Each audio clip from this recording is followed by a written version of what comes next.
girls with their nails done now.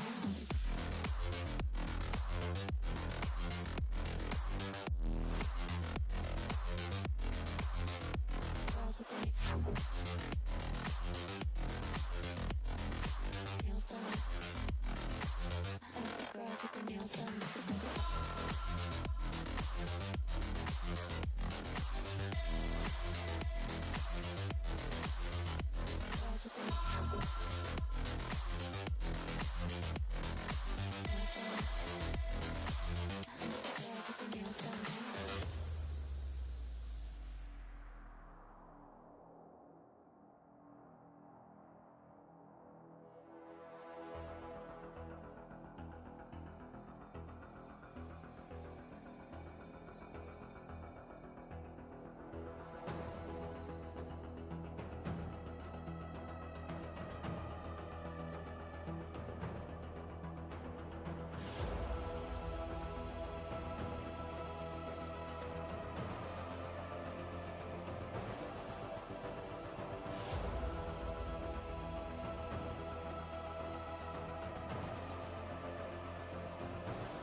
Girls with their nails done. I think the girls with their nails done now.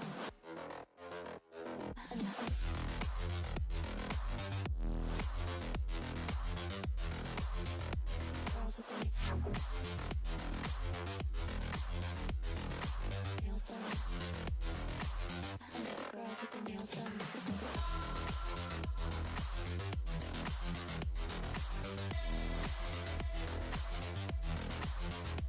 Girls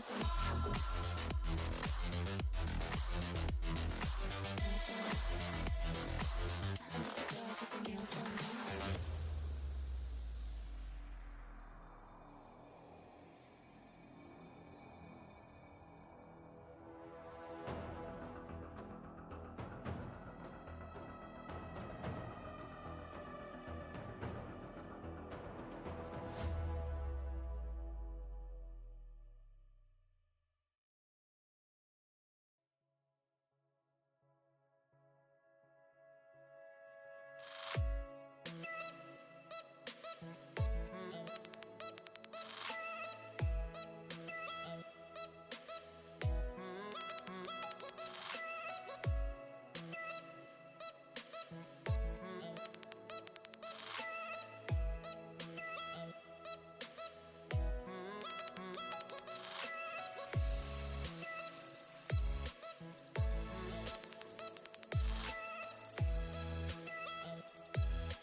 Almost ready.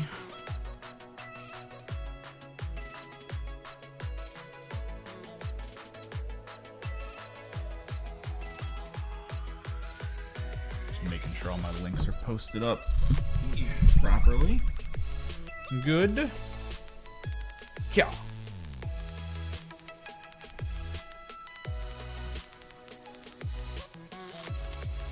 I honestly don't know who's going to come out for this. Normally, there's a dip around 2:30, 3 o'clock when nobody wants to watch anything. So thank you to anyone in chat, hanging out, chilling.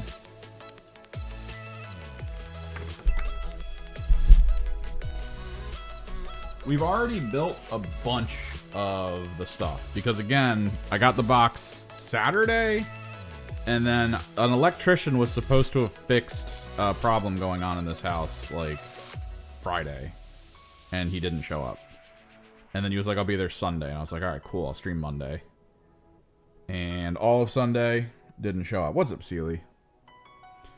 These models are so freaking good looking. They are headless because I do have... Let me see if I can sticky tack it in. I have heads that are currently prep painted to actually work for these. These are the scaled up heads I've been sitting on for a while now. I may have to make some adjustments to them. In particular, I may have to cut the neck.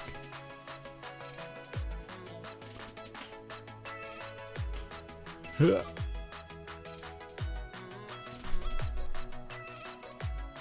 probably gonna have to cut the little neck thing out because it doesn't go down. It doesn't like sit in the neck hole that like it's supposed to. So I foresee a little bit of green stuffing in my future here. But yeah, this is kind of the idea. Punk rock chicks wearing big ass armor.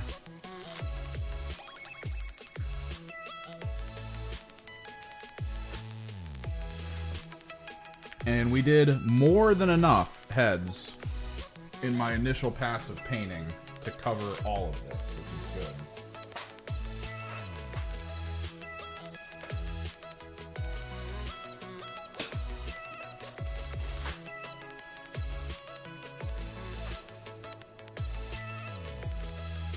So let's get the rest of these bases started, because this is a lot of drying that we need to wait for. We already put the glue down, the Mod Podge. I just need to fill the cracks and crevices with texture paste. That way it kind of feels like a universal dirt.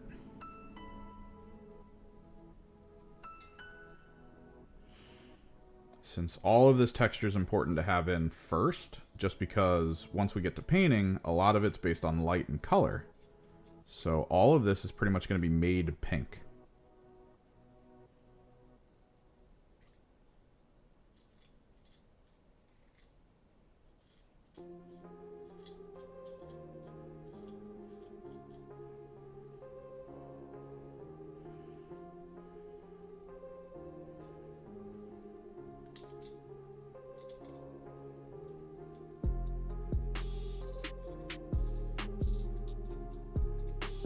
This is a lot of busy work, I know, but the purpose behind it is very important. I'm actually working to make this army probably one of my most detailed and interesting. We're actually drilling barrels.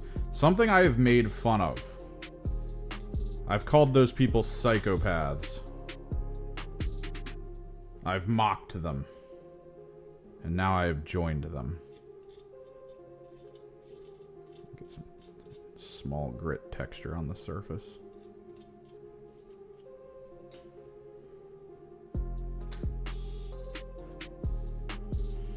But yeah, I'm thinking we're gonna build 2 maybe small squads tormentors. And then the full-size squad of infractors. Because I'm thinking we might want MSU. Now, it would be really cool before I start painting these for GW to drop the free model as a random tormentor. That would be the most incredible thing ever. Like, the best announcement possible.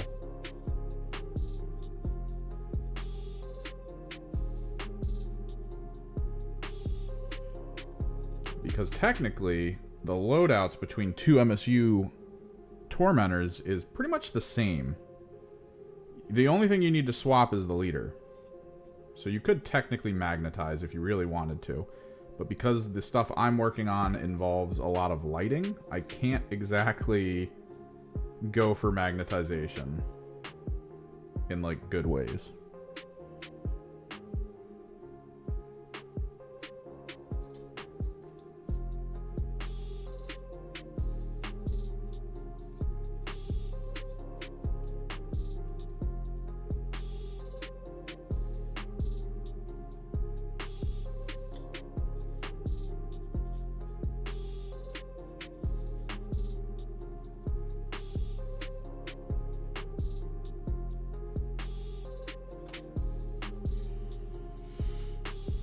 But yeah, these models are really good, and the way they're organized is neat. My thing is the leader that you get in this box. Apparently, he goes like, "Hey, if you want, you can pull from the Tormentor and Infractor sprues to give him a different background or like a top of his back icon." I'm wondering how that's going to work in the full release. Like, what if you can't buy Lord Exultants outside of Combat Patrol? Like, that actually confuses me. They're going to have to do a whole separate instruction for him if he comes on his own, which is probably fine. He is a single sprue, so they'll probably just break that sprue in half and put it into one of the small single plastic boxes.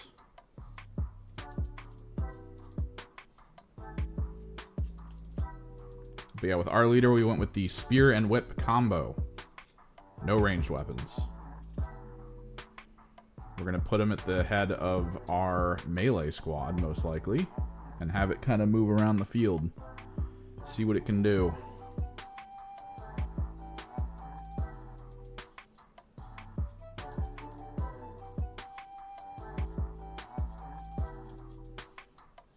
Just non-stop advancing, holding down middle positions. Coming in, sweeping through some fodder, clearing them off points. It's not exactly an expensive squad, and the only upgrade he has is going to be worth it at the beginning of the game, because I'm playing Mercurial Host. He is probably going to take the enhancement that allows that squad, or rather, everything on the field is going to be able to be redeployed. And if we have 2 MSU... we might go 2 full size. I don't know. The idea is 2 MSU and 1 full-size Tormentor squad. They're actually good. I was looking at their statting, and they have plasma guns, melta guns. In a big full-size squad, you get 2 melta, 2 plasma, which is really good. Specifically because they all come with precision. This is a precision army. This is going to be the beginning of armies that explicitly look at you and go, hey... hopefully you put your leaders in squads that matter. What's up, Chris? Ah, that's right.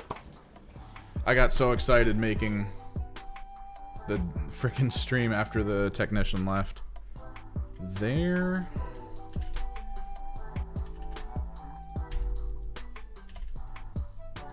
Safe.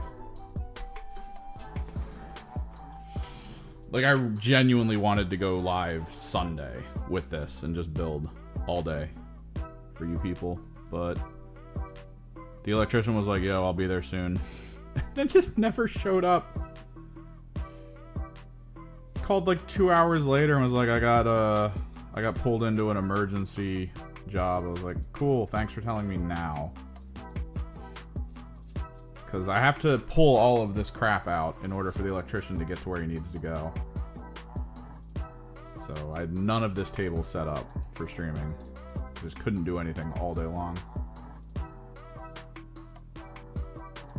Freaking obnoxious.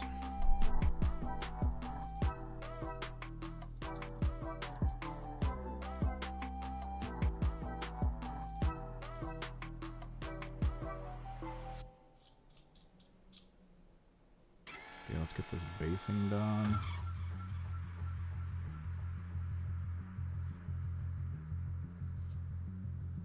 They didn't announce when the combat patrol's coming, right? They haven't said anything. God, this is actually an issue. I could probably play an 1,000-point game, or I guess it would be 1,000. I probably wouldn't bring the Land Raider. It would basically be the 2 ground or the 2 MSU and 1 melee ground squad. I'm so annoyed though at going dual MSU and 1 large. I don't know if I want to do it that way.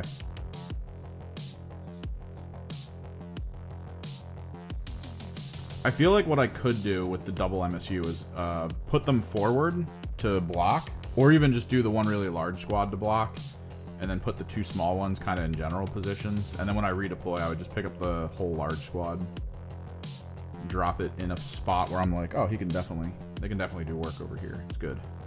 But right now, I think it would be double MSU of Tormentors. One full-size infractor squad.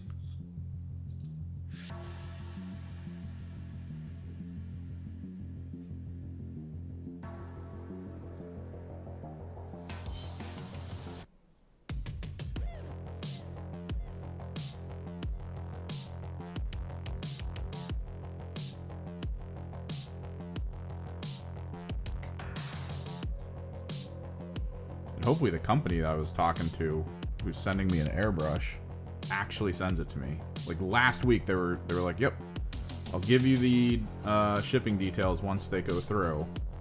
This was on like Thursday they said this. And I have not heard anything. Because once these guys are built, I really want to start working on them. And if I don't have their airbrush by then, that might have to be the combat patrol video.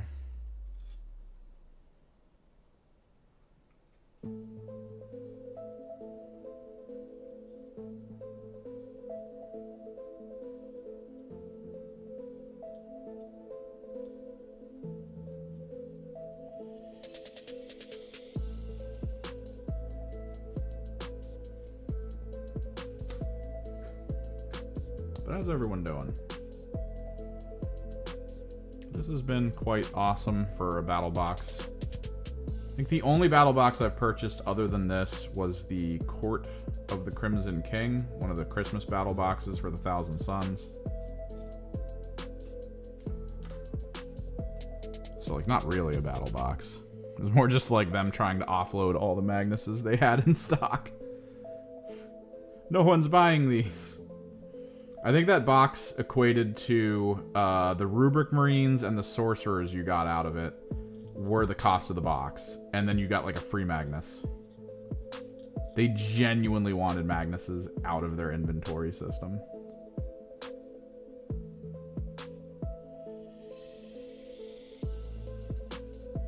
That's got to be the biggest issue with centerpiece models like that. Because, like, you buy one centerpiece model, you don't really need another. I think with the Horus Heresy models, they've cracked a code, though. So many people are sounding like they're going to be buying both the 40k and Heresy versions of the full Demon Primarchs. For one reason or another. You got the people who are like, oh, yeah, I'm going to use regular Angron. And then when he dies and resurrects, I'll just bring him back as alternative Angron from Horus Heresy. Like, he's fresh. He's coming back. He's got to bulk up.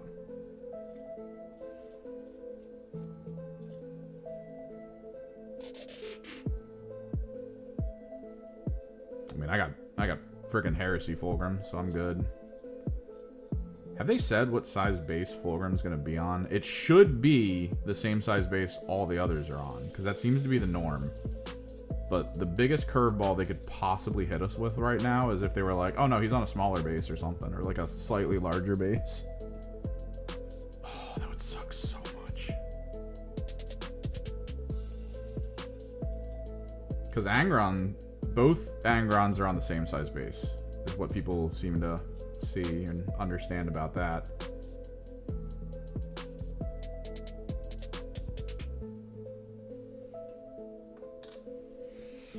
And it's honestly one of the few ways they're going to get people to double dip. Picking between Horus Heresy or 40k as their source.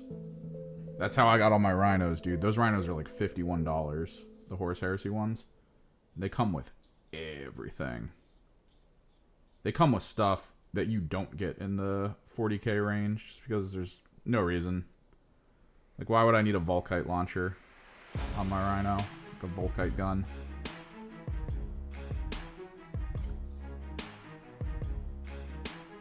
There's zero reason for that.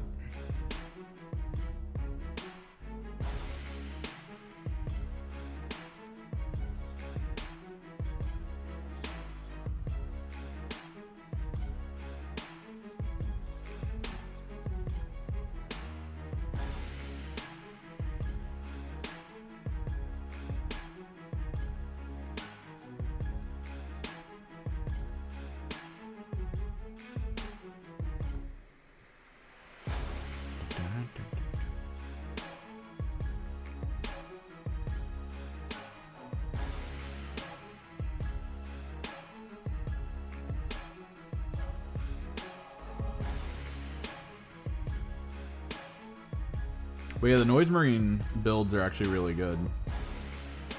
They did them well, I think. The guns are very much their own separate platform. You can apply the gun arms to almost any body. Pretty much any body, really. They give you enough variations where depending on how you're going to build, you'll actually have extra. Because they don't necessarily want you to want to go with the big blast guns. I mean, you're gonna. There's no reason for you not to take the big guns. But if you weirdly choose to go a different path, you have enough regular guns to put a regular gun on every single person. So between my two squads, there's actually units that are unique, which that's big for me. Having unique units is just great.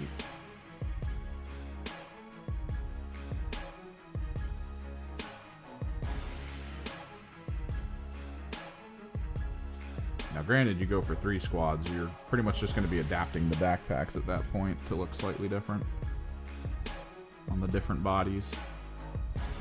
But the sprue layouts are also really good. Every single sprue that I've seen so far, the way they're designed, it looks like the Tormentor and Refractor ones have 2. On each one, it has a section with 2, and then a section each with 1, is what it looks like. That way you can build 5, and all the components that would be needed are all on that same little quarter of the sprue. It's the same thing with the Noise Marines, which was really good. Even though you can still split stuff up, you can put like different guns and different backpacks on different characters, they still kind of tried to make it compact, so that single quarters kind of work for it.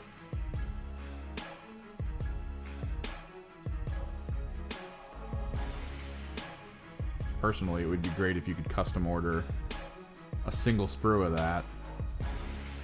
Just have GW break the boxes up in the warehouse, send you a single quarter for like 1 person.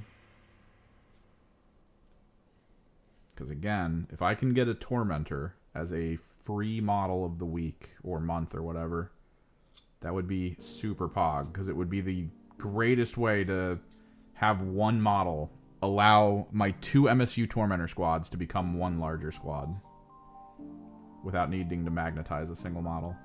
It's just a single model swap. That's it. That's all I need.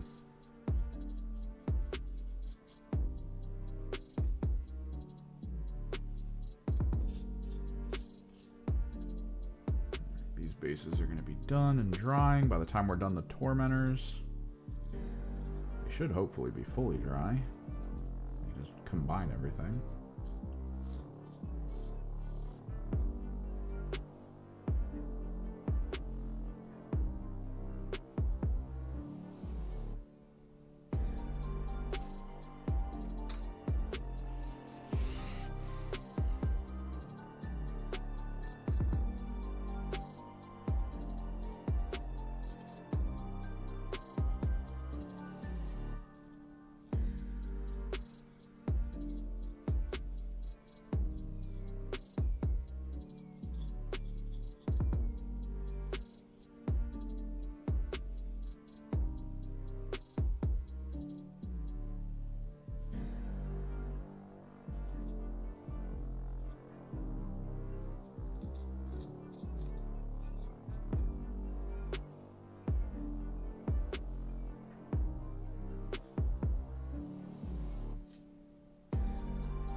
Worst part about using pumice gel, the tiny little particles get freaking everywhere. All over my hands now.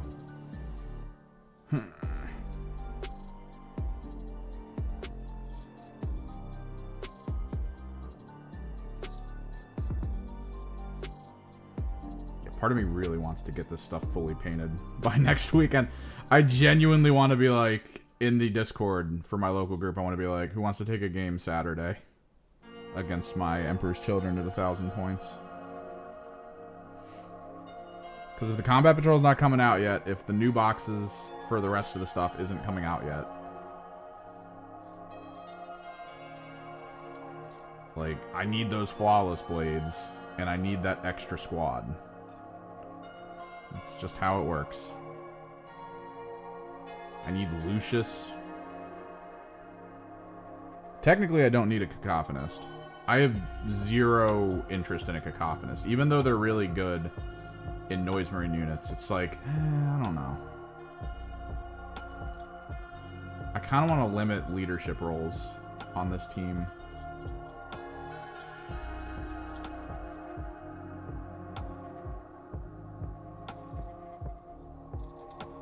Because in theory, I wouldn't mind running the version of this list that involves the, I think it's wound rerolls?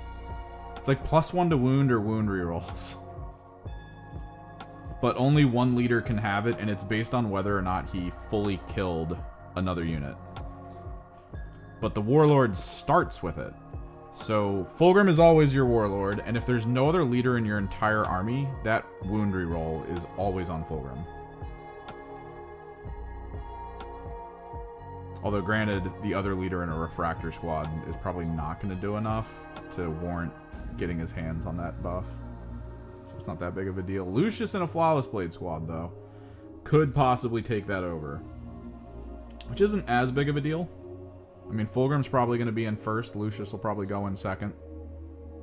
It's a second wave. Meta-wise, I do feel like we're going to see a lot of Winged Demon Princes. I almost bought one.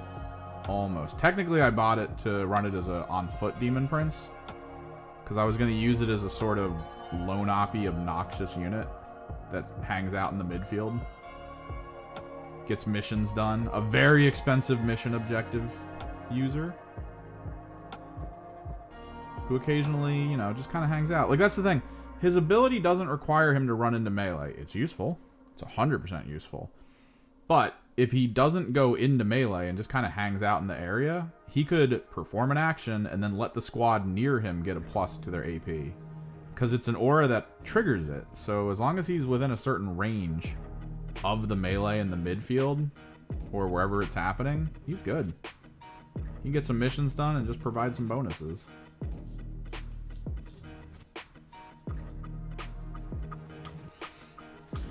Super useful.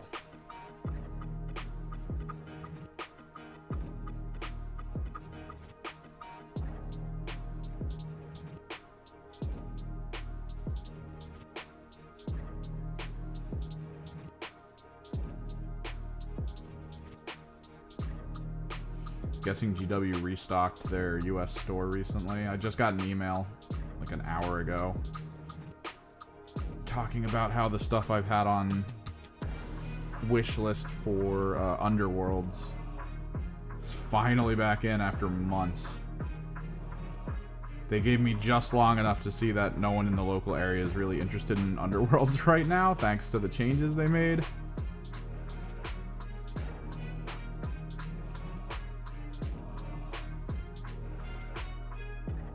They took away a lot that made Underworlds unique. I get why they did it. It was a bit harder to balance when everyone has like different frickin' tables you can play on.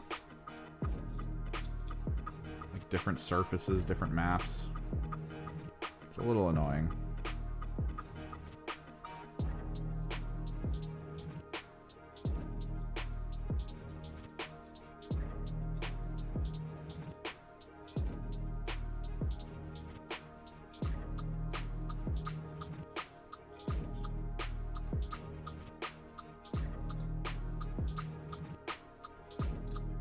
But at the same time, that was a heavy part of that game's charm.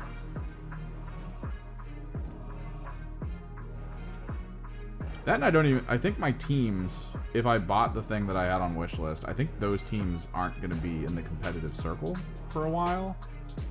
I know they were trying to move ahead with just the new teams, and that like a lot of the old teams would kind of just sort of exist for casual play.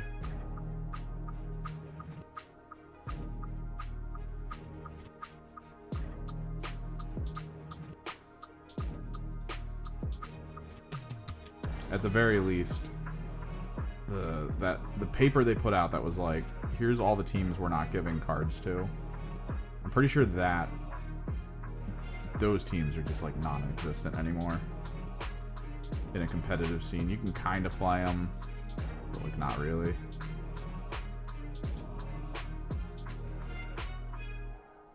But the only way I can get my Ephilim's cards is if I buy a $60 pack with like all these different teams in it that I do not play, I do not care about.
What are y'all doing out there? Hopefully chat isn't frozen, although I imagine... I mean, I can't imagine there's a lot going on. I'm putting texture paste on stuff. There's only 4 of you in chat, so I'll reload just in case. Sometimes YouTube likes to mess with me.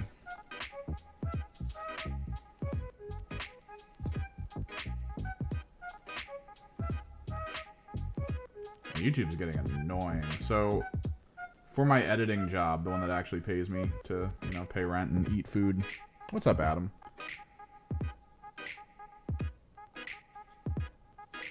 Part of that job is to, like, get trailers and stuff and just put things in the videos, which for a while there was fine.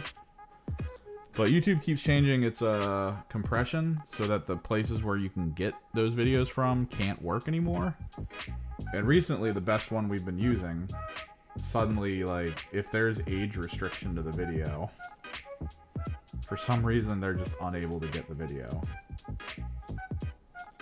Like, that just fully blocks everything about their program. So it's becoming a struggle bus. I'm gonna have to start just off-screen recording this crap, which I really don't want to do. That adds so much time to the process.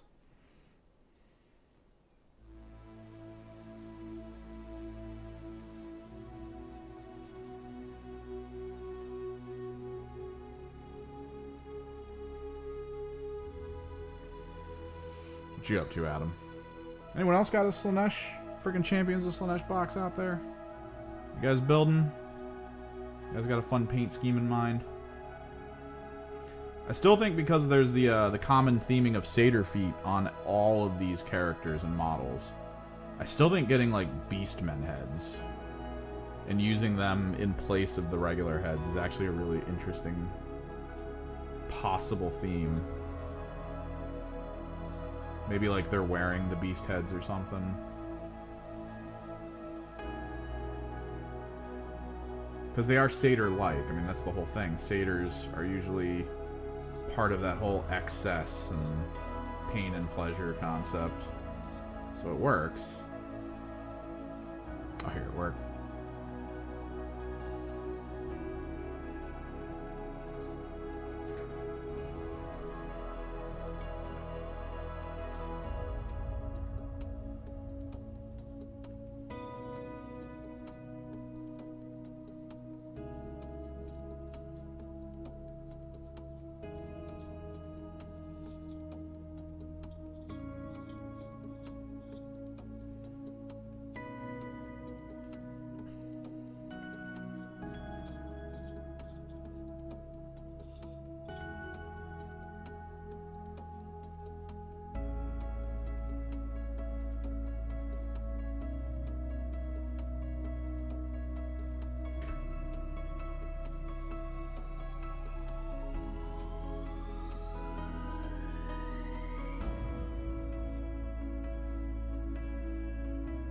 I do think it'd be cool to show up on literally next Saturday with a fully painted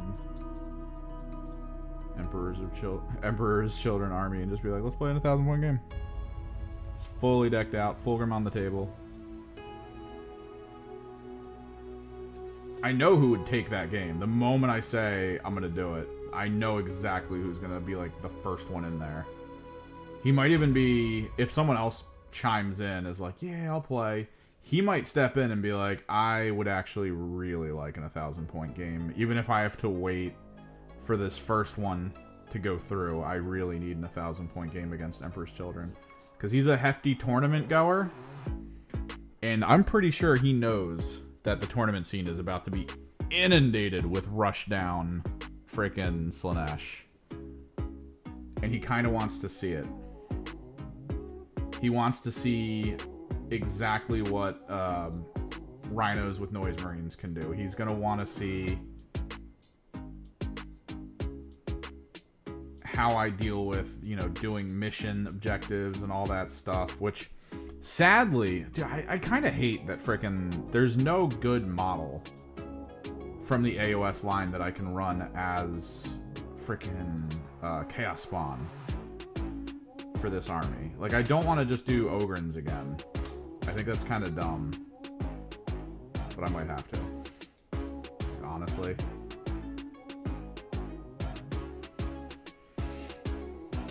I am planning on running the Mercurial detachment. I like the uppy downy enhancement. I'm probably going to go that route.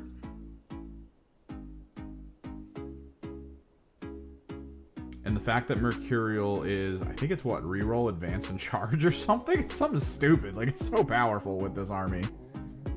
I can look it up. I got the book over there. The book looks nice. I'm a little annoyed, though. So, in the box, they give you this big cardboard collection for the cards and all the other stuff that you're going to need. It's basics, you know, it's whatever.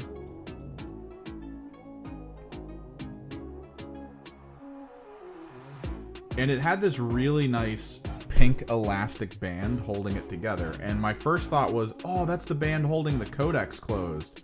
But then I realized it was just the box. And then when I opened it, the codex was just kind of like there. And it made me a little sad. I loved the idea of the codex having this elastic band sealing it shut. But it's just this box that, you know, I was going to throw away. So there was really no reason for me to have it.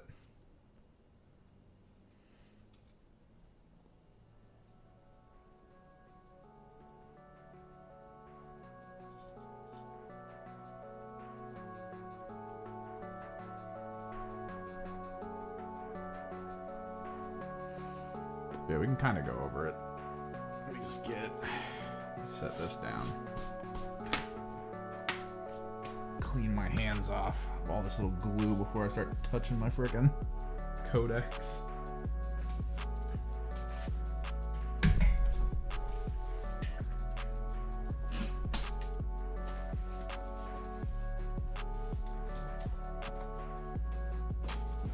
But yeah, this looks really good.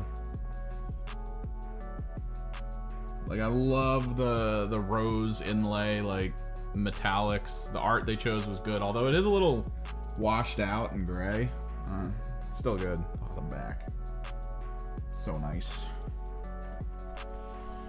Of course, the page edges got that rose metallic.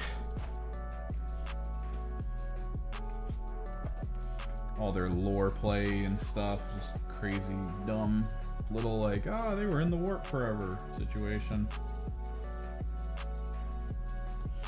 The terminology for the Emperor's Children is so cool. Lurid elegance. Like, what?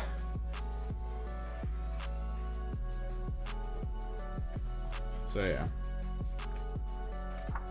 Frickin', that's the combat patrol. There's the regular. I don't want to show you my code. That's not happening. You can't trick me. Alright, so Peerless Bladesman is good if you go a ton of perfect or flawless blades. I don't think I'm going that. Mercurial Host is what I think I'm going, which is reroll advance rolls, which is massive. Rerolling advance rolls in Emperor's Children. Here, let me go over my good mic. The whole prospect of Emperor's Children, the whole army rule, is straight up, if your army faction is Emperor's Children, this unit is eligible to shoot and declare a charge in a turn in which it advanced or fell back.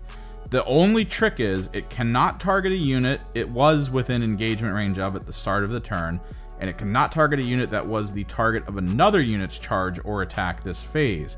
So there's a lot of like one-on-ones occurring, and you can't re-engage units.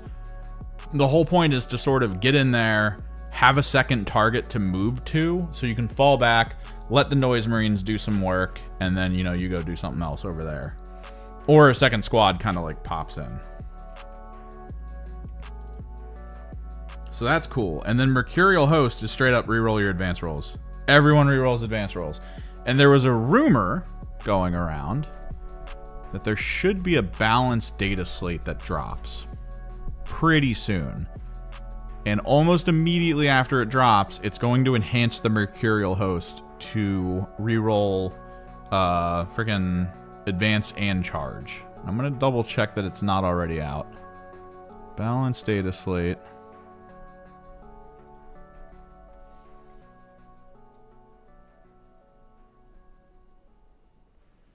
Yeah, they don't have anything in here.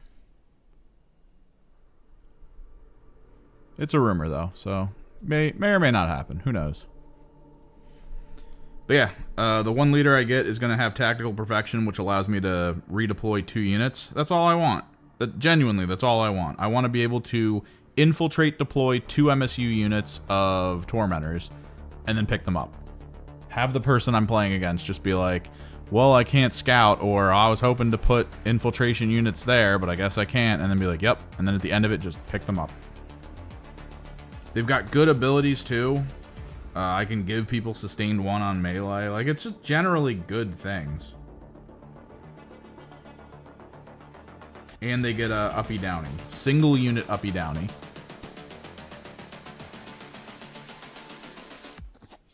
Oh, they can know my sins. It's fine. Yeah, we are kicking ass with these, man. I'm so excited. Genuinely hoping we get this completely built and painted by next Saturday, so that I can show up with a fully painted. Like, I love being that psychopath at the store where I just show up and I'm like, oh, by the way, that stuff I bought last week, fully finished, completely painted, absolutely varnished, ready to go. 0 problems, 0 mistakes. I don't know if we're going to get that, though, because a lot of this is going to involve MSU Gold, and that's actually kind of insane. I'm really not looking forward to MSU Gold on all of these units. Granted, Granted, because of how the lighting's going to work, it's not on all of their parts.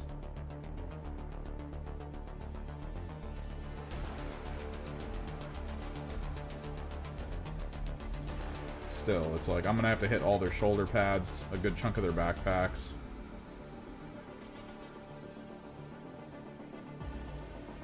So, not something I'm looking forward to.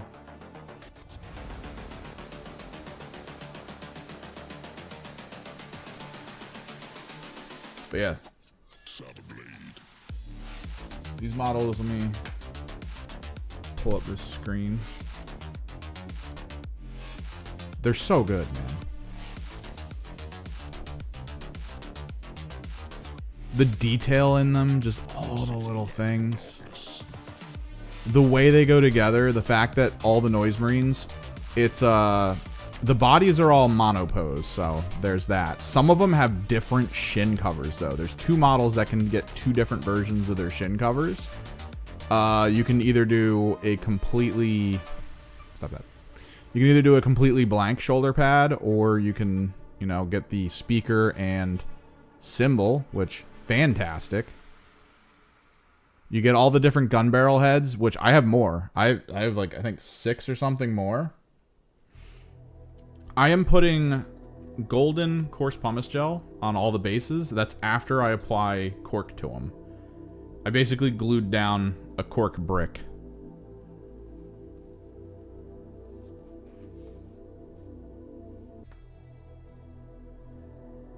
Yeah, we basically glue down a cork brick. And then we apply all this texture paste. Yeah, I got excited when I was getting ready to stream. I didn't think I was going to stream today, because I've been waiting for an electrician to come through here for like 4 days. It's been obnoxious. Kept canceling on me. And the thing is, he had to work on the electric panel, which is just over here. So I had to move this whole table. This entire table needed to get moved out. Every single time he was like, yep, I'll be there. So I was like, okay. You break down my table and unplug everything. And then he just wouldn't show up. He would tell me, oh, I had an emergency, and then that was it. So I wanted to stream Sunday, couldn't. Wanted to stream a little bit Saturday night, because I had the box, couldn't.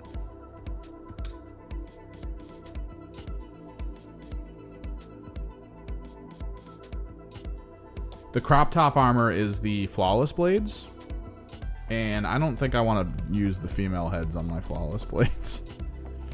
I don't think it's going to look good on the flawless blades at all.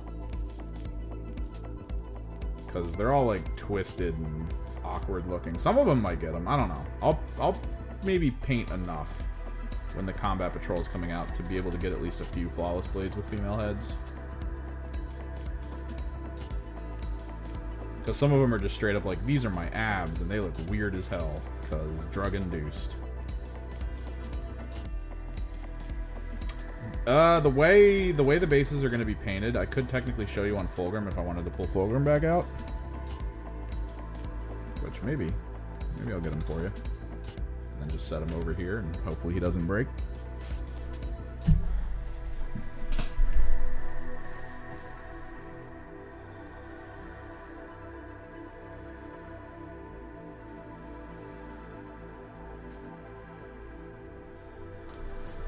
So a lot of it is about keeping the base like super bright, putting some pigment powder down, and then letting the glow kind of work its way up the base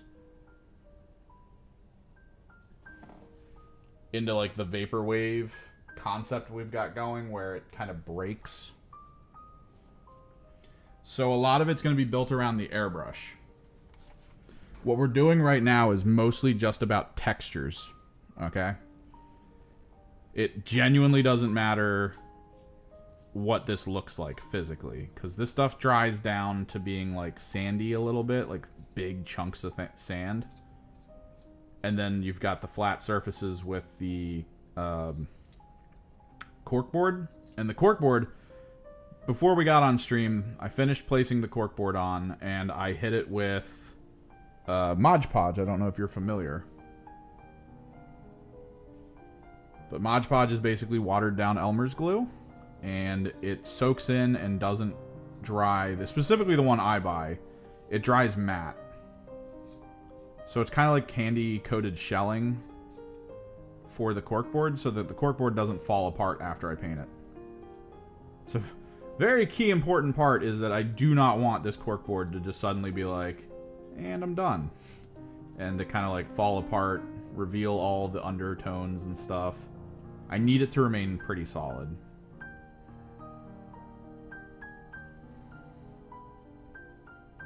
So that's kind of where we're at with this. So once this all dries, we have a textured, neat surface that is going to get hit with white primer and then pink paint.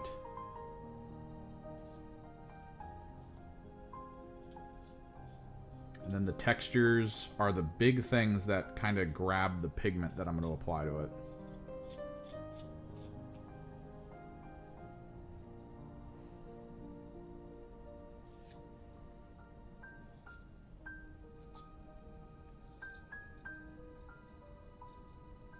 God, I hope I get my airbrush like within a few days. If my person sends me the shipping info and is like, it'll be there tomorrow, I'll be like, yes. I'm gonna stream all week. I should be editing videos because that's what pulls people in, but screw it. I need these guys done. And technically I'd be recording for a video in that situation, so.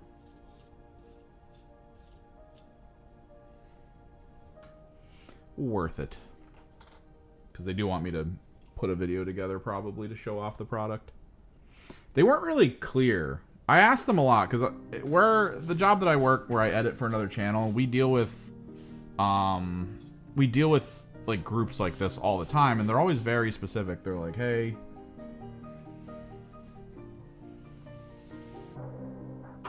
man, you know, we want you to make a video, we want you to say these specific lines, and it's like, that's weird. You want us to review your product by saying specific things? You're like, yeah.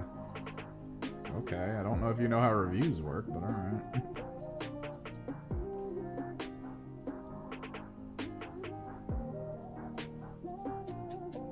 But so far, these people have been like, we're not going to tell you what to say. We just want you to use our product and tell people how it works and, you know, how you feel about it. I'm like, oh, okay. That's like open-ended enough for me. If it sucks, I'll tell you guys. My plan is to open up with bringing up kind of their reviews and what people are saying about it. Like all of them. Not just being like, hey, there's this one really good review here. Let me tell you about it. But there's like Reddit posts and stuff online showing other content creators who are having issues with theirs, and like it's, I feel like it's one of those products where it's like, okay, it's kind of good, but they don't have good quality control before they ship it off. It has interesting tech built into it that I think's nice, but someone talked heavily about how the production of that tech causes issues in the overall build, which is not easily fixable. He likes how the airbrush felt, the guy I was watching, but he just hates that the tech causes problems, and he's trying to find a way around it. Something he can do to modify it to make it just work all the time. Oh, we're also drilling barrels today. I've said it a couple times. I've also I've been very adamant about how I think people who drill barrels are psychos. So we are going to be a psycho for this project. That's fine. I've already drilled the plasma and melta barrels that we're going to be using here.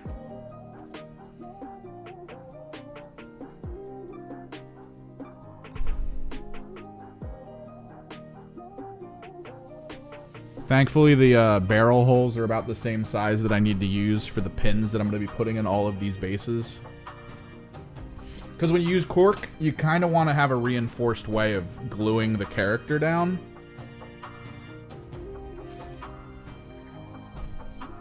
I'm okay with it because I'm not getting a lot, right? Like, it's these, the Combat Patrol, and Lucius, and then I think I'm done. So there's only so many barrels for me to drill.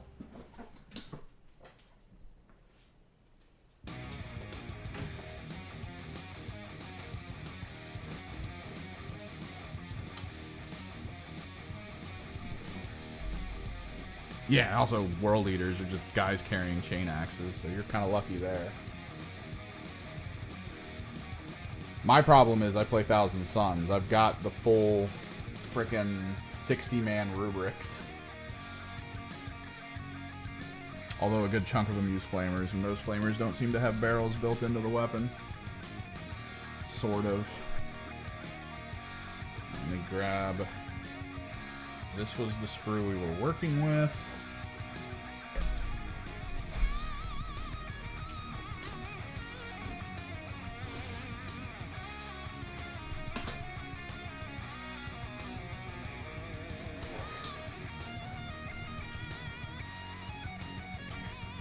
No, yeah, if you can just make your character just look kind of normal, just running along the field, living his best world eater life. But yeah, like, this is beautiful, man. They basically said build all the guns. You have to use specific arms. Sometimes you could use, I think, different ones of these, maybe not.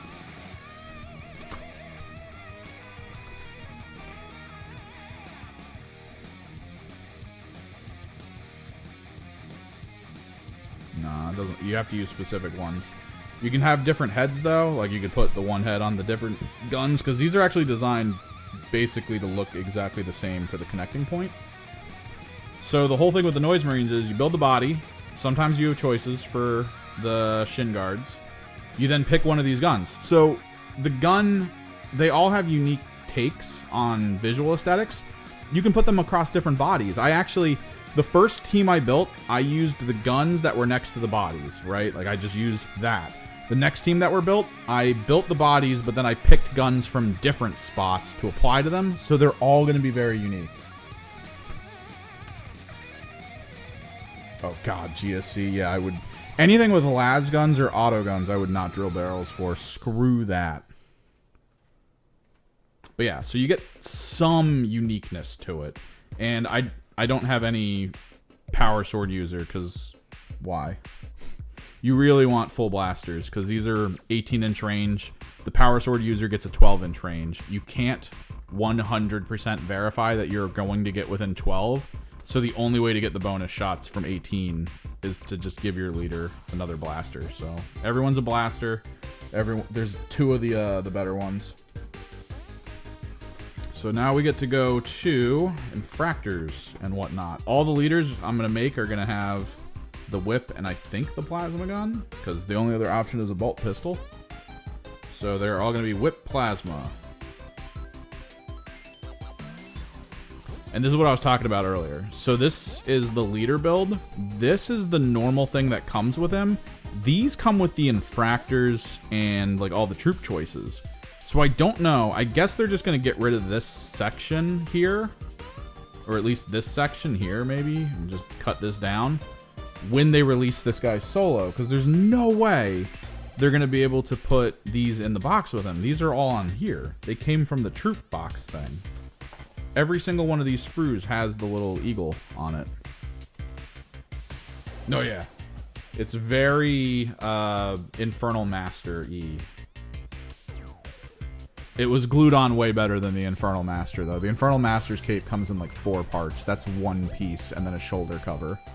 Which, the shoulder cover has a piece of metal over top of the connecting point, so it doesn't look stupid like the Infernal Master's when it doesn't line up.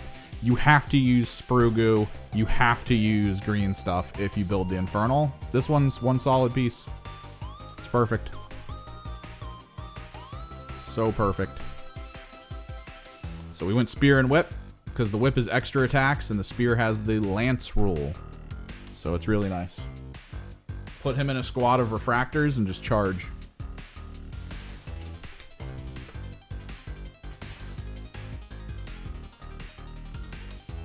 If I build another, he might have a plasma sword. I don't know. The thing is, I think they've learned to go back to other things. I don't know if you were around in 3rd or 4th, but in 3rd or 4th, the way it worked was you had the middle body, you had the legs, those glued together. So you could have different middle body with different legs. You then had the same setup for arms, where it was 2 arms and they would connect to a gun. What was cool back then is the gun came as a full gun, right? It had the handle and everything. And the whole purpose was, if you wanted the person wielding it to have it out, you would cut the handle off because it was designed to snap off, and you would cut the little pistol part out, the little the finger protector. You would cut all that out, and you'd have the little square underneath it, and then you would glue it to the hand that was designed in the shape of like the gun holding stuff.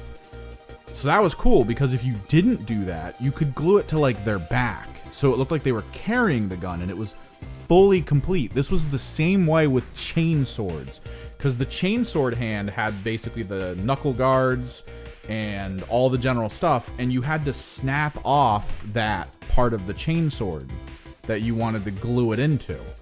So there was this whole thing built where you could have the weapon sitting next to the unit, or maybe like they have it in the ground, like they buried the chainsword's tip into the ground or a corpse or something, and they were reloading their pistol. Like, you could do way more in the old setup than you could now, but it probably cost more to print because you had to like print all the extra crap.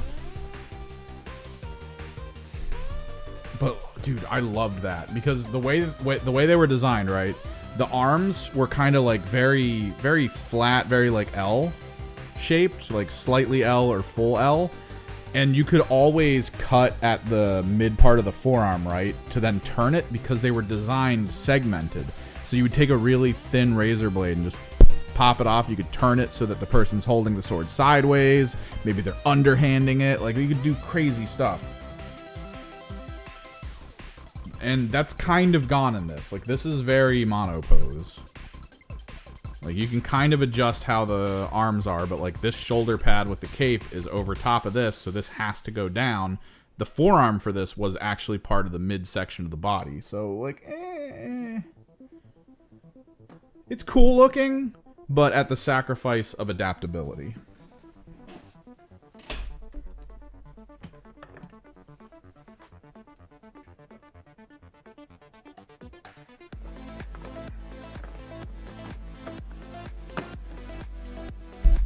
I do like how these look, though. These are so nicely detailed. Like, the backpack, you get a front of the backpack, which, I mean, they're different. The physical paneling on the fronts of the backpacks are different. I don't know if I'm showing you them because it's zoomed in. But the paneling on the front's different. When you go to the back, this middle area is different. You can actually glue those in. So you have a ton of combinations. Then the little plasma tank, I think, is the same universally, but you have to glue that in separately as well.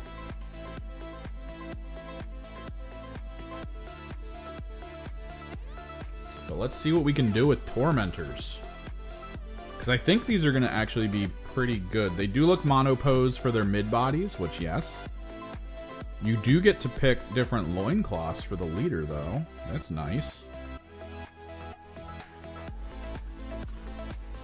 What do we got here? Still monopose.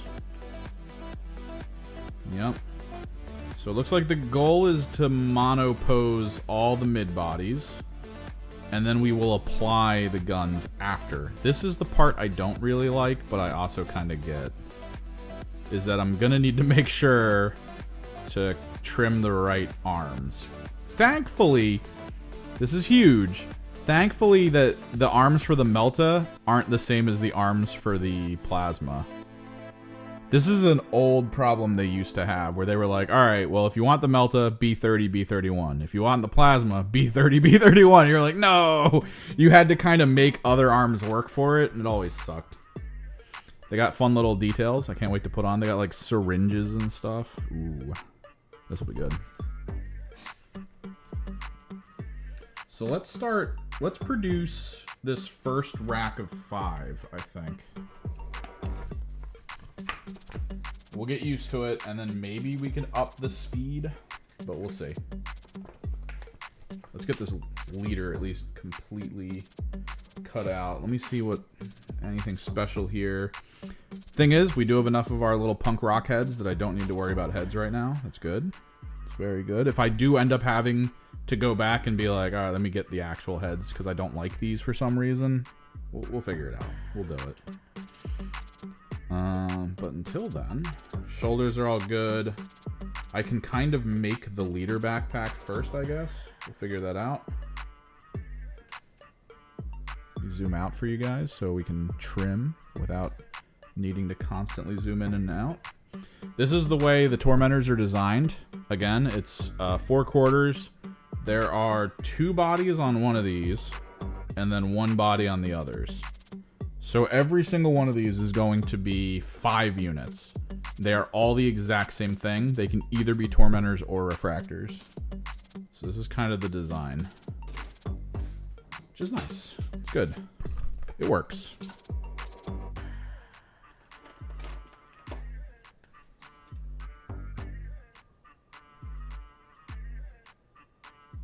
Alright, leader backpack. I do really like the troop choices for the Emperor's Children, because all of them are built around the idea of if they get a kill, you get a bonus CP. That's the whole purpose of their icons.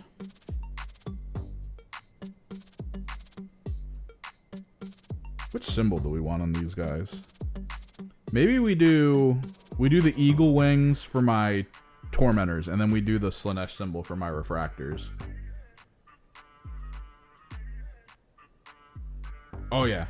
You could get different loadouts. I mean, if you were serious about magnetizing and wanting to paint new stuff up, there's probably a way. Maybe. The issue is that the armored shoulder pads, although there might be. So 5 in this box. 1, 2, 3, 4, 5, 6, 7, 8. Holy. 1, 2, 3, 4, 5, 6, 7, 8. I think maybe out of the, even though they might be slightly bigger. Yeah.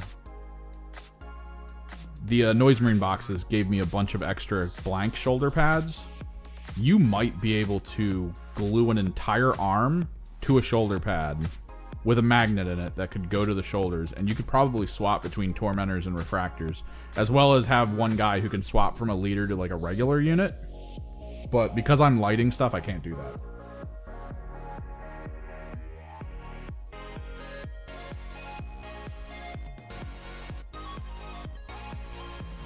I have to kind of glue it together and settle on what it has.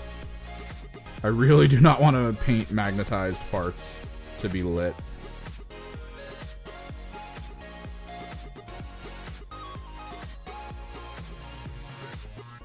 That is not in my prerogative today.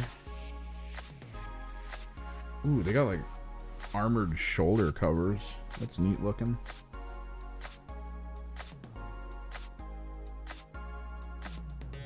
Where the hell is this backpack component?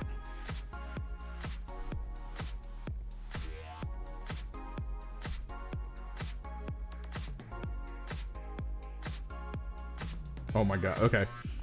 They are suffering from one of my favorite Games Workshop issues. This is B73. This is 14. This is 12. If you want to find more 70s, they're down here. So, like, they're not numbered. I don't understand why they're not able to do this. 1, 2, 3, 4. Like, do it. Just left to right, top to bottom. Done.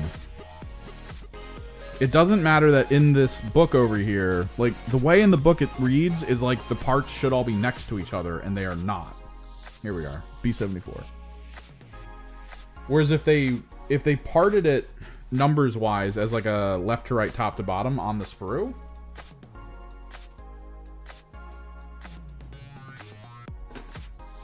it would be so much easier to look at and be like, oh, I know exactly where I gotta get this from.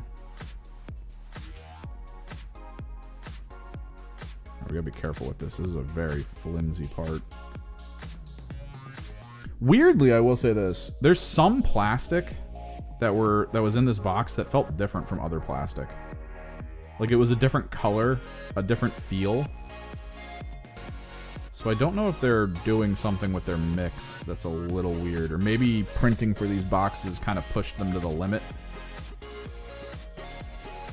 And they were sort of just trying to get them out the door, regardless of whether the mixtures were properly put together. Seems a little weird. Like, some components are like a lighter gray than others.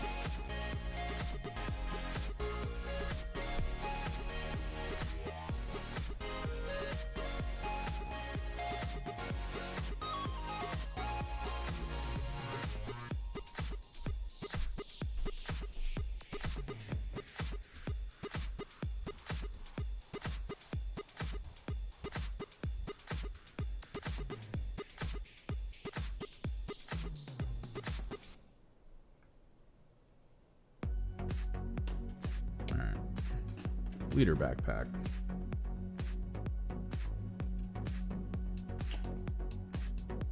That was a weird noise.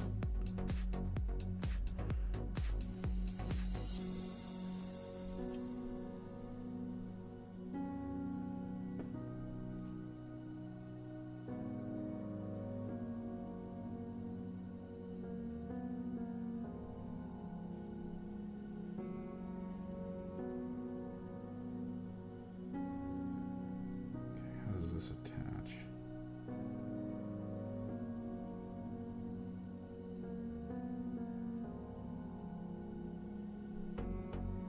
Oh, okay. Ugh. Oh, that's so gross. I hate this connecting point. I hate this connecting point so much. Okay, how does this actually look? Okay. I think I get it. Dude, this feels like a Necromunda thing to glue together. This is the tiniest piece of plastic.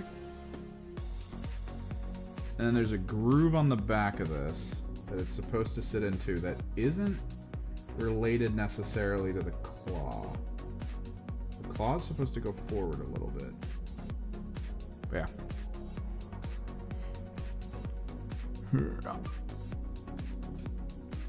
Jesus Christ, it looks even worse on camera. It's so small and flimsy. Alright, hopefully that doesn't break. Please.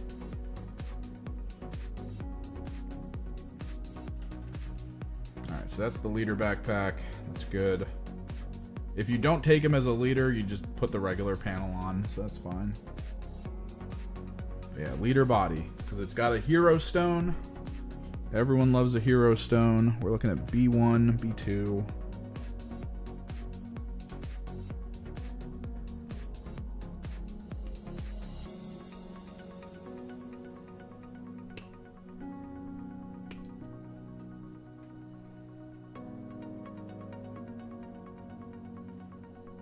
Where's B2 an option? No, it's not. Okay.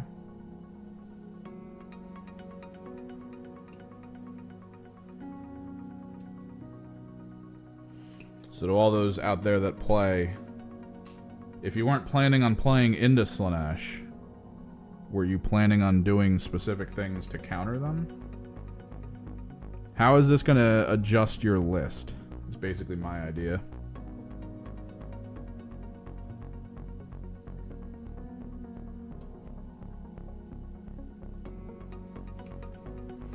Are you going to need to apply more anti-rushdown mechanics?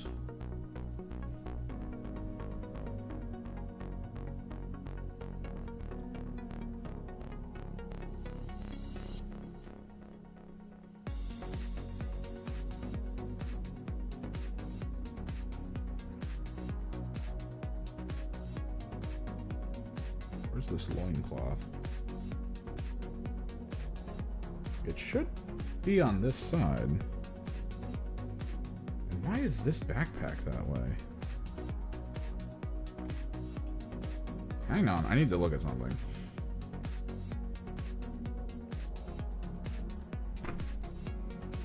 Oh, there's like a chemical thing you can apply to them. Oh no, okay, so the leader, there's two leader backpacks. There's the icon backpack, which you want to put on a regular unit. You don't want to put it on the leader, I guess. Or can you? Let me look at something.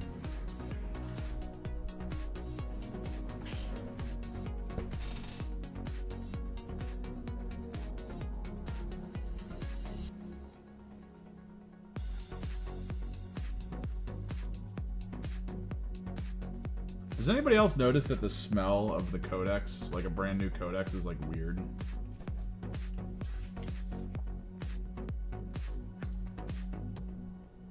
Yep. So, okay. To be clear, the leader is a different name. He's not necessarily a tormentor or a refractor. He's an obsessionist or something else. So this backpack is actually meant for a regular unit. We'll have to make the other backpack as we get to it. Still though, loincloth. WTF, mate. You are somewhere else in this grand scheme plan we have.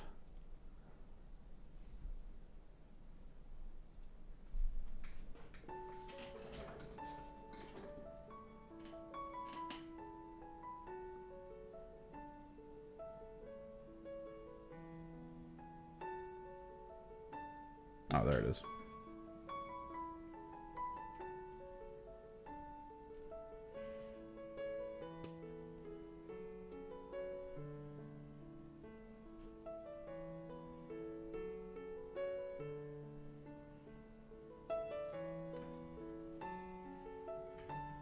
All right, let's get these parts cleaned and applied.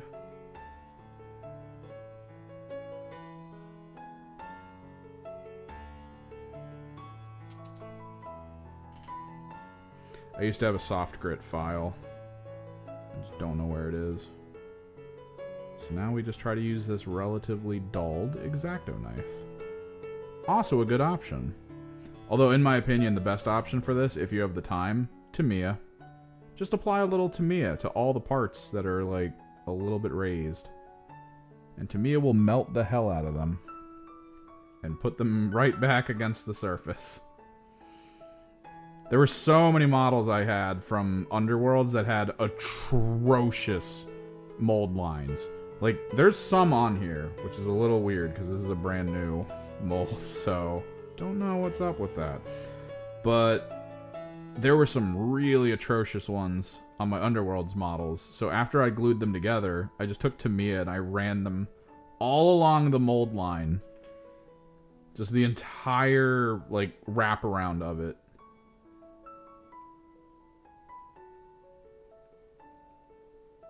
10 minutes later, I checked it. Mold line's gone. Perfectly smooth.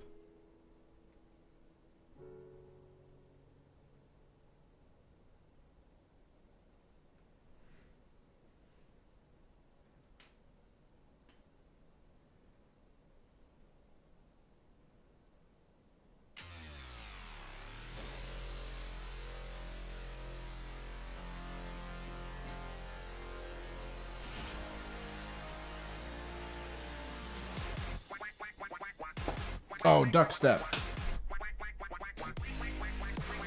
Yeah.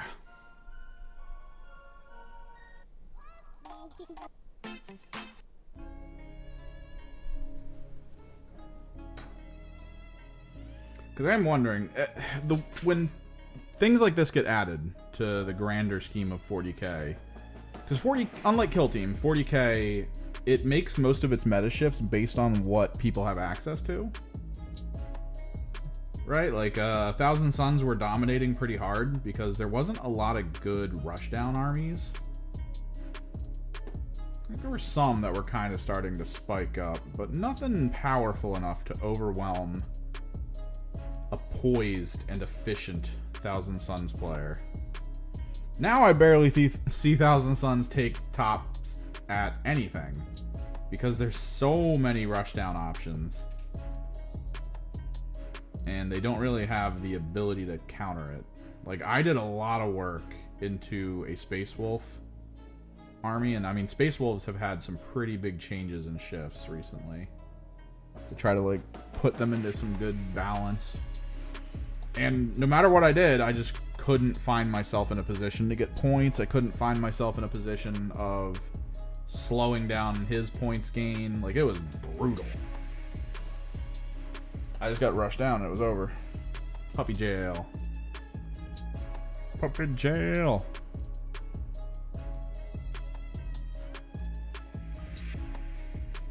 Get this on there.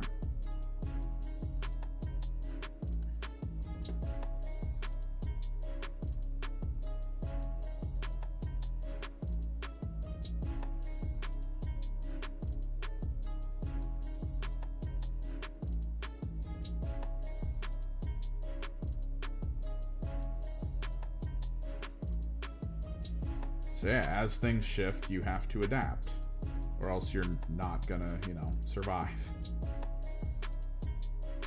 Oh, dude, that is precision engineering. I want to show you guys this. So that loincloth I just put on had a crinkle pre-established in it for the exact spot it touches the knee. Woo! That is insane.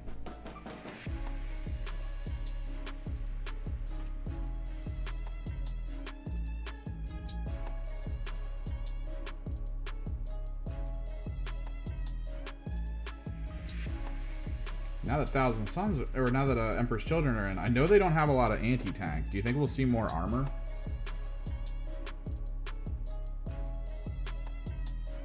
Because the Emperor's Children could be the filter a lot of these rushdown teams have. I mean, a basic rushdown team sprinting headlong into an Emperor's Children army is probably going to be the worst option. To get re-hit by Noise Marines coming in from behind, to get recharged by flawless blades with certain squads, like, it can't be a good thing. It just can't. That has to be a terrible idea for anyone's strategy. So everyone might flow back over into heavier armor to try to prevent that, which could cause other armies to sort of step up their game.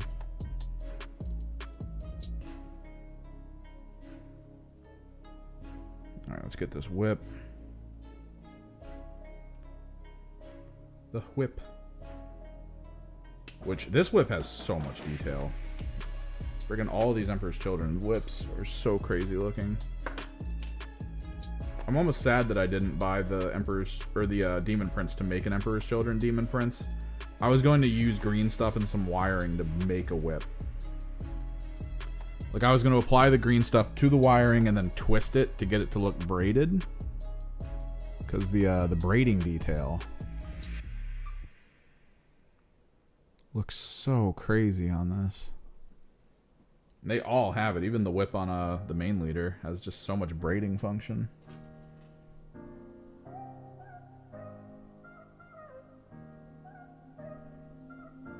Alright, so I know we got a plasma pistol on this guy. And what's great about Tormentors is every gun they have has precision on it. I was talking about this a little earlier. Precision feels like a very underrated rule. An underrated, like, effective thing. Here we are. But the fact that Emperor's Children have squads that are just straight up, like, built around precision as a rule. So cool. Because I could just run over to a squad with a plasma pistol, a plasma gun, and a melt-a-gun and be like, this is all going into your squad lead. Like, there might be value, depending on who I'm up against, to just be like, hey, you know what? I think I will go fixed objectives, and I will take Assassinate. Like, if you've got enough leader units in squads, I might go Assassinate.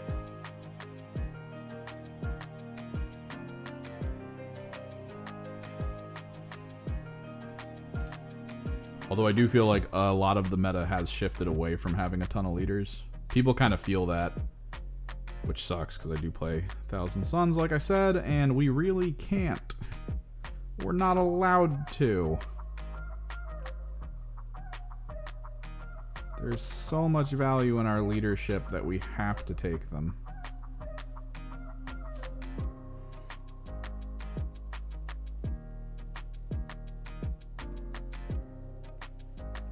It's not just about applying a sustained hit or giving people a feel no pain. No, no.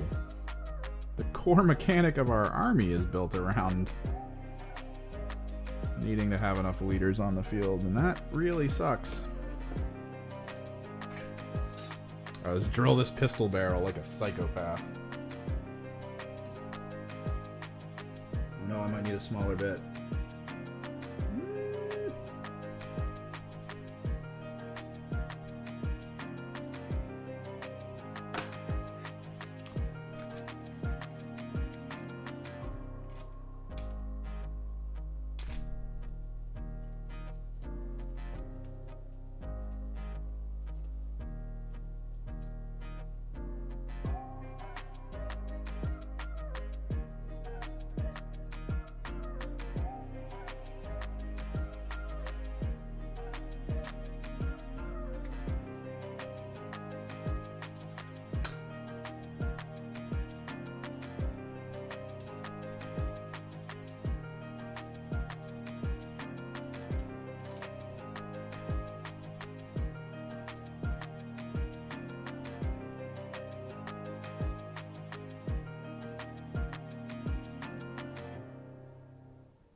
Here we go. Psycho behavior.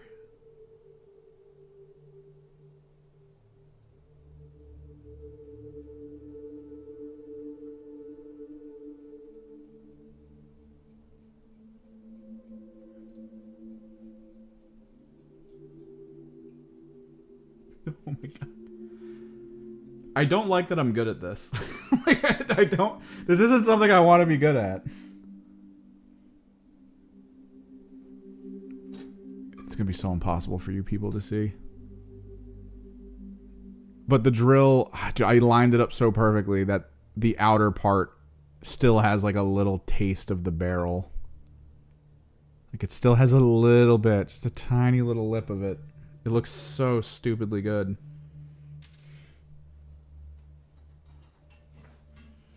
I do not like that that's what happens when I drill. Like this is the this is the 5th gun barrel I've drilled in my entire existence, and they've all been perfect. It's going to make me cocky. I'm going to mess up.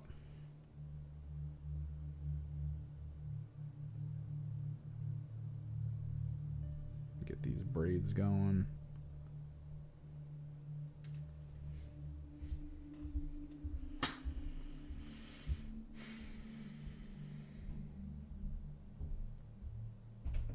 Because, you know, this model's got to be cool. It stands on top of its whip.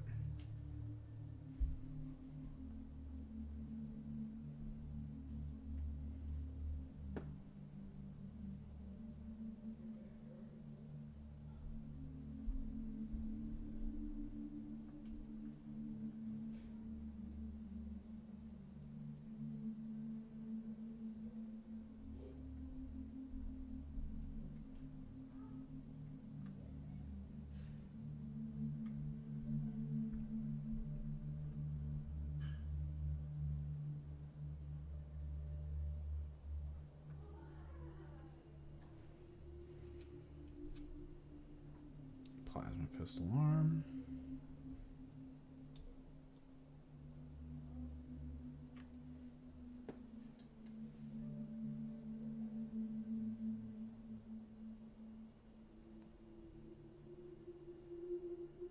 Like I said, we're going to be making an MSU of infractors.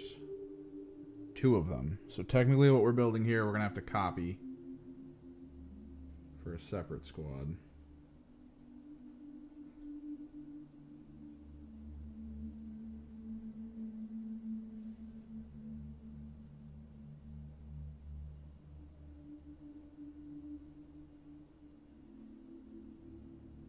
It's because it's barely touching. There we go.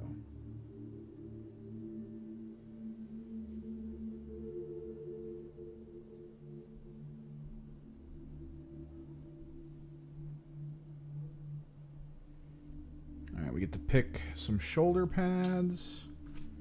I don't know if there's a specific one they want on them. Nope, it's just double pick.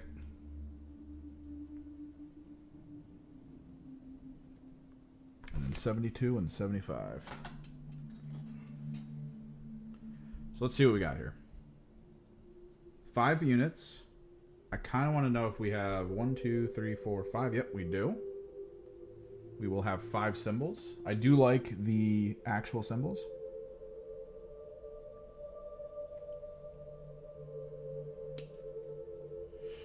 That's the problem, though. I'm not really that into the lore. Like, I'm kind of into the lore. I get that there's a lot of people who enjoy the lore. I'm just more into the idea of how these things are supposed to be built. So they have 5 symboled ones, and I think they have 5... 1, 2, 3, 4, 5. And 1, 2... There's some blank. It doesn't look like I can just get all non-blank.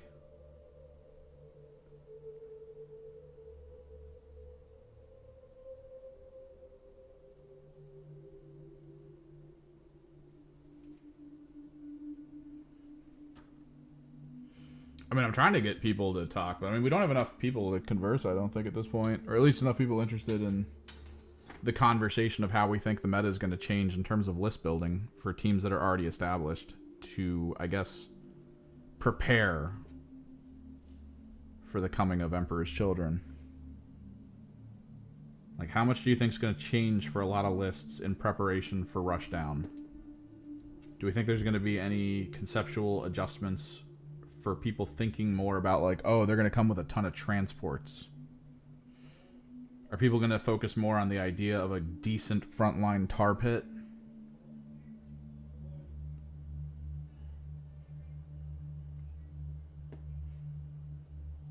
Because when things like this happen, it doesn't just affect this one team, it affects kind of the general meta. I think I'm going to change this song, I don't know. I feel like this is supposed to be an ambient song, but I guess they put it in with dance and electronic.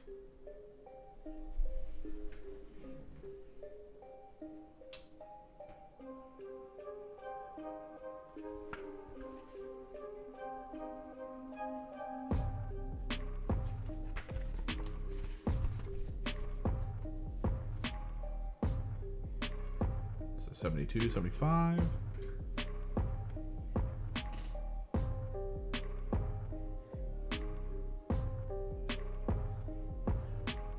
Problem is I already used 72.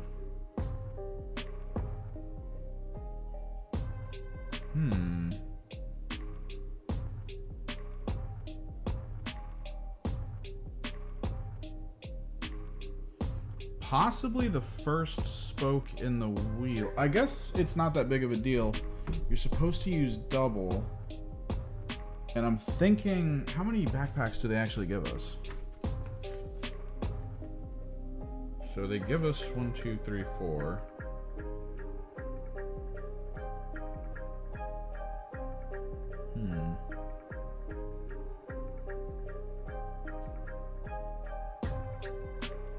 Calculating. Oh no, how do I MSU this?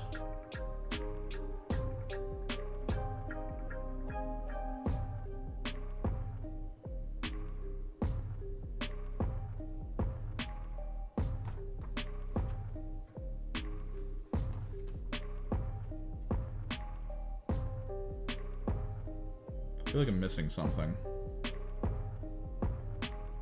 1, 2, 3, 4, 5.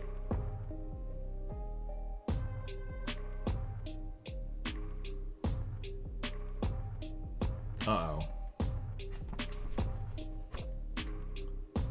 So I need... Oh, no, I don't think you can do it. Not easily, at least. I might have to sort of rework some concept.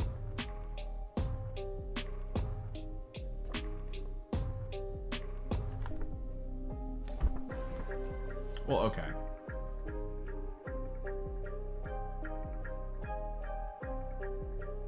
I'm not that perturbed by it. Okay, I think we're fine. So technically, per sprue, they only give you one backpack that can change to either a leader drug enhancement backpack or the icon backpack. The icon backpack is important in the squads because that's the character who's gonna give the squad the ability to get +1 to CP if they get a kill. That's fantastic. The leader backpack has like a little drug thing attached to it, which that's not important. That's like not necessary at all.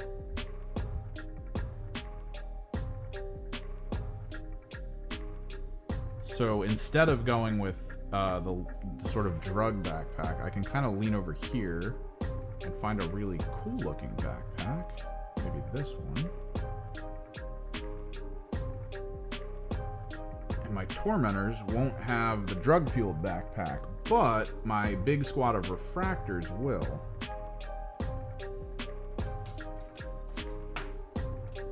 That's interesting.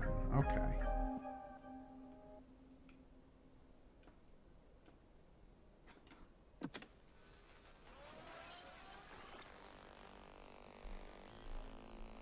Because the drug-fueled backpack doesn't matter. Honestly.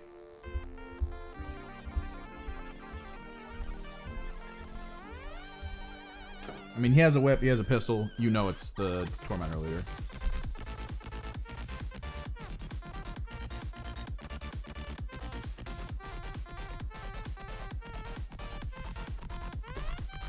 The little wire it has connects to itself, so it's not like you need to connect it to a part of his body.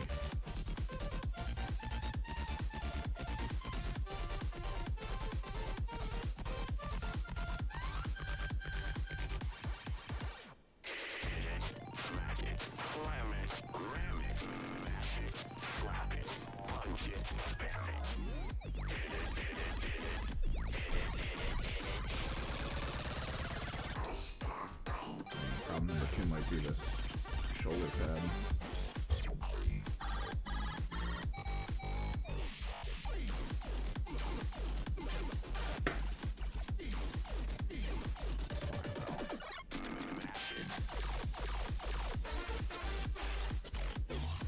What you up to, Kill Team Dave?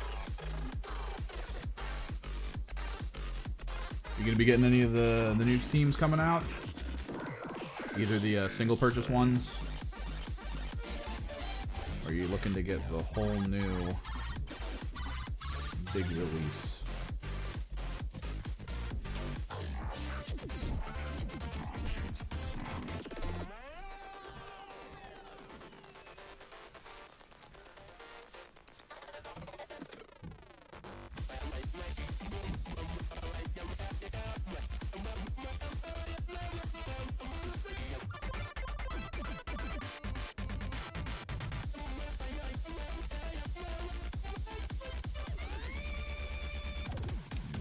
Drill into the foot. The one downside I feel to using cork as stones is you do kind of want to reinforce the connection.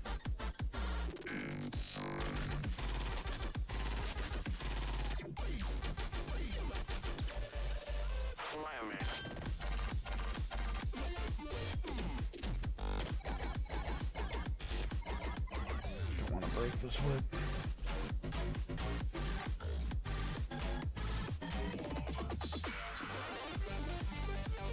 I'm debating grabbing the ratlings. I mean, most of my budget's going towards the finishing of my Emperor's Children, and then I need to like reassess where my money goes for a bit because I got a bunch of stuff I got to do here. Transmission fluid replacement, spark plug replacement, possibly new brake pads. Just a bunch of stuff I need to think about.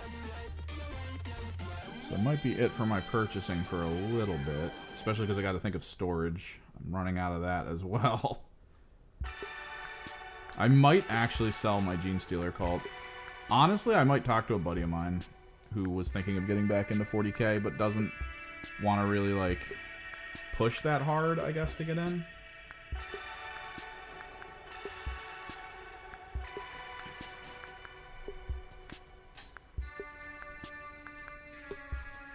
Now they want us to just do the bodies for a little bit, because these are basically become anything kind of situations.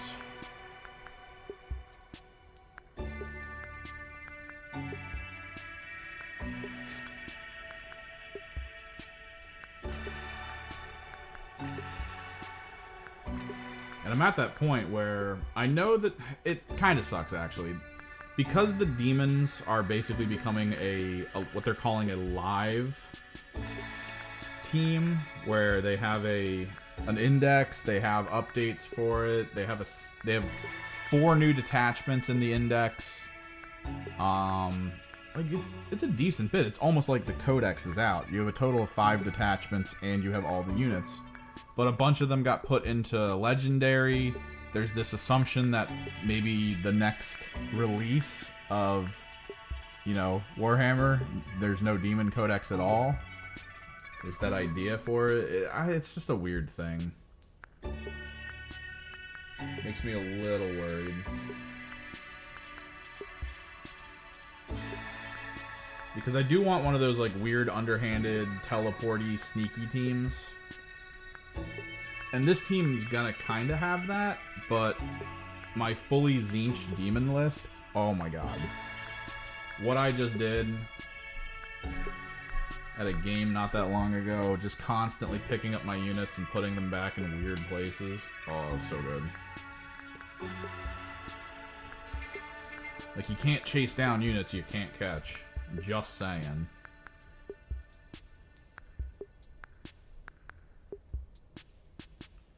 Before I glue this on, let me drill his foot.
I'm trying to think of how this army works into Tau. Tau's getting strong again. Uncontrollably so.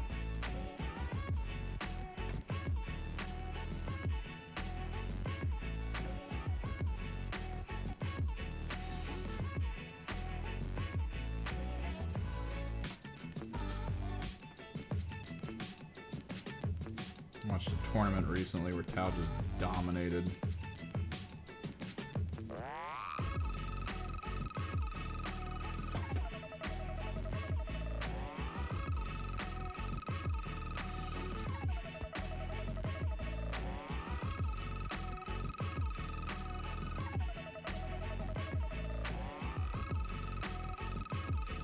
It felt like they barely even tried, too. Like, that was probably the worst part about it. The conversation the guy playing them was having with everyone felt like he kind of knew he was going to win at all times. It was a bit of a struggle bus.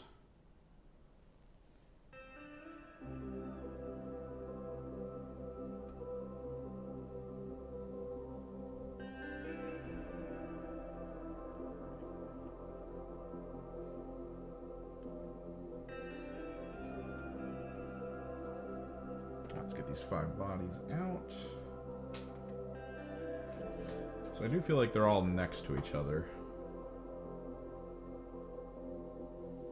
So that's good.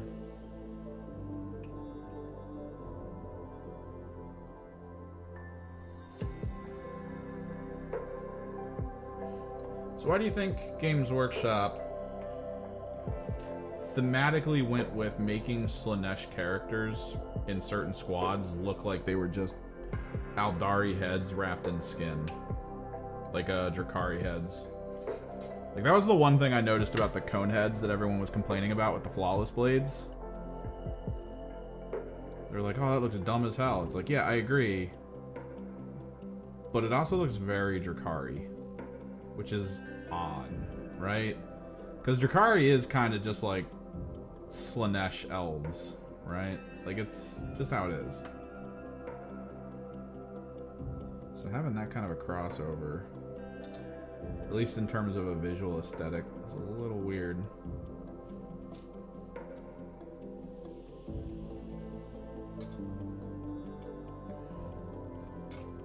Do you think it falls under like the "you are what you eat" concept?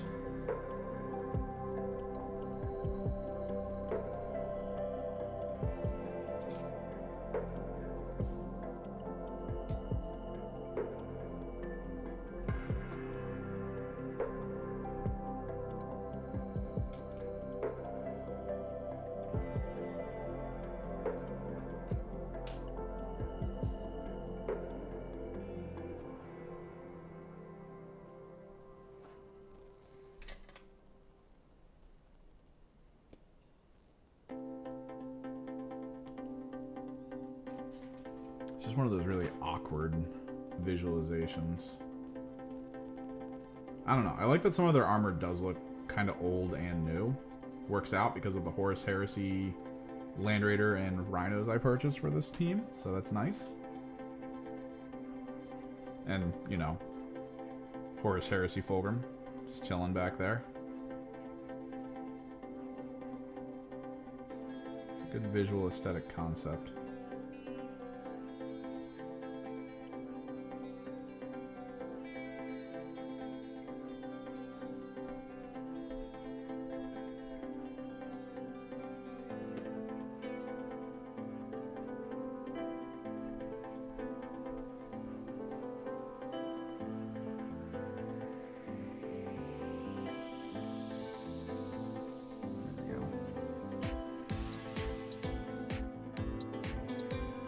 Monopose.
I do feel like the Tormentors and the Refractors are going to look a little repetitive. I'm going to have to be very specific about their packs and guns to try to keep them looking relatively unique. Knowing full well I'm going to have a 10-man squad of Tormentors, I'm going to have to add to this from the Combat Patrol.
Oh, no.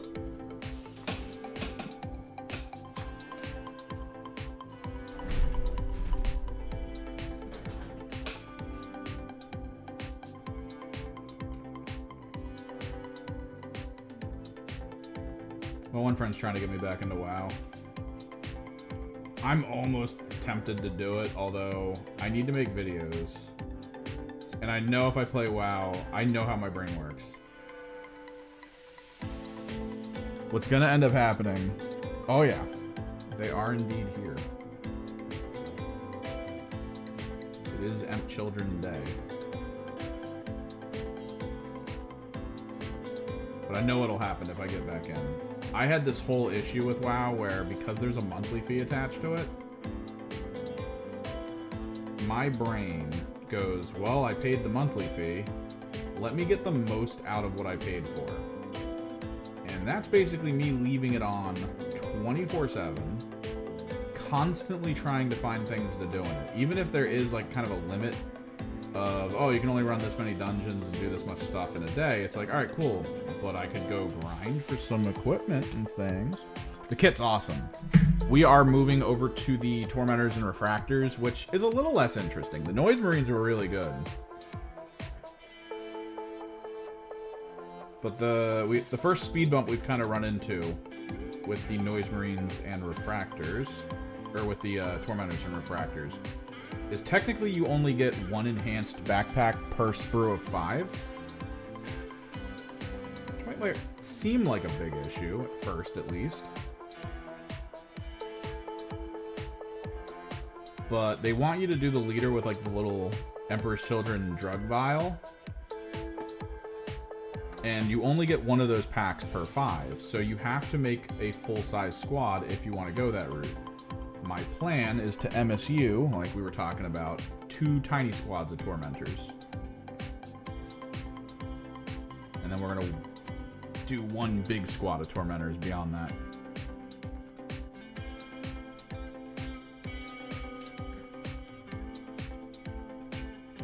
So rather than having the drug vial on the backpack of these Tormentors, we'll only do it on the Refractors. Because we're only going to have 1 squad of Refractors.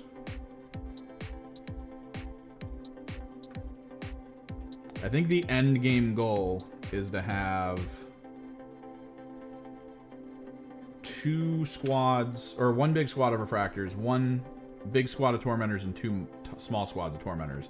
I think that's going to be like peak for the Mercurial host, because you can basically, like we were talking about before, if I'm planning on blocking my opponent from setting up, you take a full-size squad of the Tormentors and you immediately infiltrate them into a nice defensive position to prevent the enemy from applying infiltrators in good spots.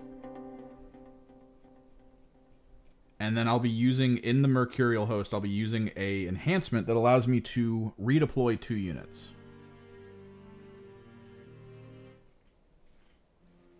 So kind of once we're done preventing an opponent from doing something, I can then reassess my situation to be more what I want it to kind of be. Where I'm thinking what's going to end up happening, in most situations, a small squad of Tormentors will be on my back line. Just a small little unit.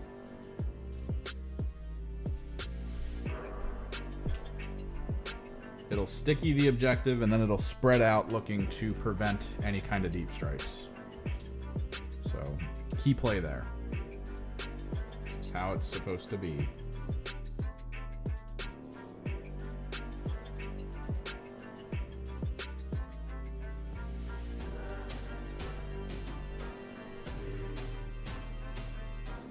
Also, we're drilling barrels. I've never drilled barrels before. I've never wanted to drill barrels. But I was looking at some of the barrels here and I went, let's try it. So, we're doing that. And apparently I'm really good at it. I don't know why.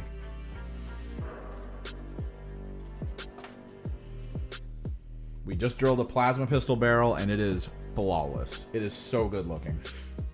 So good.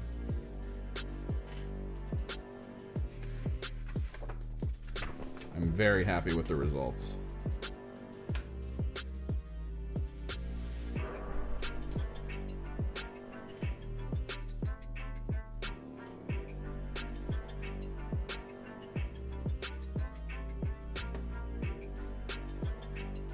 Logo on this guy, little icon.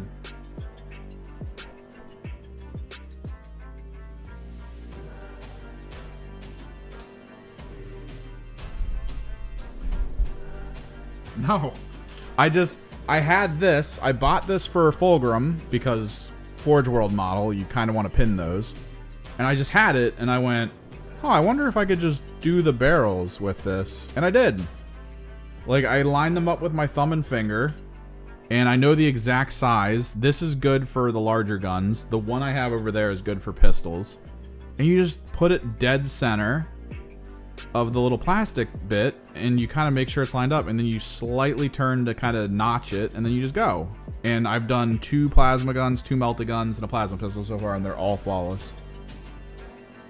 I'm waiting for it to mess up so I could be like, oh, my ego. No. I was in it for the perfection.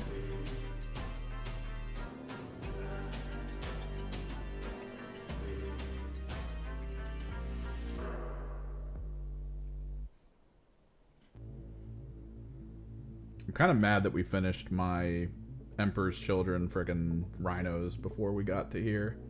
Because they give you some bonus symbols. Would have been very helpful.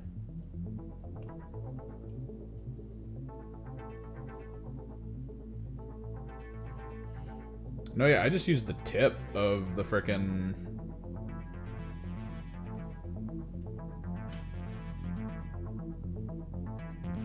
pinning vise. And it just, I always seem to hit dead center with it. It's perfect.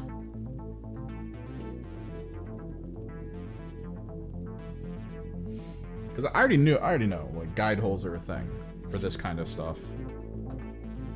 So, that's already, like, out of the way for me.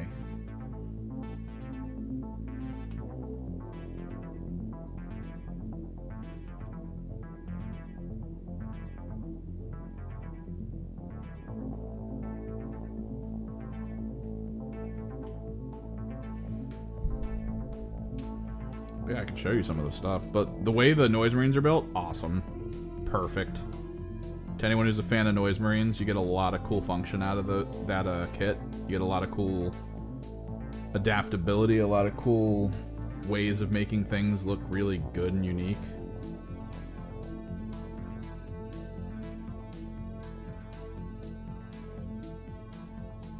They definitely did an amazing job with that.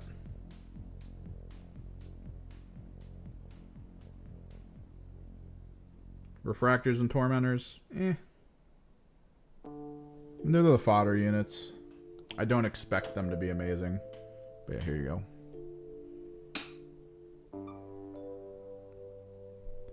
So the gun attaches to 2 arms. They are specific arms. As well, this little component here is very specific, like this backline thing. The head's interchangeable. They give you a bunch of them. There's a head that I didn't even use across all my Noise Marines because I didn't think it looked cool. The backpack is this little midsection here is a component, and then the backpack itself is a component. This little plasma thing is also a component, but they all look the same, this little plasma thing. So you get the oddity of the gun with the head. That's a whole thing you can kind of customize and make different. You get the backpack with the midsection, which there's limited customization there, sure. The shoulder pads, every single one of them has a recessed version of the symbol, but you could also go a clear pad as well. And then they have a speaker pad. So you can kind of adjust which shoulder is on what speaker, or like which body has which speaker pad.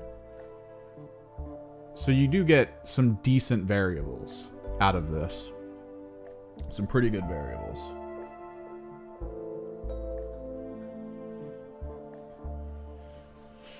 Still, it's mono-posed bodies, so a lot of them are posed the exact same way. There's not a lot of secondary componenting, like, oh, I could put a cloth on this guy, but maybe not on this guy. Refractors and Tormentors do get a little bit there. They get syringes, and then they also get, like, grenades and pouches. So we'll get some difference. A little bit of difference between the two. Nothing major.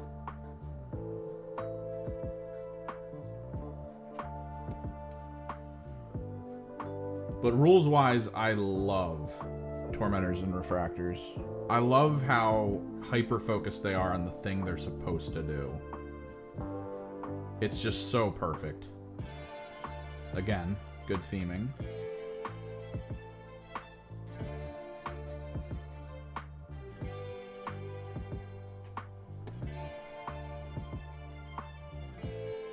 Like, I might use my large squad of Tormentors at the front of the line.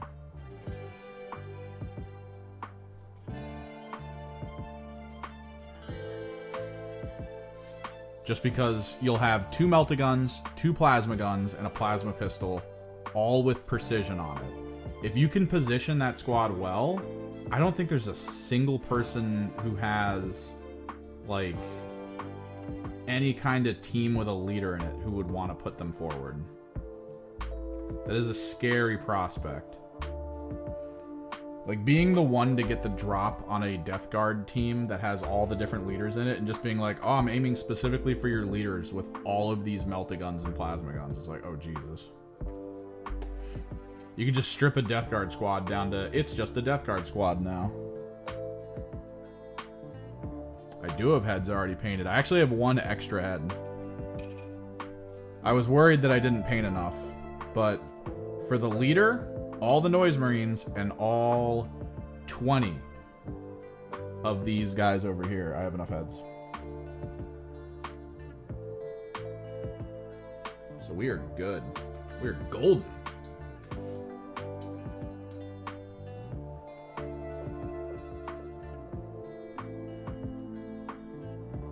Oh, nice. So I can make one of them look like he's carrying a bolt gun and he's about to, like, put a syringe in his leg. Or throw a grenade. I think we'll do that. Oh, and we can do a reload. Oh, we're doing a reload. Okay, so 2 squads of 5 of these. We will have 1 unit who will have an interesting thing it's doing, either syringing itself or reloading. We will have 1 unit with a pistol, or the standard gun, just holding it. And then we will do a Melta and a Plasma. Technically, I could give... So this is my issue, right? So this was the thing with Thousand Suns. Specifically, I want to say the Terminators. Technically, the Terminators, you can give your heavy weapon Terminator the missile rack. That way, all of your power is confined to 1 unit. So if you're taking your Terminators away, you could get down to a point where you have the leader and you have that Terminator with the Gatling gun and the missile rack, which is fantastic. It's a cool idea, in my opinion. So we have an icon, and I honestly think maybe it should have the Meltagun. That way we have the icon with the Melta, because it doesn't say you can't give this icon to one of these, right? Like, you can't be like, okay, the icon has to go with a bolt gun. I'm going to double check that that's not the case. But I do think we condense some of the power. That way, if it's down to, like, the squad lead and 1 guy, it could be the squad lead, the icon, and the Melta. Which probably won't do anything, let's be real. But I feel like there's maybe 2% chance, a 2% possibility among everything that could occur where that might win me a game.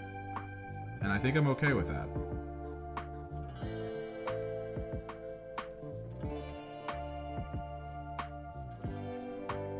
Oh, holy crap. They might have accidentally... Oh, no.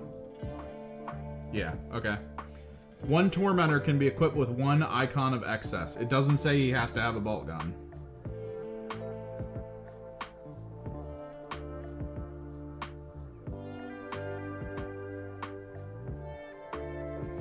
Let me actually go take a quick look at the combat patrol for this.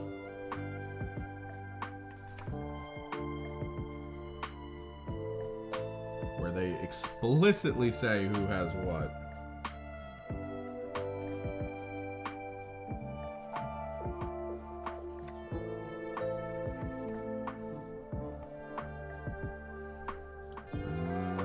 Oh, they have infractors. That doesn't even matter.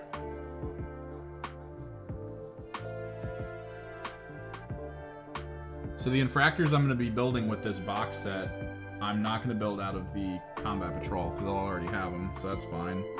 Oh, gross. It doesn't matter. They gave the leader of the infractors a power sword. I think I want mine to have the whip. Power Sword's actually not bad. They are precision and melee, and this is AP2.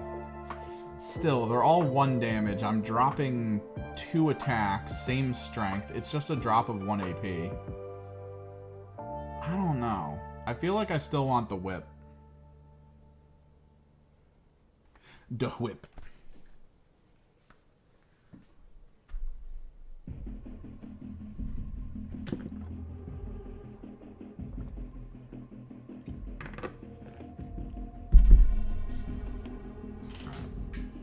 So, by rule, Icon Bearer, Melta Gun. I think we will apply the Plasma Gun. You. Let's figure out what arms I need for those, because those are special. 30, 33.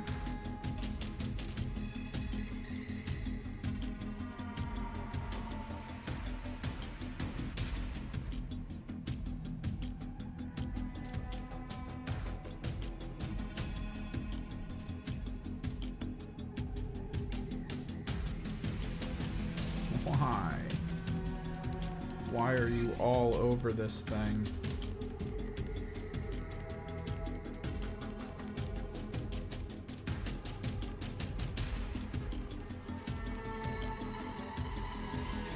What's the other one? 40, 41. So I need to find 30, 33, 40, 41. Or 30, 31, 40, 41. I found the 40s. That is for the Plasma Gun.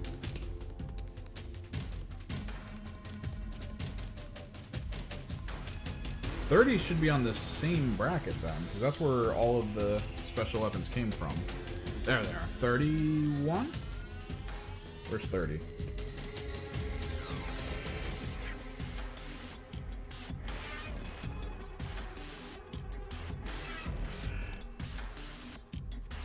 There it is. Whip. I might have one leader that does a pistol and a whip, or a pistol and the sword. I don't know.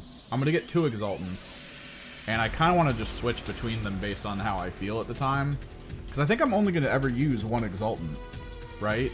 Although, okay, so exaltants go in tormentors, refractors. I have 1 refractor squad. That's where this guy's gonna go, most likely. I'm gonna have a full-size Tormentor squad, so if I want a second one of these, I think he does take his pistol, because he has a noise pistol, which is really good.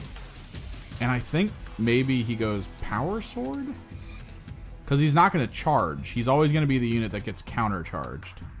So he might as well be a unit that could possibly, like, take one guy out. Potentially, with a precision attack of some kind. So is that all? No. There. This one will be the reloader, I think. We'll go with the reloader, and we'll do the syringe on the next squad.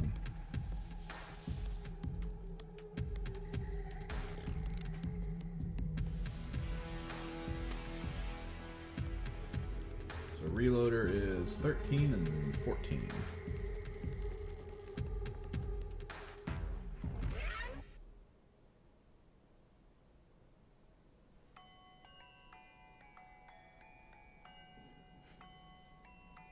Oh, geez.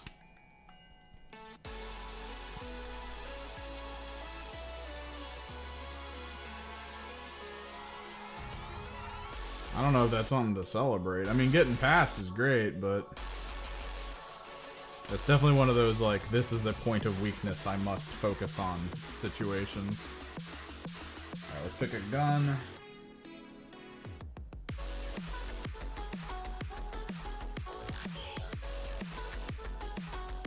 We'll do 39.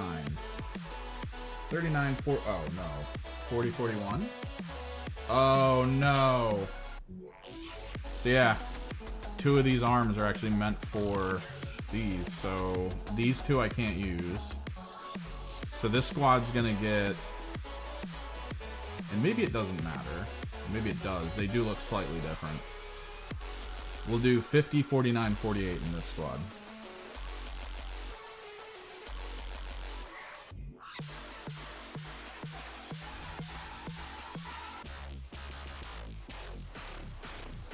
Well, what's this? Some of these guns have an arm already attached to them. Is this for the leader?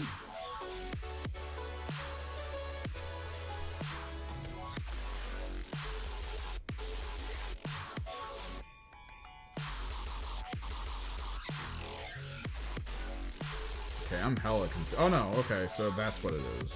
Okay.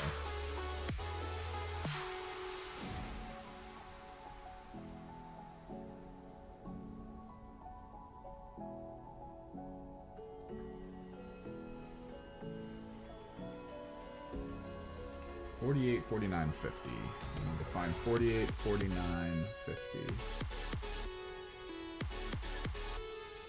Down 48.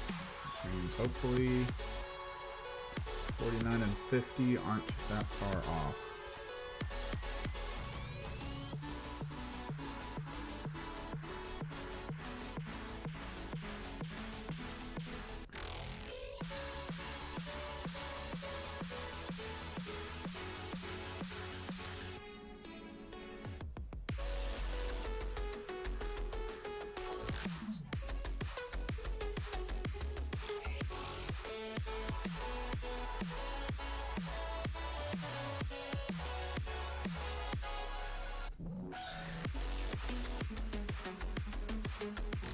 Do you, Nick? Do you? What's up? Also, let me grab some of the minor detailing stuff out of here.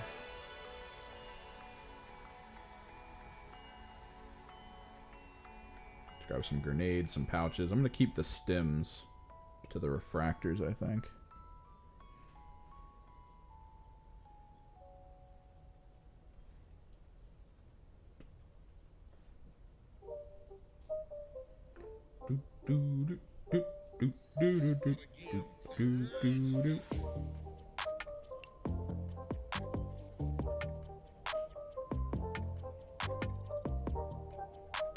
Who is this we you speak of?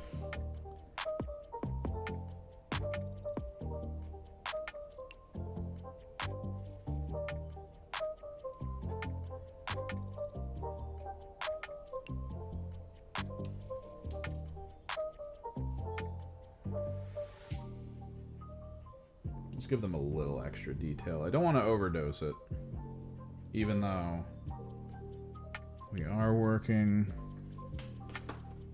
on Emperor's Children, so that would feel kind of poetic.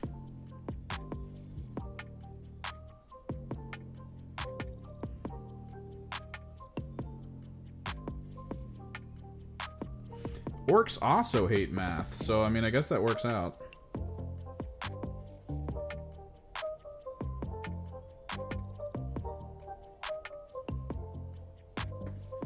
Okay, let's see if this is the right size. Am I cool with it? Oh, I don't know. I think we go the smaller one. Yeah, I think we go the smaller one. Right? Yeah, we'll go the smaller one. I feel like the big one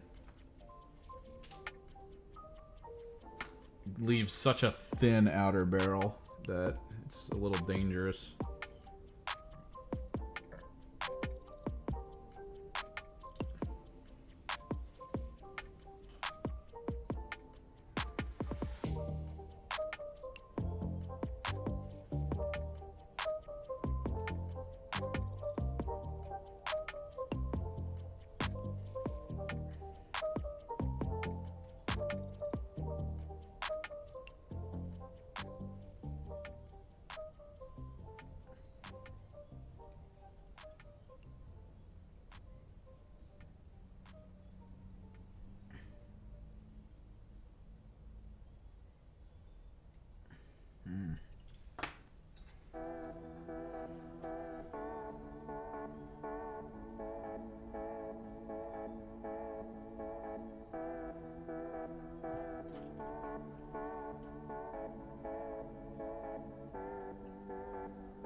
problem, it slid a bit. I'm happy about that. Granted, 2 whole things for the infractors, which means we have another shot at this.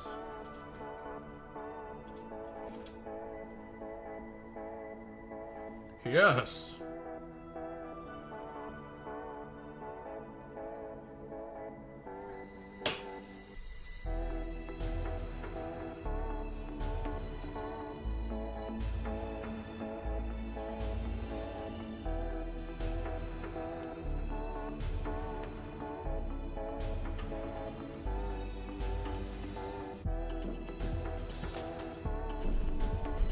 Also, I'm not using the reload on the other squad, so technically I have 4 shots at not screwing this up. Thanks, Games Workshop.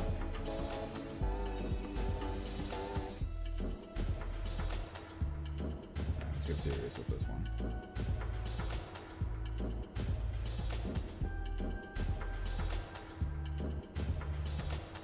There we go.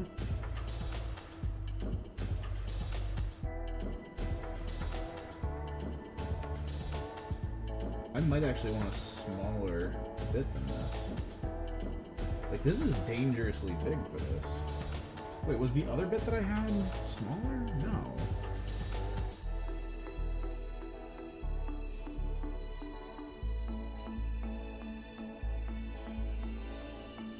Yeah, this is the smaller bit, only by a fraction, though.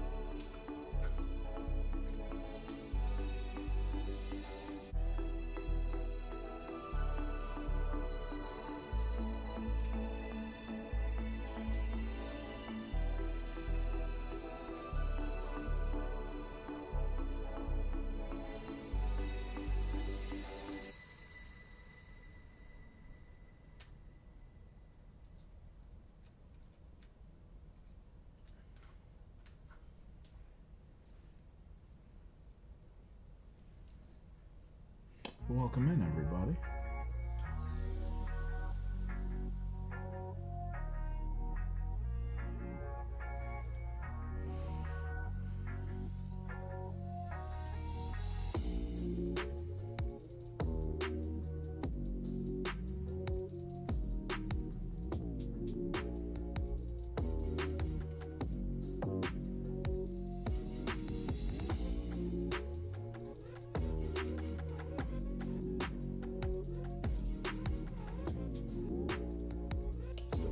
Low. It doesn't look bad. I'm not looking to like flawlessly line it up with the other elements that are attached to it. It's not that big of a deal to me. I just need it to be very close to center.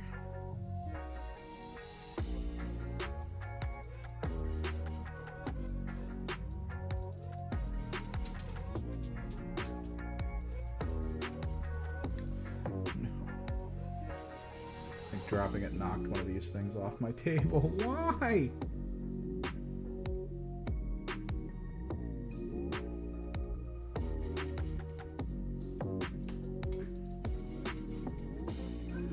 Okay.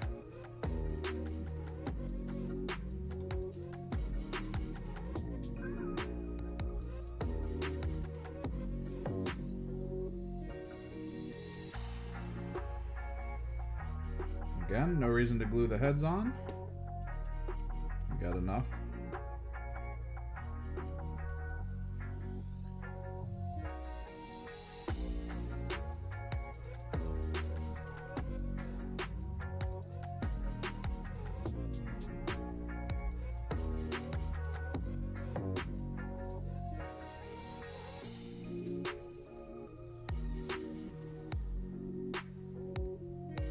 Action reload pose.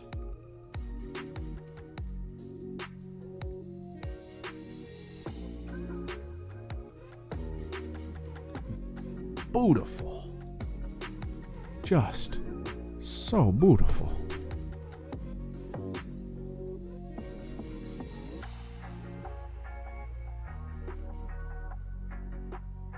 I'm doing like a little grenade thing over here.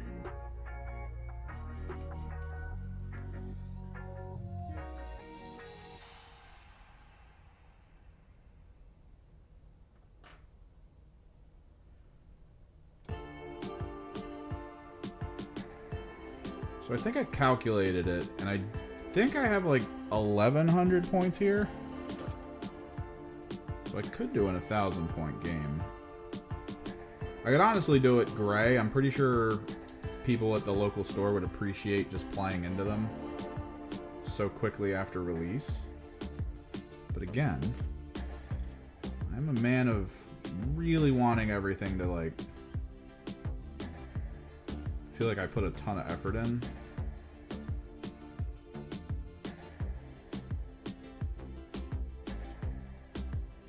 So to show up on Saturday with this army fully painted would be absolutely pogging out ridiculous.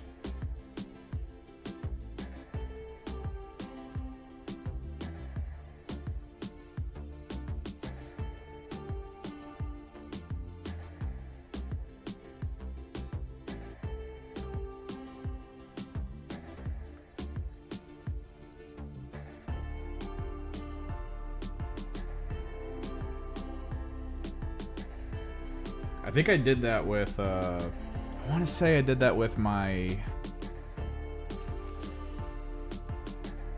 want to say Helldrakes? I think I got my Helldrakes, I put them together in a day, and then I painted them both in like a day and a half. And then I showed back up at the store to play a game with them.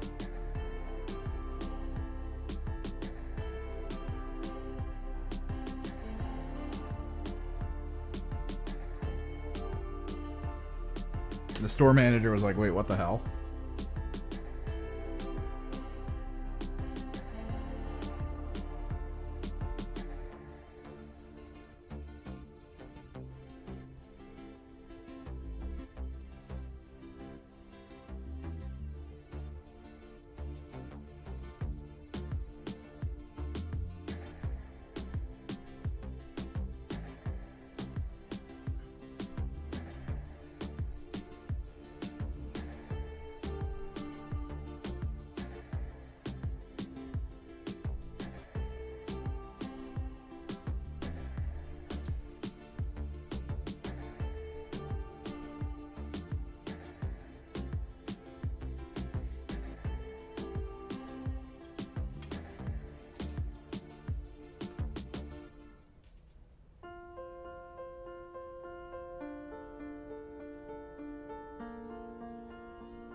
So chat, do we take the risk? I'm gluing the arms in position before gluing it to the body, or how do we want to do this? I've always hated this. Pigment powder. So, it is a good idea to just get like a nice brush that's dry, or to possibly apply it by kind of like putting it on the end of something that can kind of like poof it at it, I guess, is a kind of concept. What you want to do to hold it down, and I've seen people talk about this, 9 times out of 10 when you're applying pigment powder, you're not thinking of keeping it down, right? Like, if you apply pigment powder, you're hoping you have enough so that down the road you can apply more if you need to, which, it's a little bit not great of a way of approaching, you know, making your models look good for tournament days and stuff. So what people suggest is you get like a spray bottle with isopropyl alcohol, like a good bit of isopropyl alcohol in it. So when the pigment powder is placed on the surface of your base, you kind of spritz it, not close, but like decently far. You kind of just spritz it with the alcohol. The alcohol will sort of connect it to its surface a little bit. It'll provide a little bit extra hold, and then it evaporates quickly, so it won't muddy out. I apply varnish afterwards, like a little while after, and of course from a distance. So the varnish does kind of hold it, but I also notice that it doesn't exactly hold it perfectly, as every time I try to transport this guy, there's always a little bit of pink pigment near him. So it's obviously not holding all of it. But applying it in like poof hits near the connecting point between the ground and your model looks really nice, because it makes the model look like he's walking and kicking dirt up onto his legs. Applying it to like the bottoms of capes and stuff and loincloths and things also works out because it just feels good. It feels like there's dirt, dust. It makes the unit feel more in the world that you've sort of built for them. I don't know if this is the right hand. I'm starting to think it might not be. Oh no, it might be.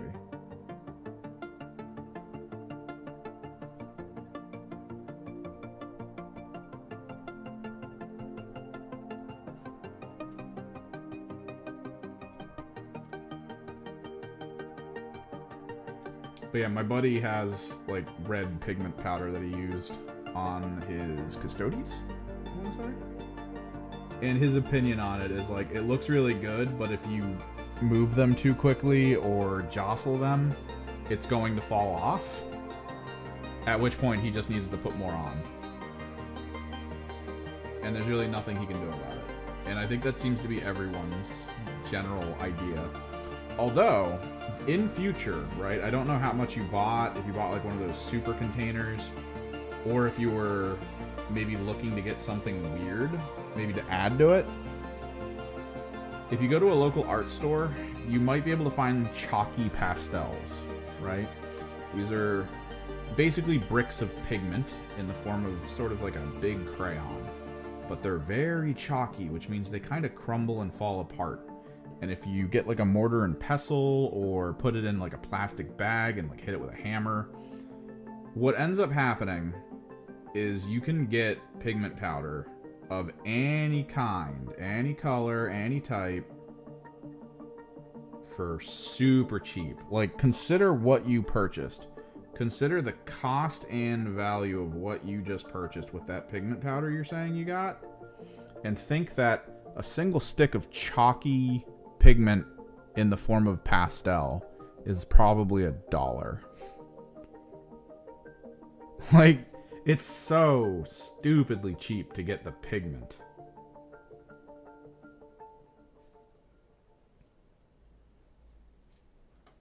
You almost don't have to care about it.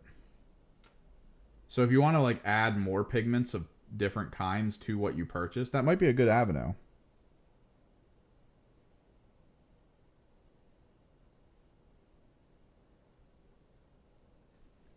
Because one pigment color, here's the thing, right? I'm going to keep saying that, I feel like. If you're painting the surface of your, I think my music is done, world red, and you're like, oh, I have red pigment powder, that'll be good. Red on red just is red, right? But let's say you paint it like a dark orange or brown, and then you apply the red pigment over top of it. The red stands out more, and it feels better, I think. It feels more effective as almost like an accent color.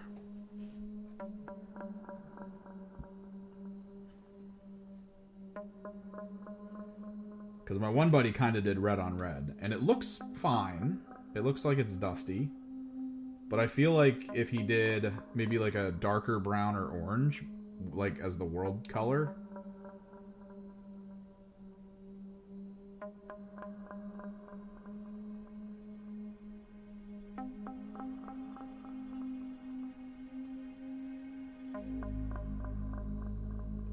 and then did the red pigment powder on top of it, it would have felt like more interesting.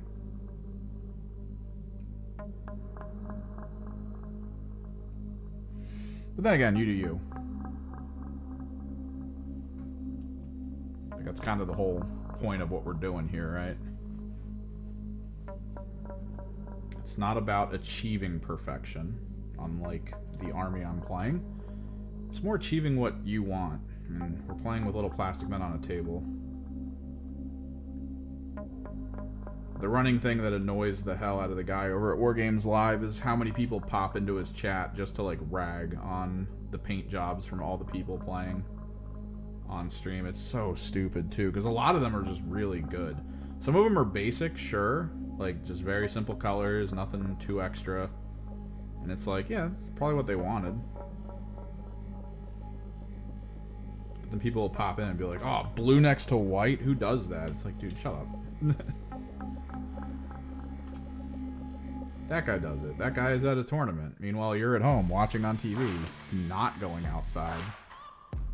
One of those two people is doing more than you are.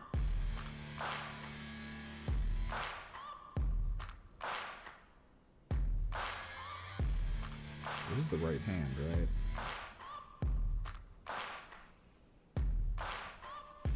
Oh no, is this the wrong hand?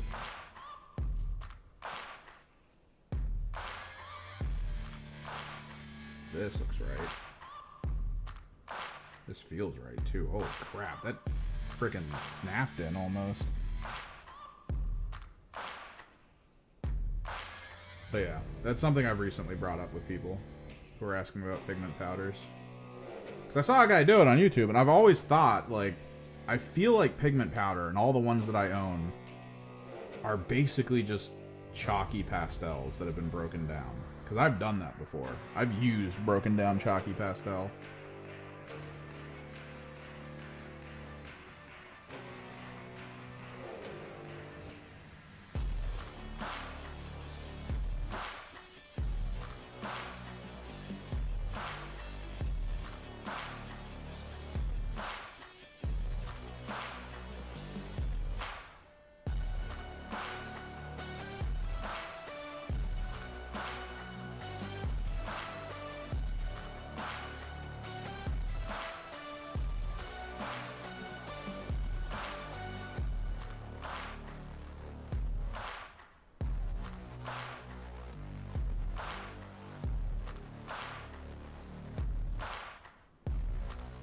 This doesn't feel like the right arm. It might be, but it doesn't feel like it.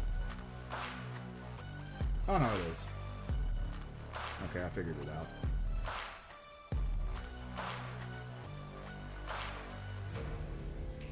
It looked like it was supposed to be for a connecting point, but it's not. It like sits into it like a wrist popping out. It kind of connects at a low angle. I mean, that just looks badass. I'm being real. Got that, like, bent wrist down.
There were two connecting points.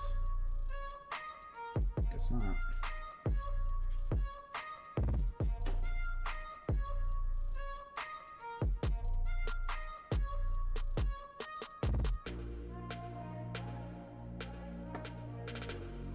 First MSU of Tormentors.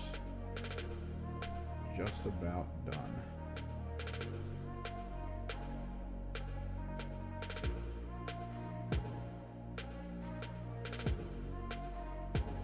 What does the Exultant give the squad? I'm trying to remember. There was a reason I was thinking they were only really good in Refractor squads, but maybe they aren't that bad in Tormentor squads.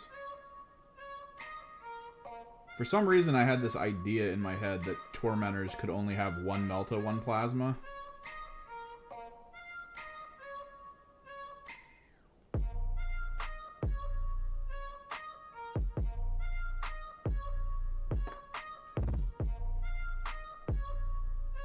But if you consider how squads currently work, and what's considered a squad and how you can kill them, the reason I think Assassinate is like such a good rule, or such a good mission rather, for this army is if you kill the leader of a unit, the attached unit in its completion is considered dead.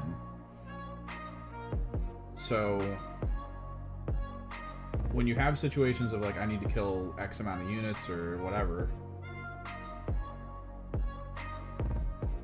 the Tormentors at least have this backing idea of, okay, well, we have to kill a unit, and we could do that easily if we have enough Tormentors, or even people who come with precision built in, to just rush down and kill specifically the leaders of every squad. Because if you cut all them out, it's just one guy you have to kill to get the points. So you have one guy in a squad of 10, or even sometimes two guys in a squad of 10, and you could just rush into like an orc squad with like a war boss or whatever the boss knobs are, and what, a medic boy or a pain boy or something, and just kill those two. That's 2 dead units. You've killed 2 units. All you need to do is just kill those guys. And then the squad that they're in is a little bit gimped because now they've lost all their bonuses. I mean, you're still going to get hit by an ocean of attacks. It's just not going to be anywhere near as painful as it would have been.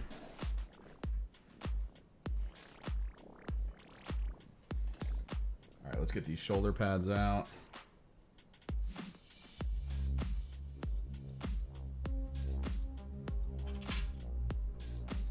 And Tormentors are very much in that boat. Like that full-size squad of Tormentors, 2 plasma, 2 melta, plasma pistol.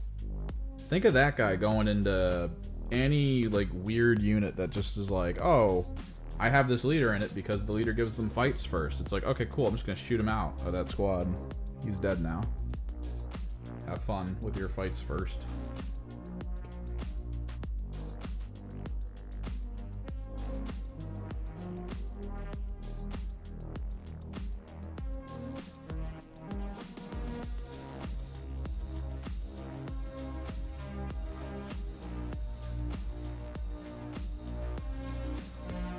We'll go with a bunch of blanks, I guess, for these.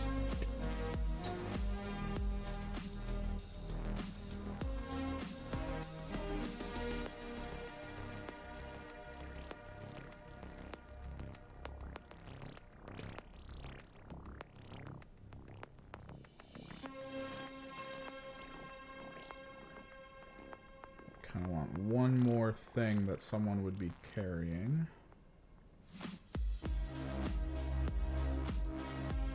Maybe just another grenade satchel. I need to save the syringes for my refractors.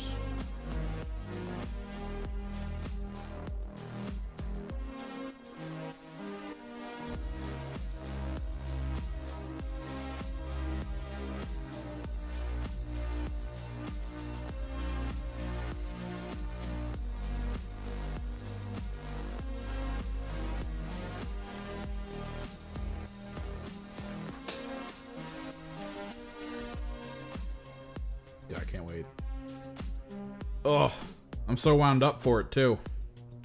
So in my Thousand Suns army, I run usually one full-size squad of Zangor Enlightened with a shaman. It's usually how I work. I just love that squad. I love that squad as an idea. It has such versatility depending on what you give it as an enhancement, if you give it an enhancement at all. They're a fun little tool. And every time I have run that squad, I've run it into people who are like, ah, this is my such and such with the leader. I'm like, are they into transport? No. Okay. Well, this is my big enhancement on this leader. This is the one that does this, this, and this. It's like, okay, cool. Is he into transport? And they're like, why do you keep asking me that? And I'm like, so you're not protecting your leader? And they're like, no, he's in a squad. And I'm like, okay. Don't put him in the open. Oh, he needs to see targets in order for his ability to work. Okay.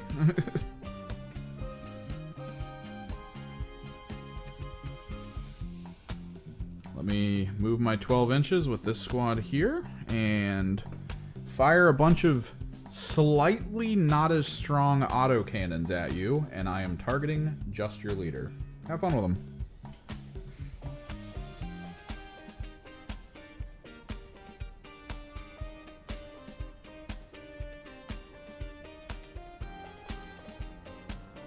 Like, seriously, every person I've ever played where I've done that to them, they've gotten a lot better at keeping their leader out of sight, or buying transports. It's one or the other. It's how they handle it.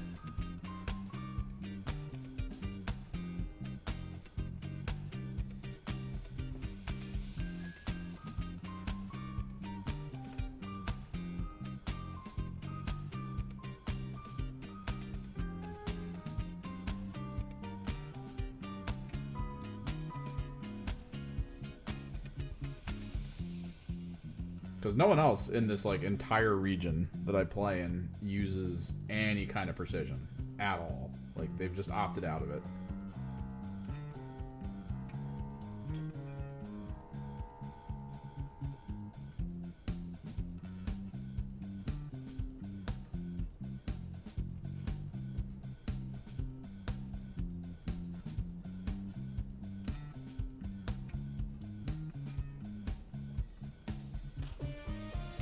Oh no, his pack fell off. But man, when you have a leader in a squad, it's important that he's on the field. And I just outright murder him in a turn. There's issues.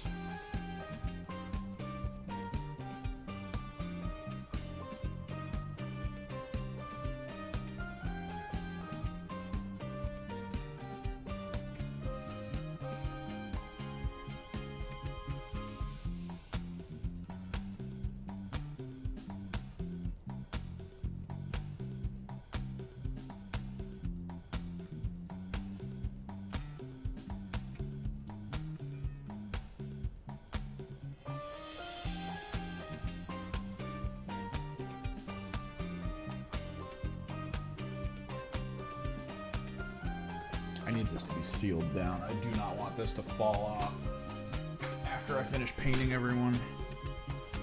We're gonna sprue goo it to his freaking ass. That's how this is happening. Some sprue goo down.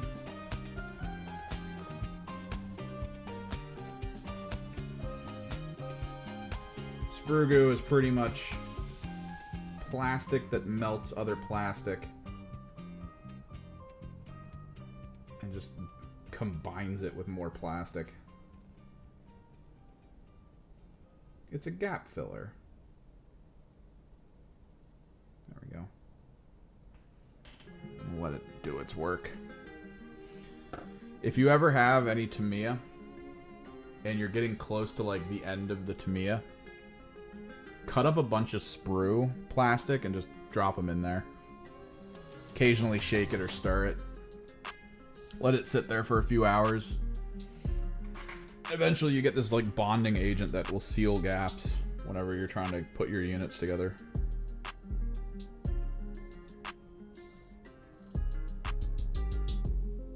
Such a good trick.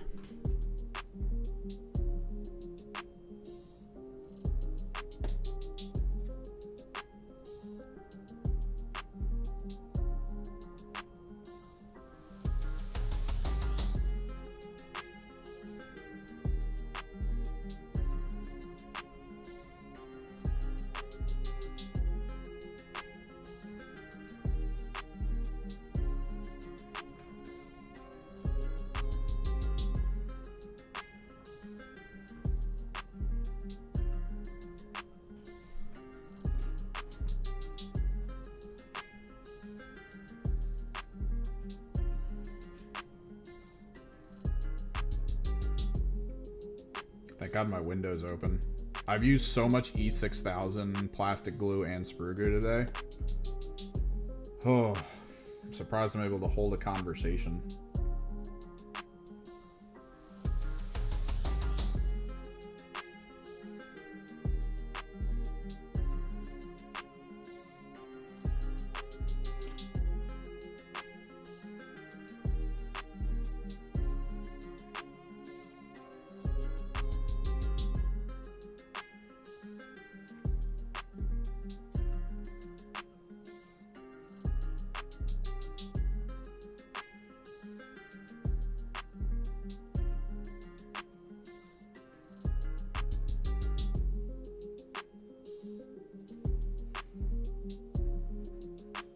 MSU squad complete. One more to make, and then we have to make so many infractors. I think at this point, Let me actually put grenades on the leader. I think at this point we could power through. I always do this like introductory thing when I'm just getting into a sprue. I try to do all the basic units first. I try to see where all the parts come from. You know.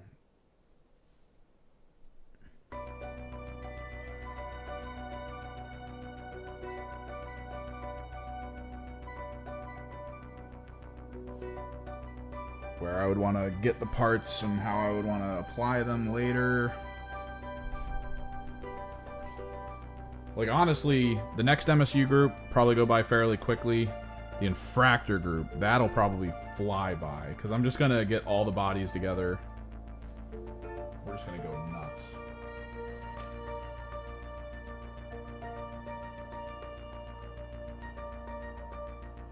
Before that point, though, I kind of want to get these guys on their actual bases. So, if you don't mind, chat.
Fried chicken sandwich.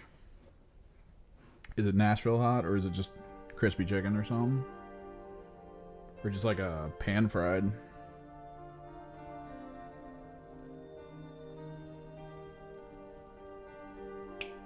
Like you Chick-fil-A-ing out there?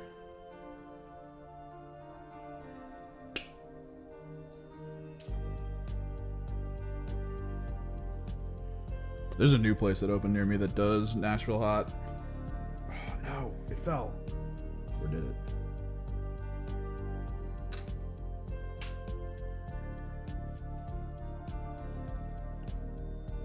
Spicy BBQ. Word.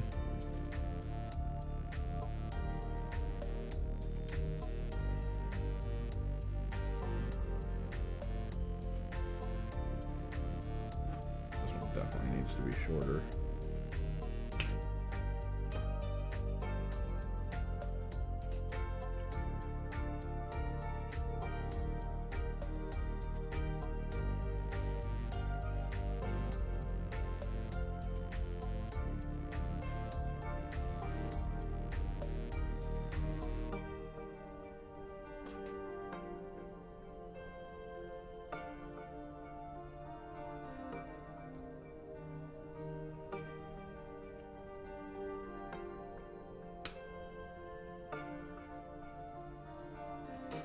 Damn, spicy Korean barbecue.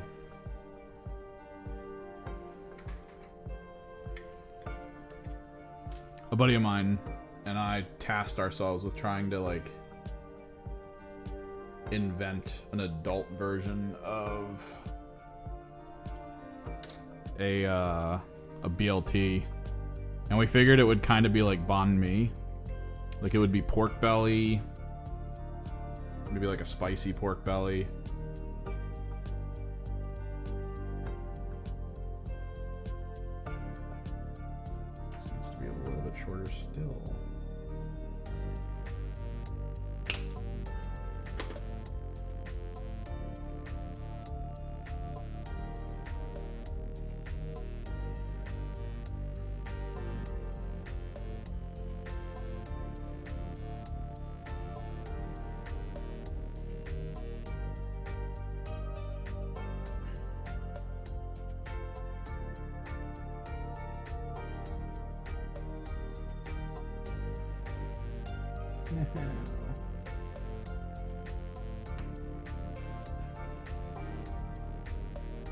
Hold. Brothers, hold.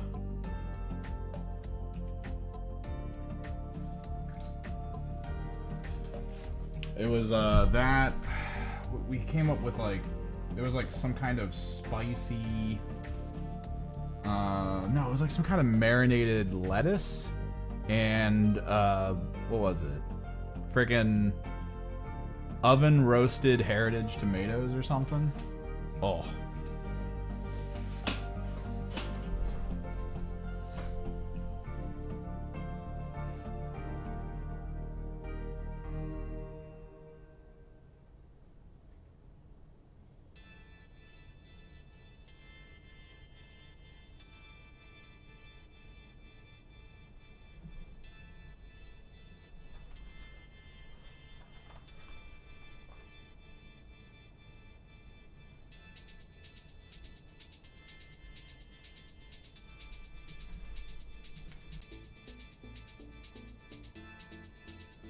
This is very shallow.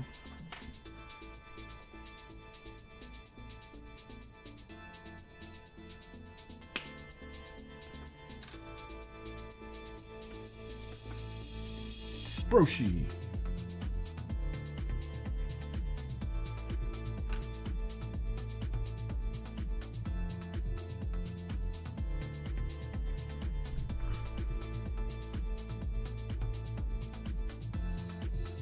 Keep forgetting I zoomed in. Still working like I've kept the camera back.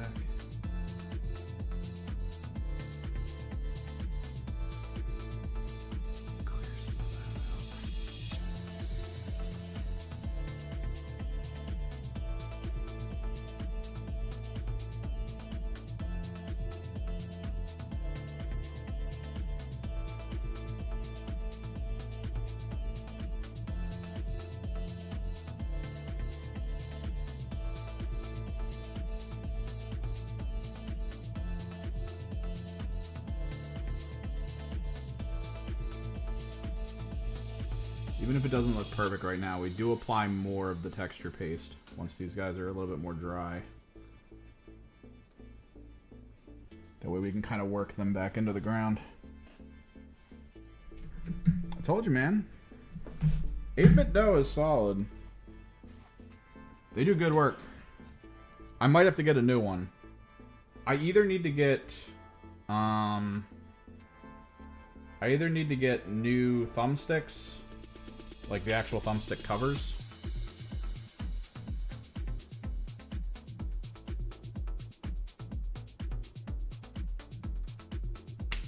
or I just want to get the new one with the Hall effect.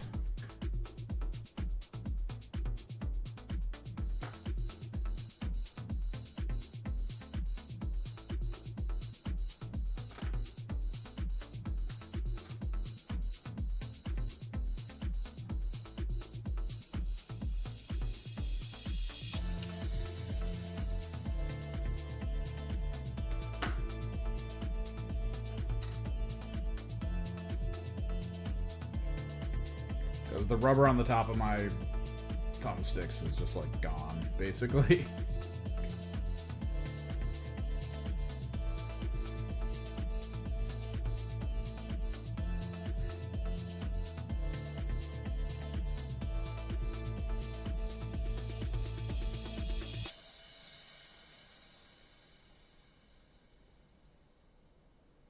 We'll build this up a little under here.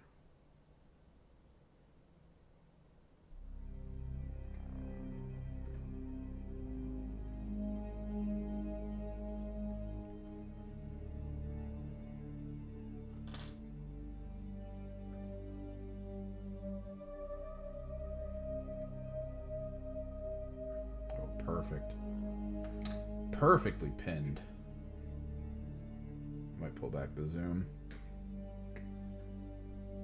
Yeah.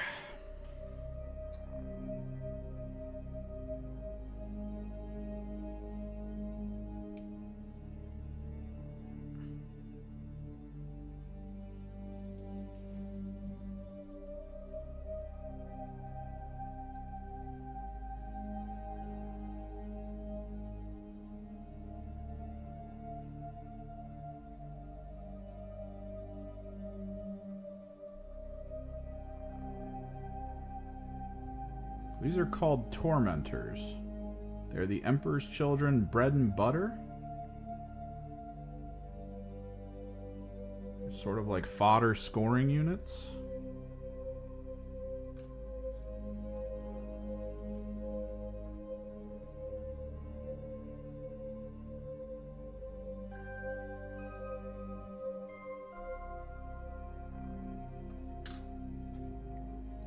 We finished our noise marines, which are kind of like the long, well, not the long range, the short range artillery, I guess we'll say. Those are more the units everyone knows of, or at least everyone within the Games Workshop universe.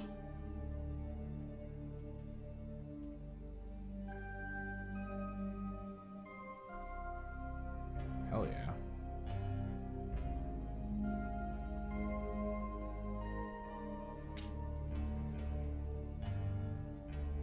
I think we'll apply the texture paste a little later, once we start getting most of these squads done. Speaking of which,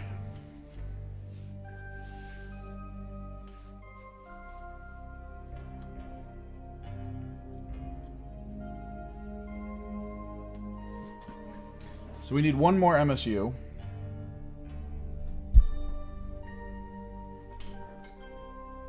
Which is just one more frame of this.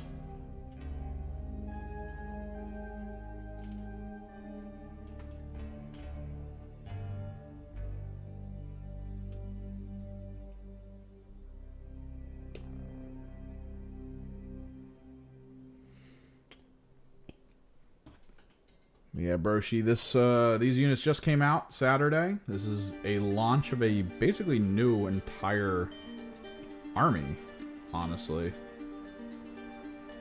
One that people have been waiting for quite a bit.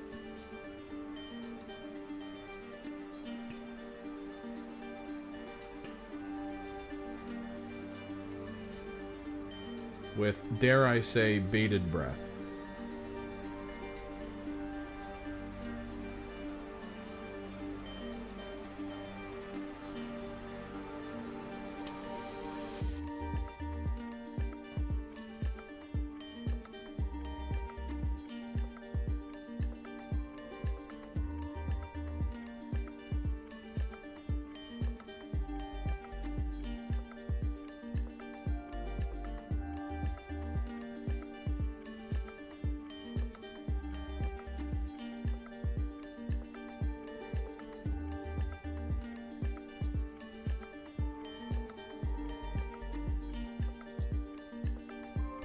Yeah, this is one of the most alluring factions for many.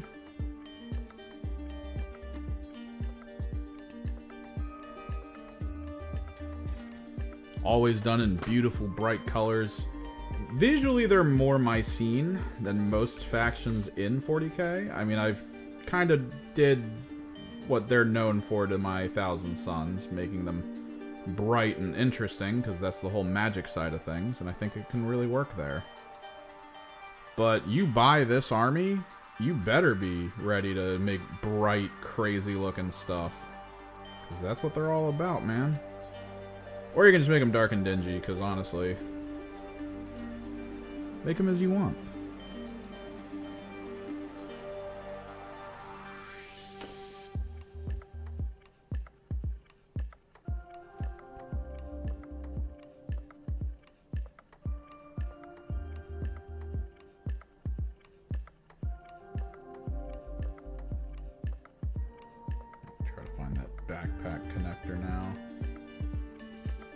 Is.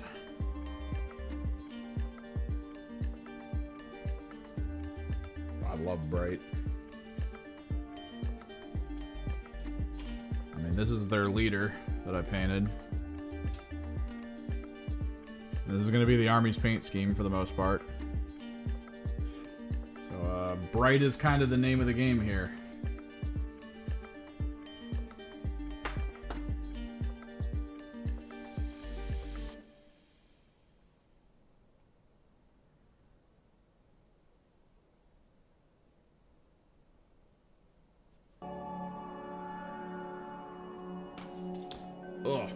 drifting, it freaking hurts. I hate this one.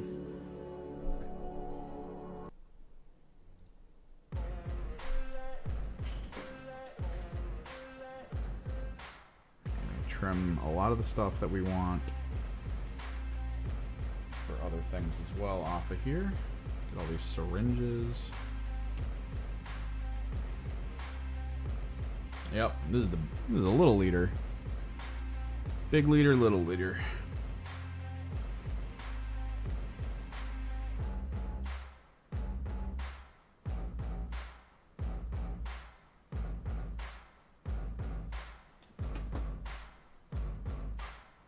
I'm realizing now my f-stop is a little low.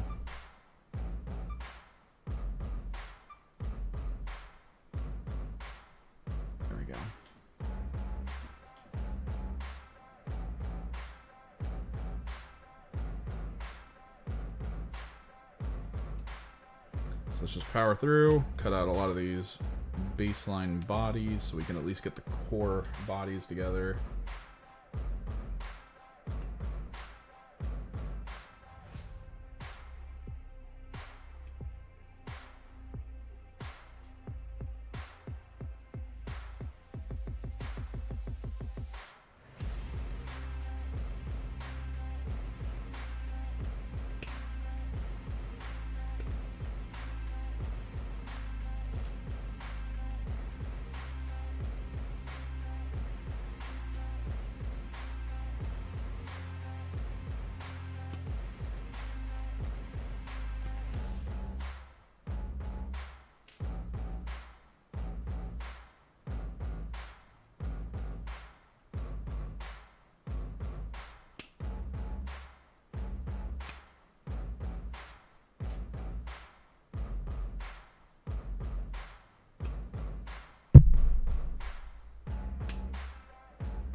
This is the squad lead, so I gotta make sure I get the right parts for him.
What you up to, Bershi? Playing any fun games? What you playing with the 8-bit DAO?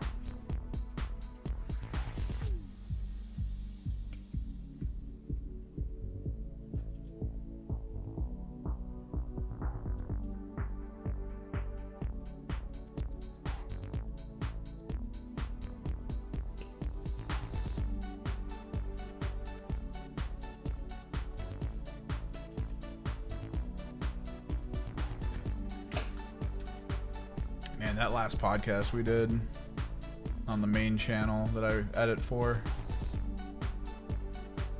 with Colt Eastwood, that was like a little, it was like off. I was watching him talk about like PC related stuff where he was like, we're adults now, we can put settings in, and my whole time I'm sitting there listening to him talk about, you know, actually being able to utilize PC specific functions on console, and how like console does need to become more PC like, and how people are ready for that moment. and that it's fine that they do that. And all I could think about was all the times someone has, like, tried to dunk on me in comments whenever I bring up the fact that, like, it's actually not that hard to utilize PC as, like, a gaming platform for yourself, and that all the complaints are actually, like, not a thing.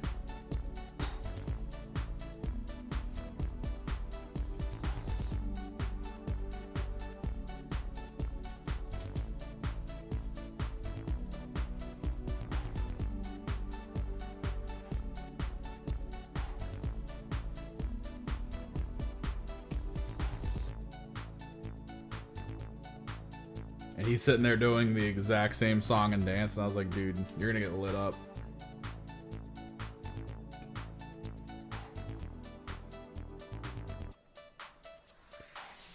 And he did. Our comments went ham on it. They were like, yo, I just want to play a video game. I don't want to deal with a PC. And it's like, that's not what we're saying. You're an idiot.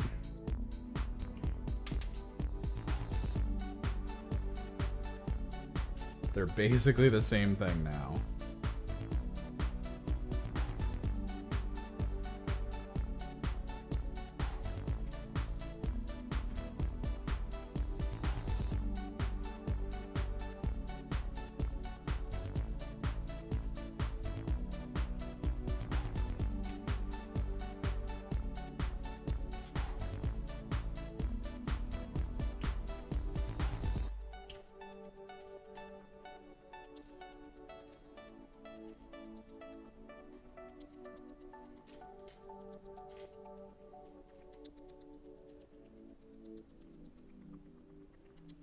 Get this plasma pistol. We're gonna give him another whip.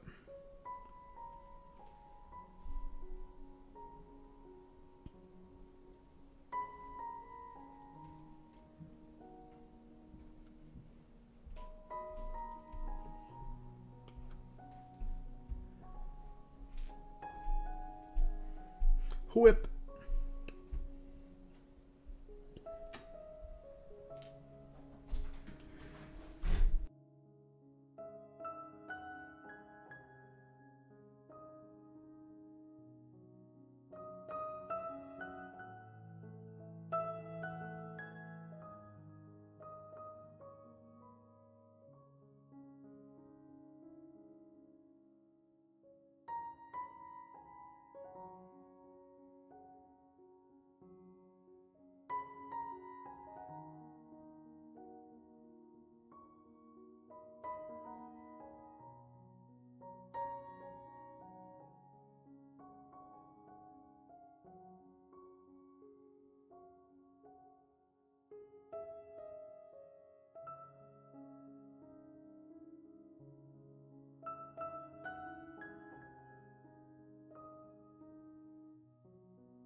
I gotta try to organize these so that the bolt gun user...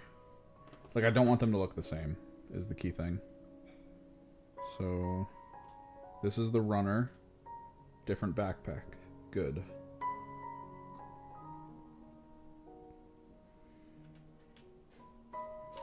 Hang down blade on front right. It's this one. Make sure the back... Yeah, she's getting the icon backpack. That's fine. He will not get the plasma gun.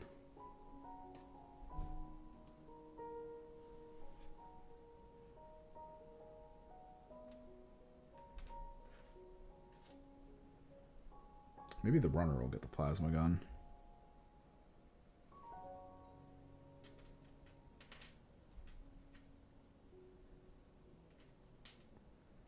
The forward right runner, so that's good.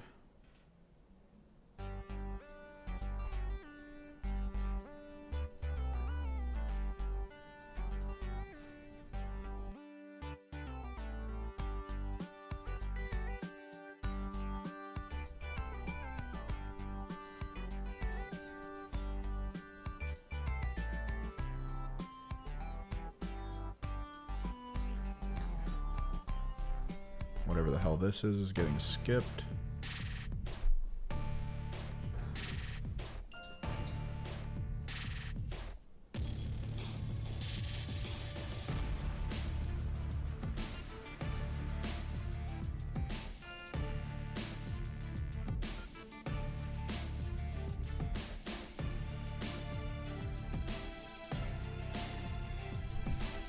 we need to make sure there's not a lot crossover between these.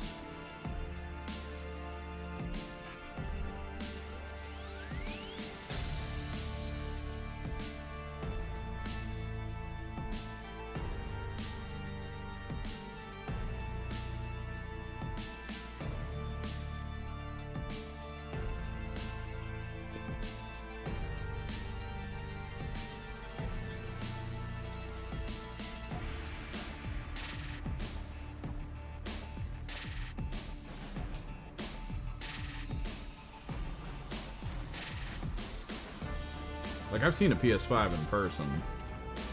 Anyone complaining about the size of a PC next to a computer is absolutely insane. That thing is a brick. It's so huge.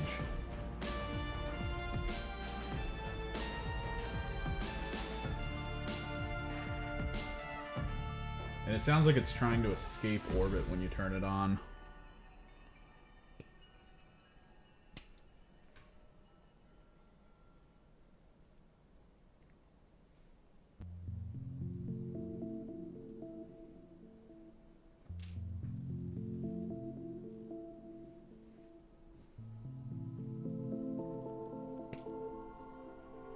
It is weird, though, reading comments usually after that, because you always have that person who's like, you don't get it. I just want to get home from work and play a game on TV. And then, like, normally a bunch of people are under that are like, yeah. But then there's always, like, 3 or 4 people who are like, yeah, you can. That's the thing, like. And it's so weird to see, like, those people kind of pop in and be like,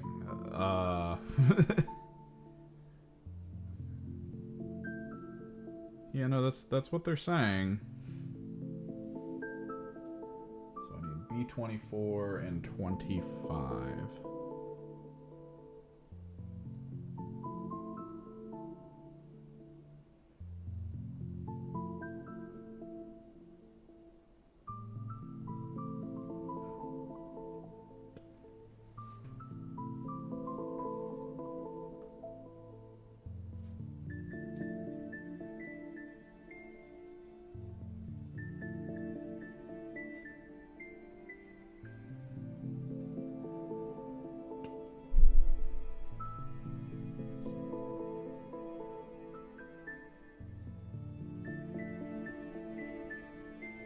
The Melta and the Plasma. Where the hell are those?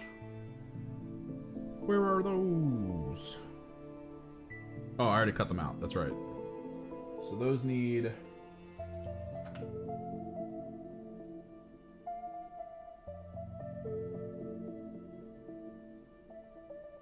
Plasma is 4041.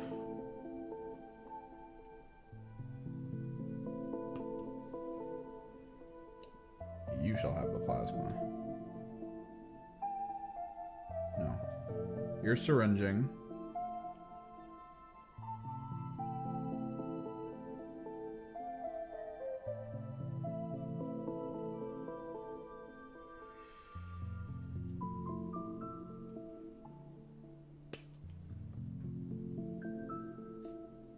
.4041 is plasma.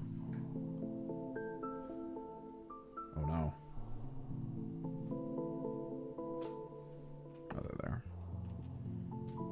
Leaves Melta. Technically, this guy's gonna look kind of the same then. If he goes Melta, this guy has to go Melta. So we'll move the syringe over to here.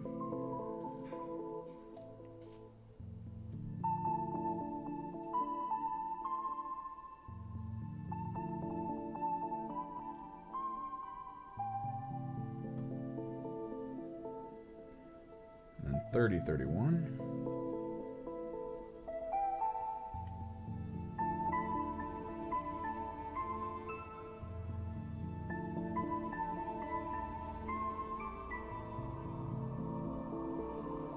Yeah, nice. It's good because the 8-bit though does have the gyro built in. So if you are a gyro user, it just, I don't know, it just fits. It's super fine.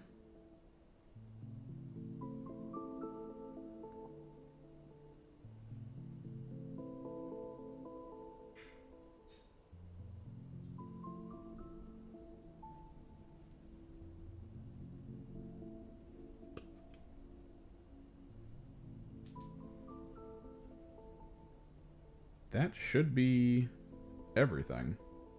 This should be done.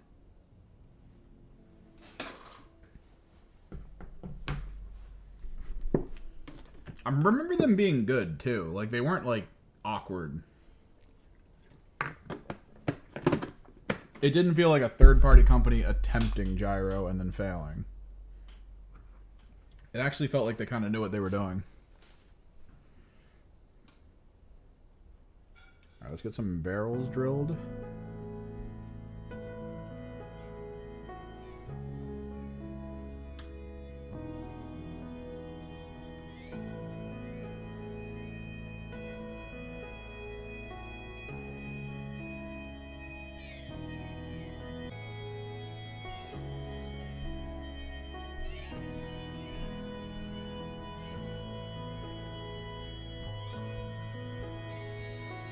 I'm getting that that fighting game, what they call them, FLGs, Fighting League.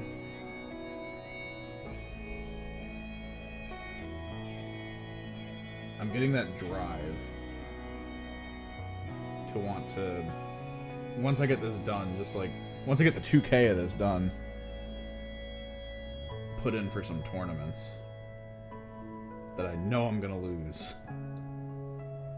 But there's that notion of like, people haven't played this list yet, so maybe I'll catch people off guard. I played Monster Hunter Wilds. It's okay. I wasn't really that impressed with it. Like, not as much as I thought I'd be. With everything they showed about how that world looks and works and all that, I got kind of excited for it being this like more live world. But it's like this awkward amusement park kind of thing.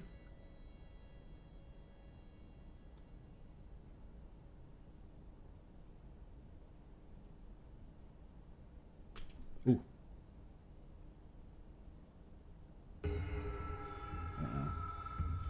Good thing they give me more than just the one.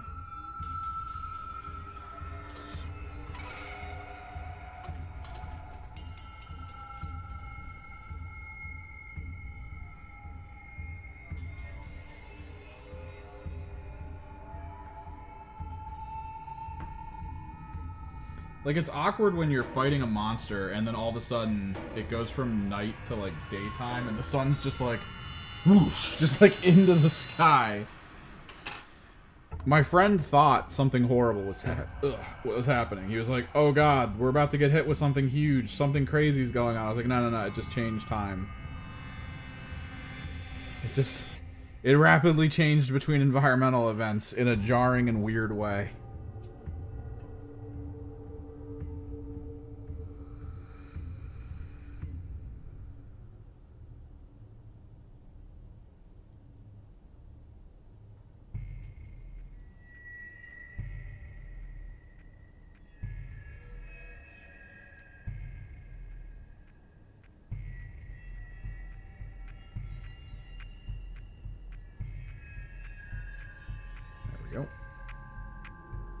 Just a little bit. Don't need much.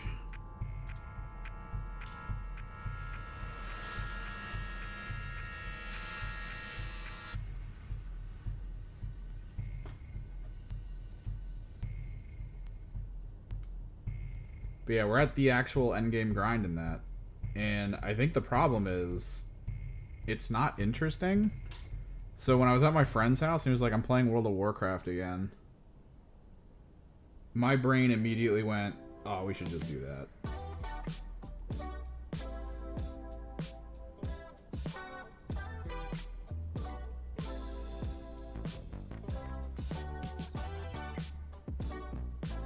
Putting things together. I got merch to put together. I've got illustration I want to work on again.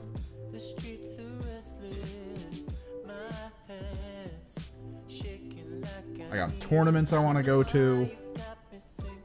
So much stuff where it's like, nah, I can't. I really just can't. Let's get these drilled for the pins.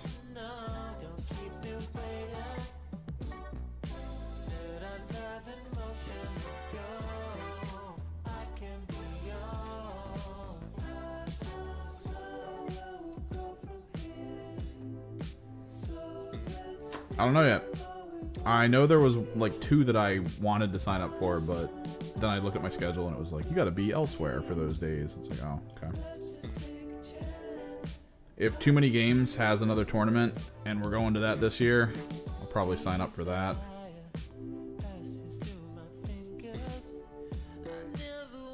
Hopefully it's better than it was last year. Worst case scenario, I'll still be playing these guys, so it'll be kind of fun.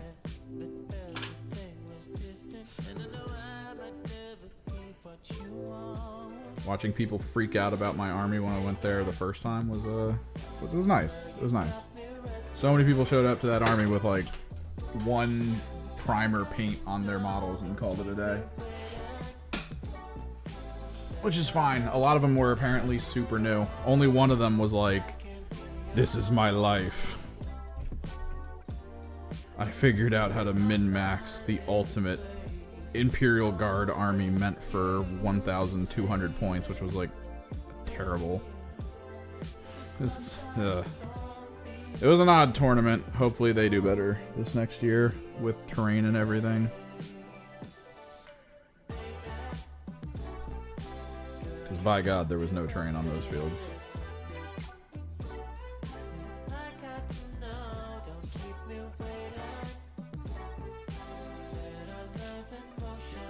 It is not what you want to see.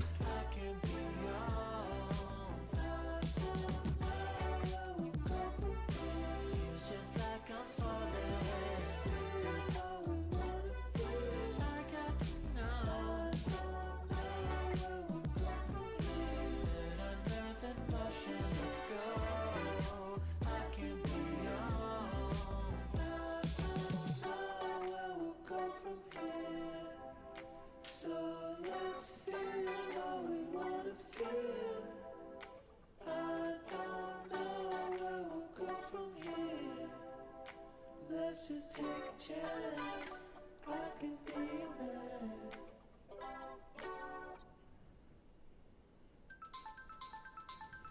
I might actually put the push pins on this side because these are all shallow. The problem with the Noise Marines were their legs are actually very hollow. So you don't have to drill too far and then you're immediately in a hollow shell, making it very hard to pin this side. I think this time around I'm going to pin these, which means we'll also pin all the refractors in the same way.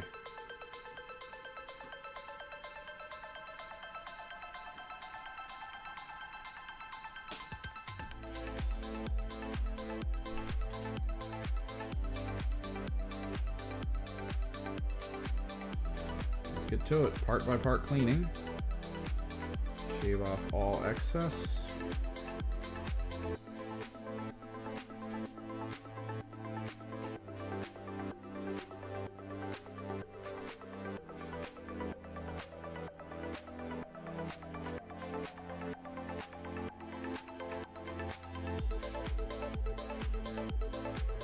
So hopefully my microwave is good. That was the whole reason I didn't get to stream most of this weekend for you guys after getting this box. I kept waiting for a frickin' electrician. We kept calling out and being like, nah, I can't make it, nah, I can't make it. We just went with a whole other person.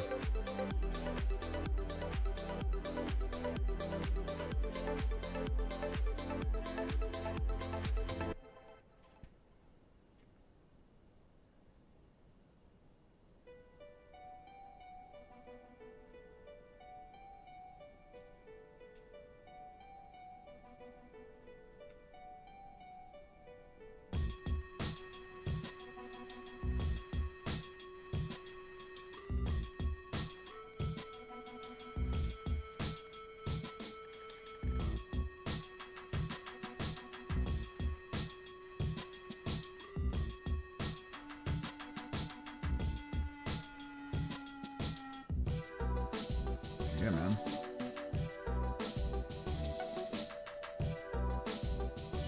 Some days when I'm like, let me eat. I'm gonna reheat some stuff I made.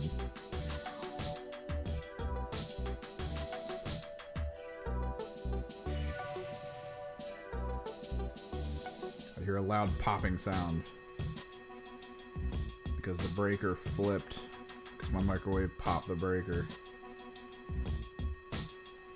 We kept having all these different kinds of electricians come out to try to figure out what the hell was wrong with it. Specialists from the company that made the microwave, GE.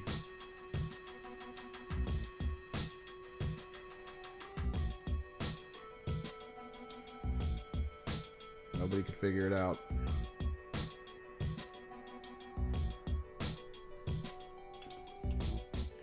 So this electrician came out and basically looked at it and found that the breaker that was installed is like this highly sensitive, crazy breaker that's kind of known for flipping at a moment's oddity.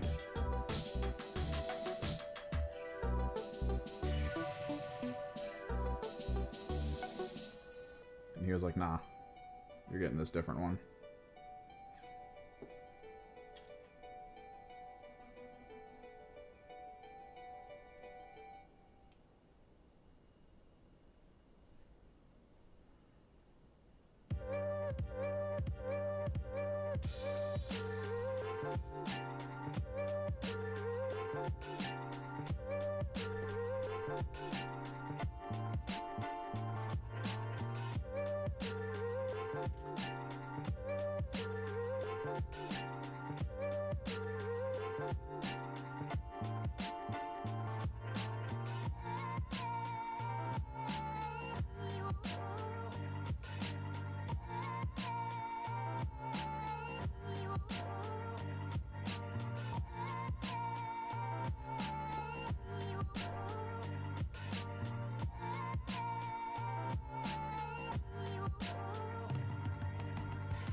Just me flying through these details.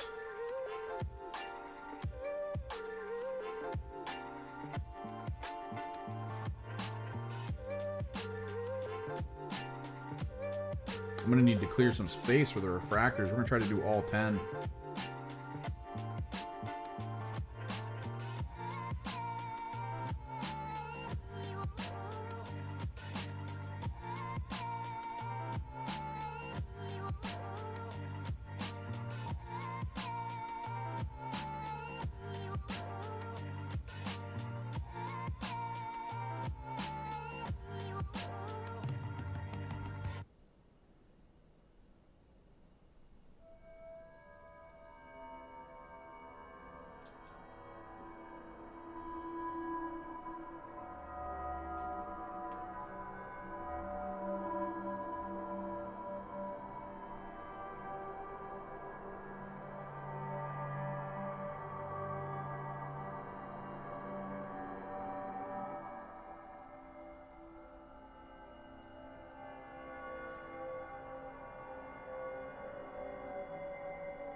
Such a good whip pose, man.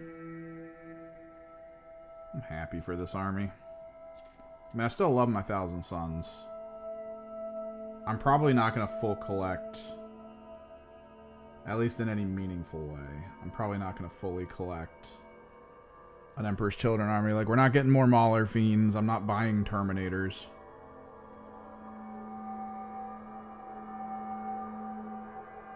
Seems like a dumb idea.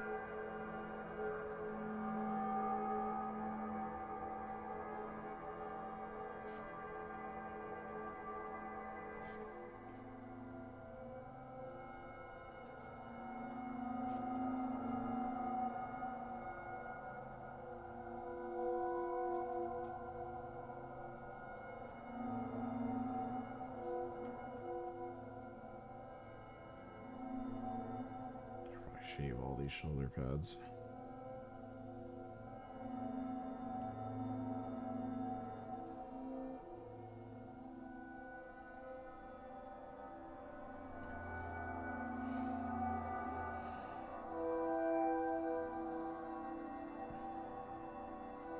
Oh yeah, yep, this is the Slaanesh, the Champions of Slaanesh box. You'll notice a lot of my guys don't have heads. It's because I have a bunch of painted heads over here meant for them. I really need to change this song. I hate this song. So, They are the Tormentors and Infractors is what you're talking about. What we're doing out of this box is I'm doing 2 MSU-sized squads of Tormentors. That means the leaders aren't going to get the cool little backpack thing that they have. Because technically, the way it's built, in order to get the interesting-looking leader backpack, you need to build all 10. Because one guy gets an icon, and then this same backpack is used for the leader backpack, but it doesn't matter, honestly. So we're doing 2 squads 5, and then we're doing 1 squad 10 refractors, the melee ones. Because these guys are infiltrator, they also sticky objective, which normally what you want to do with that is you want to kind of just toss them down near stuff to step out and then sticky it. It stickies in the end of your command phase, though, is the trick. So it's a little risky on the front lines to kind of drop those guys there. But if you shut down an area and you're like, all right, there's no way he can get something over there by my next command phase, you can sticky it. It's fine. The thing is, beyond this, what I need to purchase is one of the combat patrols and Lucius. I need both of those. The combat patrol, I'm going to do 1 full-size squad Tormentors because they're really good. They're genuinely good. And then, of course, you get your Flawless Blades out of that box as well. But the fact that you get Tormentors, like the full-size squad Tormentors, it's like, I don't know, it's so... I didn't expect them to be as good as they ended up being. The idea that you can have 2 Melta, 2 Plasma, and 1 Plasma Pistol in a squad that gets precision is way too good, in my opinion. Like, unexpectedly good.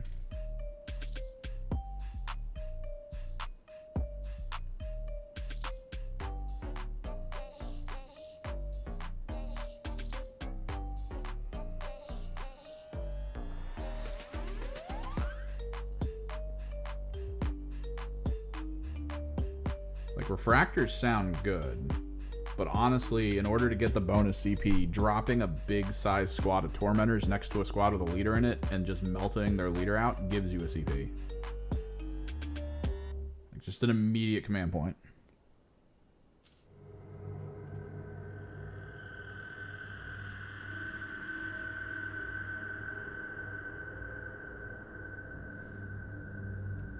I'm trying to remember what the Fractors do. I think they get Scout instead of Infiltrate. Let me look them up. And then change this song. I freaking hate this song.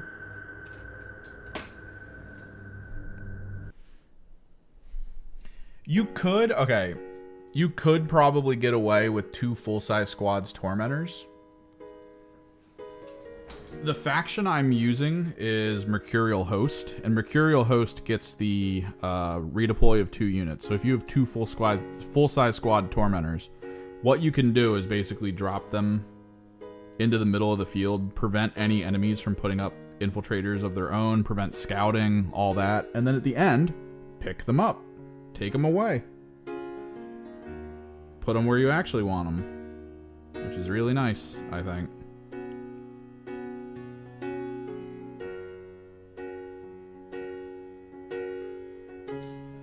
And then even if you have one on the backline stickies, you move them very close to the table edge. So you're kind of screening a little bit. And then in a turn, you spend a command point and then you uppy downy them. So they can just reappear somewhere else. I don't know. I like Mercurial Host. I'm getting really into repositioning and redeploying.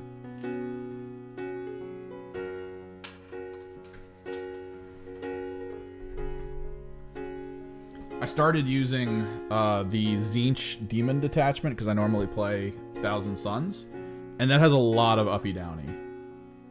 I love it so much that I kind of don't want to play a team that doesn't have it. Such a powerful tool right now. Okay, so Refractors. Each time a model in this unit targets an enemy unit with a melee attack, reroll wound rolls of 1. So these are the reroll wound rolls of 1, full rerolls if they are on an objective. So that's nice. These guys are the ones that sweep in after someone takes an objective and just wipes them out. Lord Exultant is the big one, though. He provides lethal hits to all weapons. Oh, okay. Oh, there's reason to put Lord Exultants into large-size squads of Tormentors.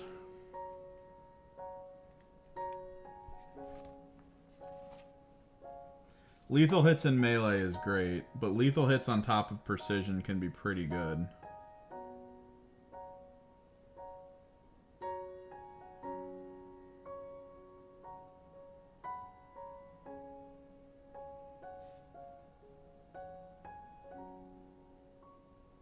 Oh, and the Exultant gets what either of those squads have.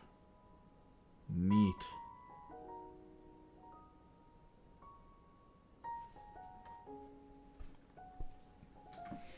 I'm okay with my MSU choice. Genuinely, the hope is that we get a free, right? Like, we get our free monthly model, and it's a Tormentor. Oh, nice. This was the only other Pantheon army I would have played. Like, I picked up GSC, but I didn't even really want GSC, honestly. They're cool, though. I like them.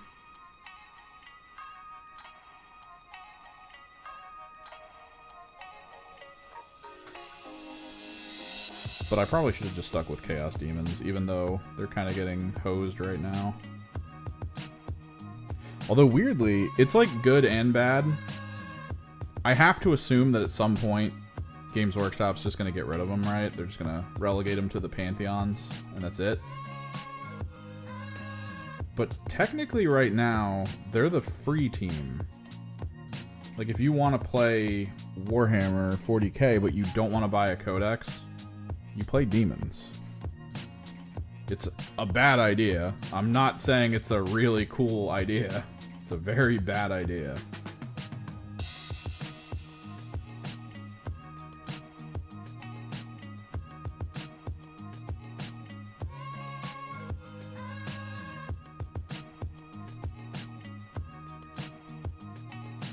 But I probably should have held out for my Demons. And just, instead of buying an entire GSC army, just bought 2 more frickin' squads of Screamers, and I would have been done. I would have been done, man. 2 squads of Screamers, maybe another squad of Blue Horrors. Maybe.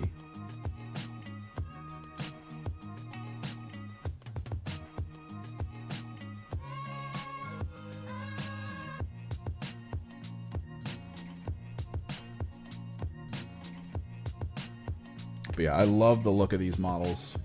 Did you have fun building the Noise Marines? They're really good. A lot of good customization. A lot of good alternate parts.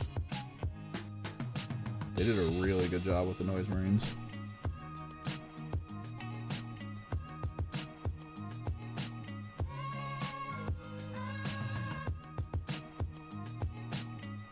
Currently, yes. I don't know if that'll persist, though. We don't know what's going to happen after the Codex drops for the Knights. We don't know if they're going to pull away their ability to ally. I don't think they should, honestly, but who knows at this point. Unless, actually, let me take a look at that. Because if the current index doesn't say anything about allying into... Get rid of that. Oh, and what do you think about the new kill teams?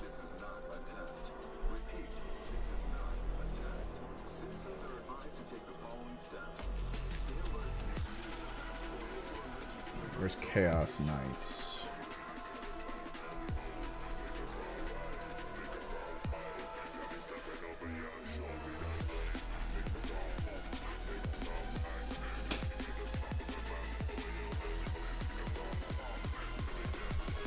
It's not a bad idea. Knights are considerably cheap for what they do, right? Like in our army. Yeah, dude. I'm not looking forward to the Lucius and Combat Patrol pre-order I got to toss out there. And you're getting... I'm not getting the new kill teams. They look cool, but I'm running out of room. And I do want to do overviews of them. I'm thinking of ways to do the videos where... Like, I don't need the team on hand because it's kind of important. Let me see. Dreadblades. And every model in your army is a chaos keyword. So chaos keyword, yeah. So we're still covered. That stat, I already have that statue. It's a good statue, but I already have that statue. I don't need a new one. That was part of the Sisters of Battle terrain set. It was like a 3-story church and that statue. So I already have it. It's already painted. It's at my buddy's house. It actually is in some of my earlier videos and battle reports.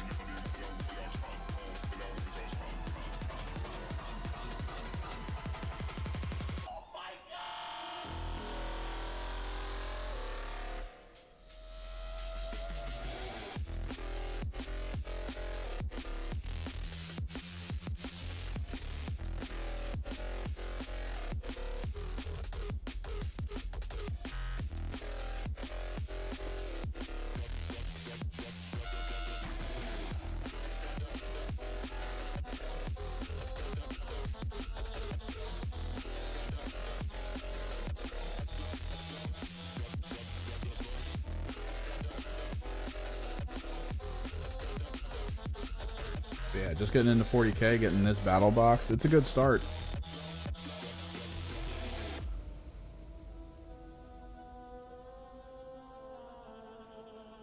And like I was saying, if you consider the cost of a Mauler Fiend, we don't have a lot of access to tanks. Specifically, we don't have a lot of access to anti-armor either, which really is going to hurt us a lot, I think.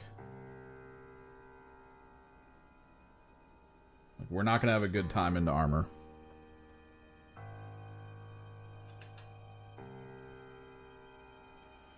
Knights kind of turn that around, though. Usually you want to take like 3 war dogs. You're saying you have 2. That's probably good. Take them as brigands. You'll have some good firepower to back your really good melee that we have passively. So, like, should work. I don't see why not. There was I think a Death Guard player at a recent tournament I saw on War Games Live. His entire focus for his like vehicles was 3 war dogs. It was like a carnivore and 2 brigands. And he was doing really good. Because knights are difficult to deal with. They are. The only reason a knight's army is easy to deal with on its own is because you have so few units. But the reality is you're going to saturate the field with like tormentors and stuff, and people are going to have to figure out how to deal with them quickly, lest they want to, you know, lose a lot of function.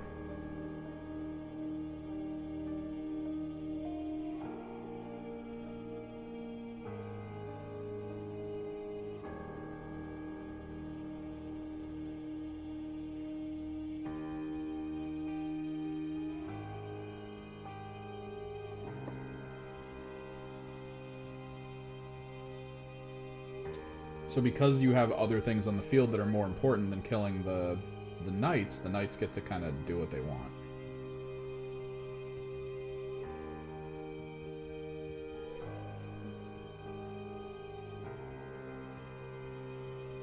Which is pretty pog.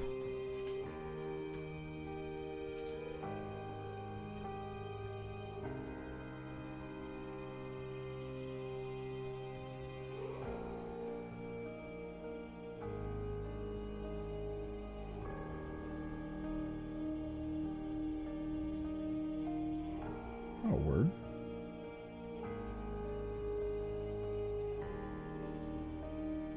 Oh, yeah. Big things you might want to look into, potentially. Oh, God. Let me grab this shoulder pad first. Big things you might want to look into, potentially. Oh, you gotta bounce. Transports. Look into rhinos and land raiders. Biggest thing you can probably put some money into if you're looking to just buy something new. Those are the big ones. This army is going to thrive on transports. People say land raiders are garbage. I kind of agree with them, but I have one and I'm going to use it. It's important for the flawless blades, I think.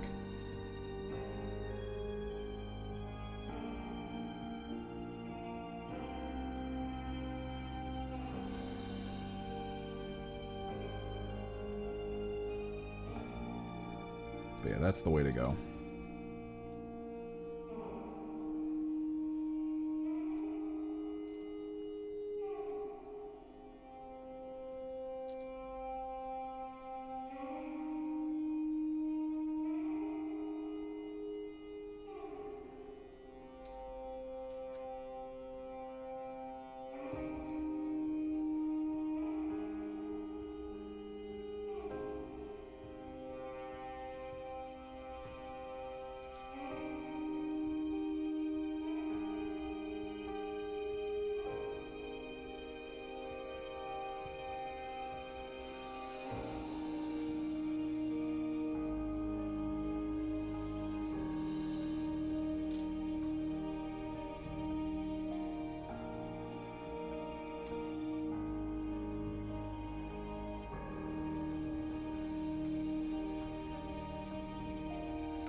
Oh, more tormentors.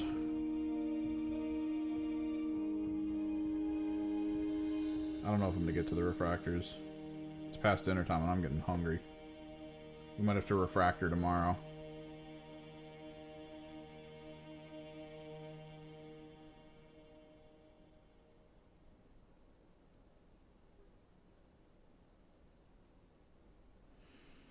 Or I'll just slowly do it tonight after I eat, just to get it done.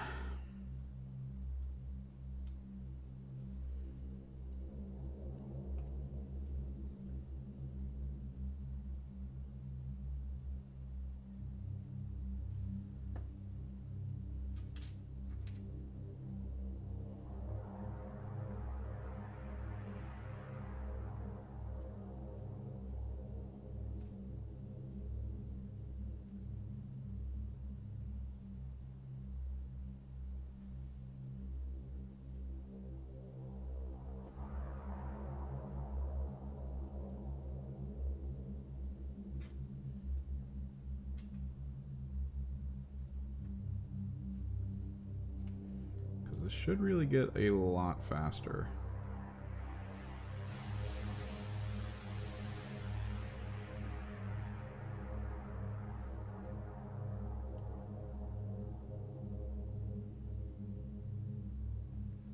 If I'm probably gonna shoot an email to the people who are trying to.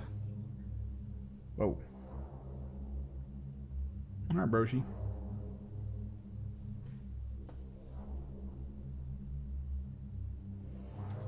Oh, that was not where I should have glued.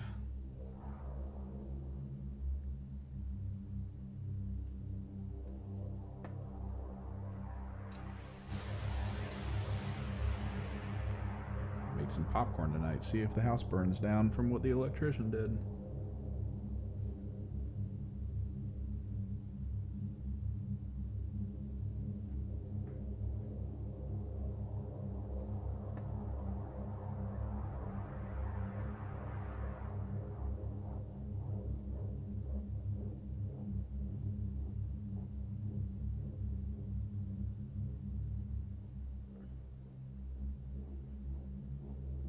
I'm actually kind of happy. Someone from the, technically the Kill Team space has kind of come back.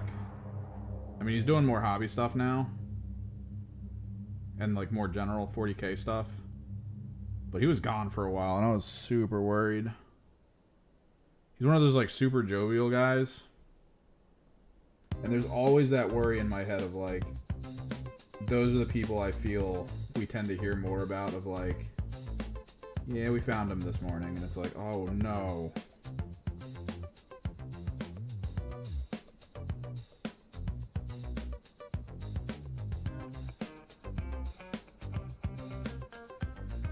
So he wasn't making videos for a bit, because I guess he was like moving, setting up a new space to record in.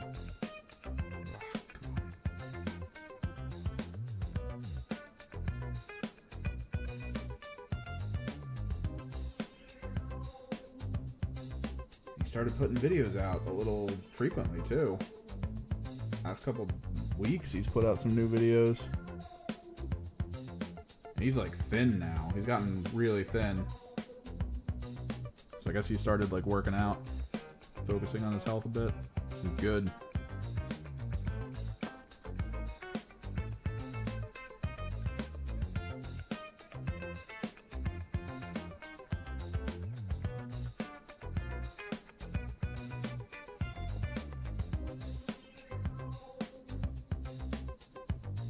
He was one of the people I was looking at when I was trying to think if I wanted to get into this.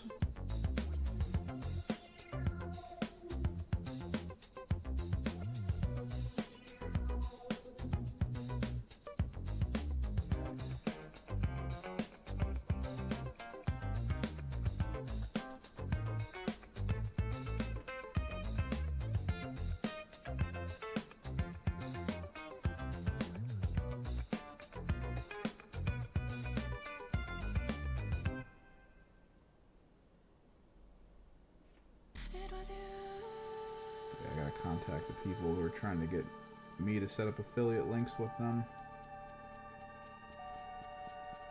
See what the hell's going on.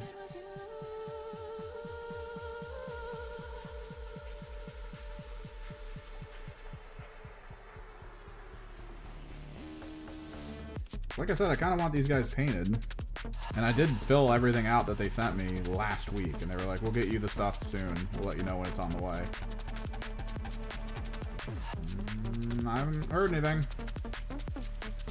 We are 10 units away from being done the physical stuff for these.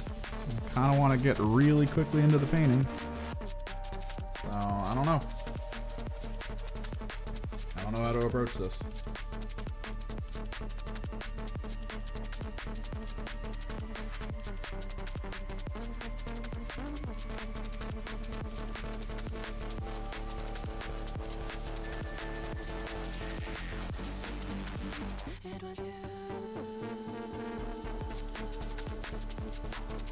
This is like the ideal moment for them to send me things. That way I can like paint specifically with those things. Get all the B-roll I need.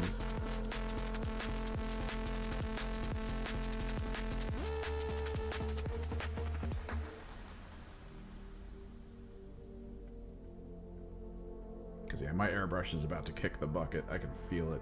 I've done so much work to try to keep it going. But it's not exactly made of the best material. It is a very cheap airbrush.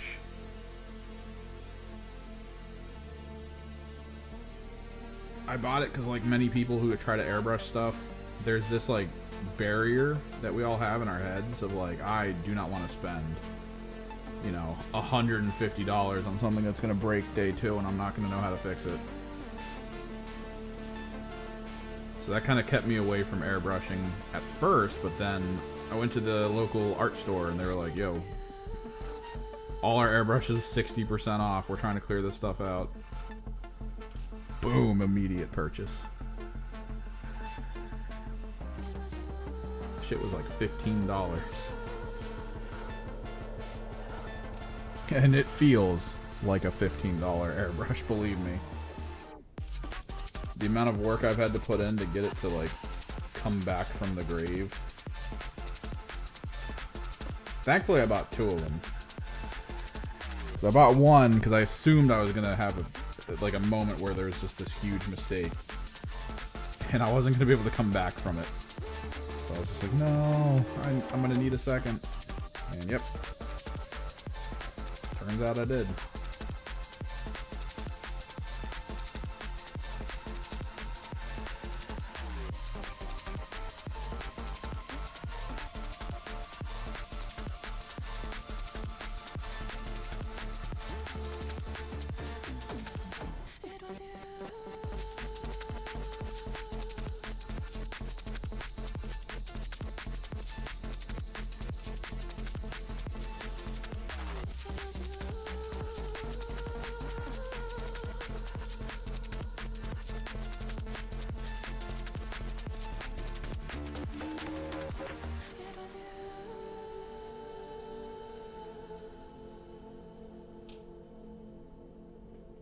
I just need this new airbrush, man.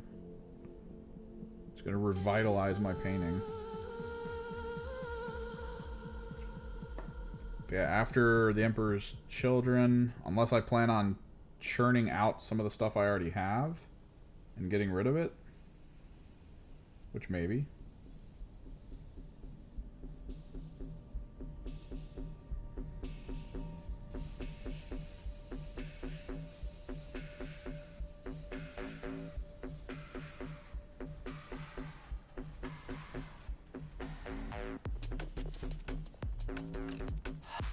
Don't really think I want to buy too much more.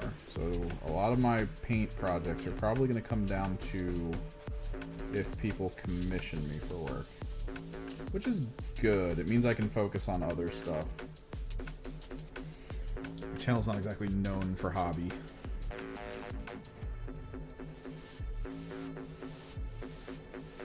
I really got to get back on these battle reports.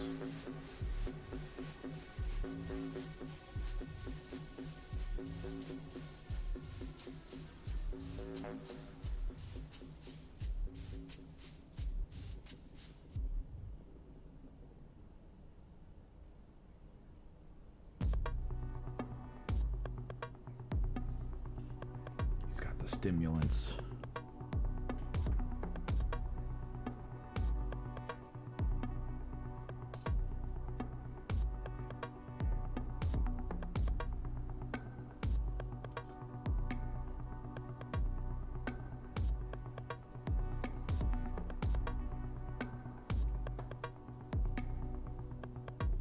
The coke fiends of the galaxy.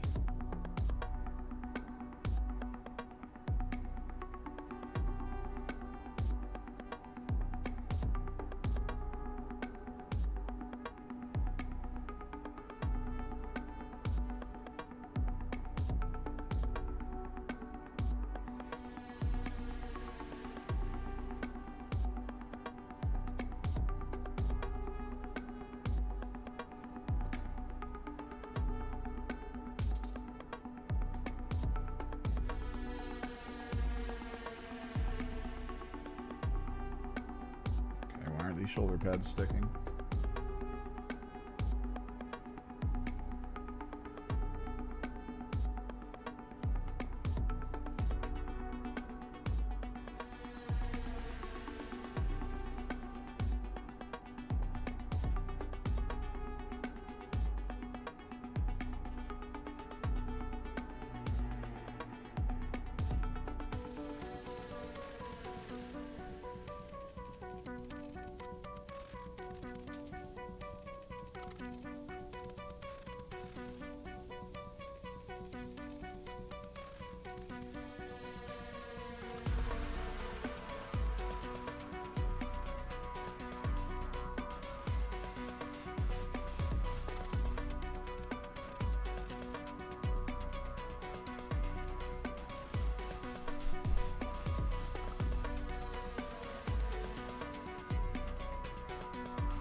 Last of the Tormentors out of the Champions of Slaanesh box.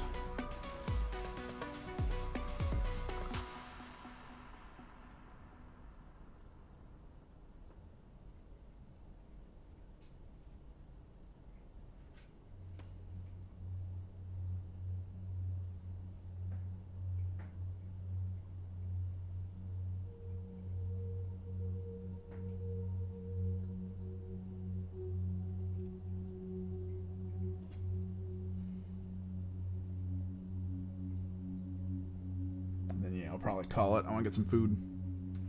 I'm hungry. Gimmeric's hungry.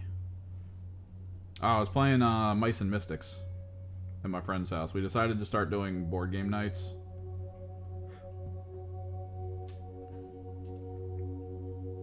You know, trying to be a little less antisocial. We finally figured it out. Dude, that game, when we first tried it, I don't know, our mental space wasn't in the right area. Like, we just couldn't figure out exactly what needed to be done or exactly how that game worked. I feel like we were just constantly getting hit with more and more enemies without killing any of the ones that were originally spawned. It was not great. But since we've been kind of back into 40k and trying to figure out how those rules work and, you know, how the terminology is and how things are. And after finding out that they had an FAQ page for Mice and Mystics, so we could actually look stuff up that other people have been like, what the hell? How does this work? It's been a much better experience than when we first started out. It's actually a pretty good game. It's good. It's a 1 to 4 player co-op.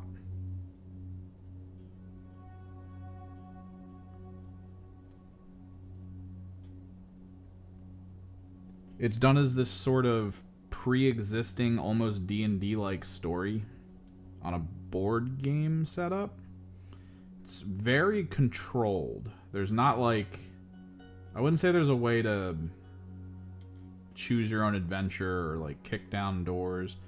There are other kinds of games similar to it where you have like a bit more randomness. So, you know, it kind of gives you a little bit more fun, I guess. A little bit more oddity.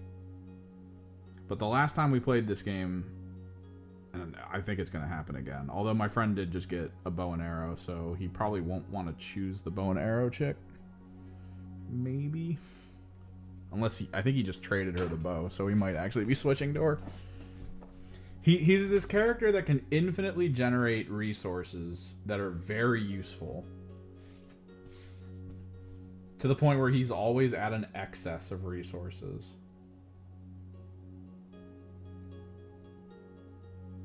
I think he's about to exchange for someone who can't do that as easily. It's a good game, though. It's a good board game. It's expanded itself a few times. Apparently, some of it's just PDF write-ups for story. But there's like 2 boxes for the expansions. They weren't received as well as the original game, but they're still pretty good. The original game was like completely out there. People didn't expect it to just kind of come out and be decent.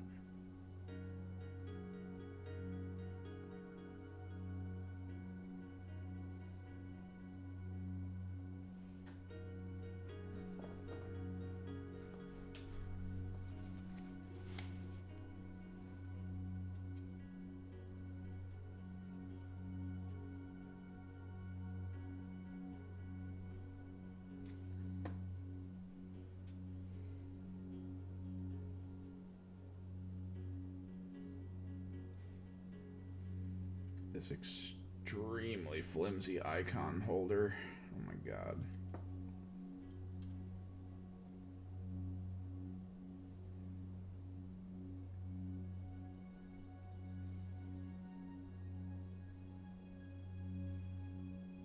I am a little annoyed that the Codex is out, but the Combat Patrol isn't. I get that the Battle Box needed to be a little different, but like, I kind of want to play them as a Combat Patrol, but I can't. I'm forced to play them at like an 1,000 point tier.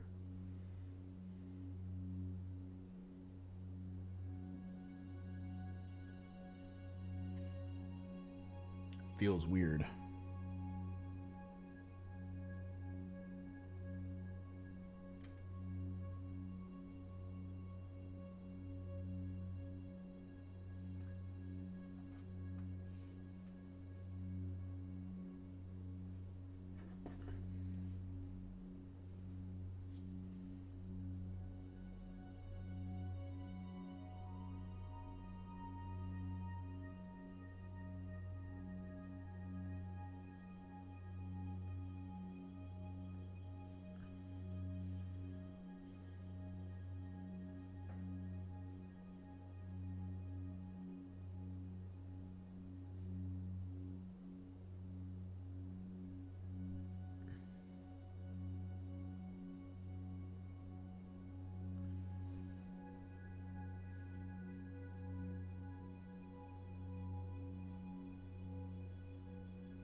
So close.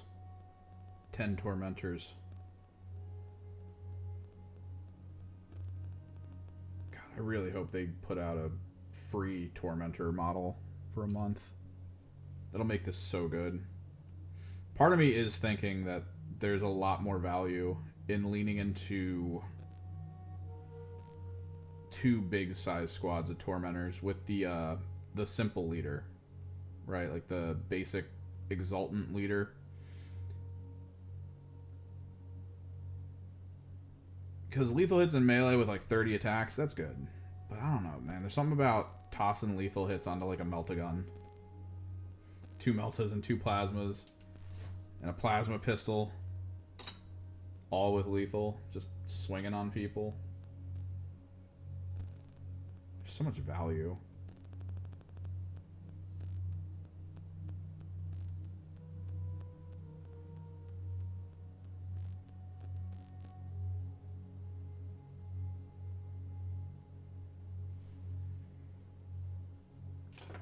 Yeah, Tormentors.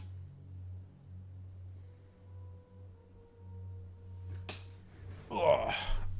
I told them not to do ambient music, and it keeps hitting me with ambient music.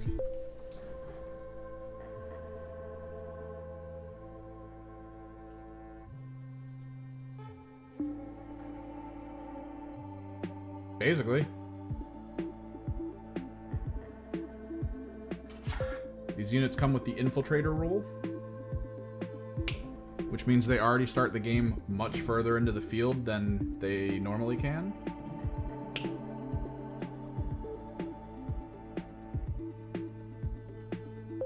And that's the other thing. It would give the team lead Infiltrate as well, so you could have a pretty powerful unit, like sitting midfield, waiting for people to walk in. I think there's a lot of really good potential out of that kind of thing.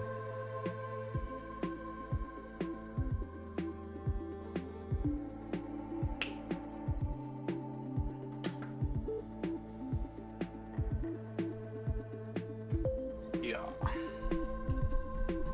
Damn you, auto mod. Damn you!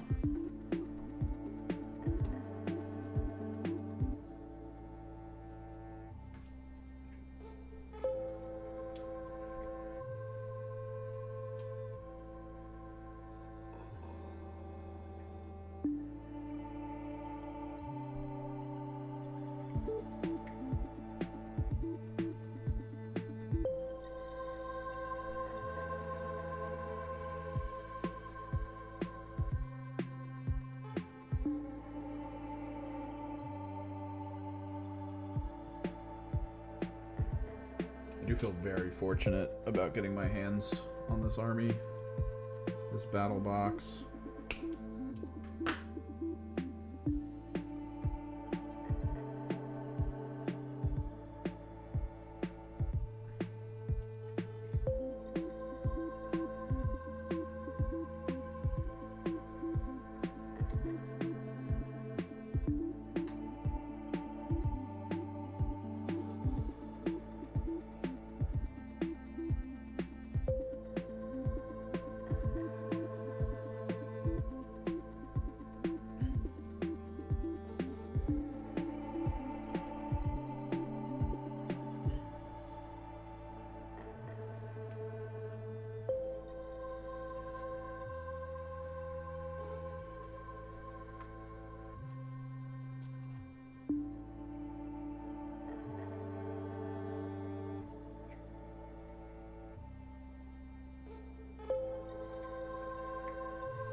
do feel like I'm running out of crazy glue, so I might have to, I don't know, grab some more from somewhere.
Probably grab it tomorrow.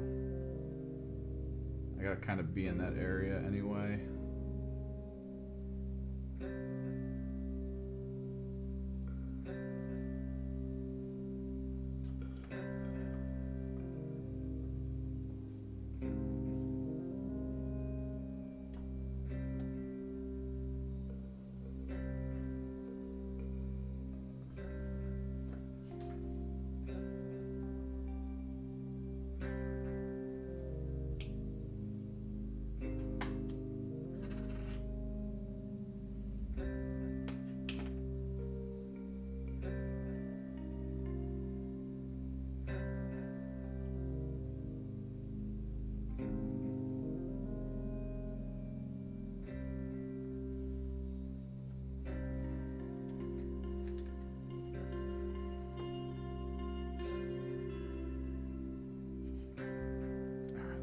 Fine, dry a little bit.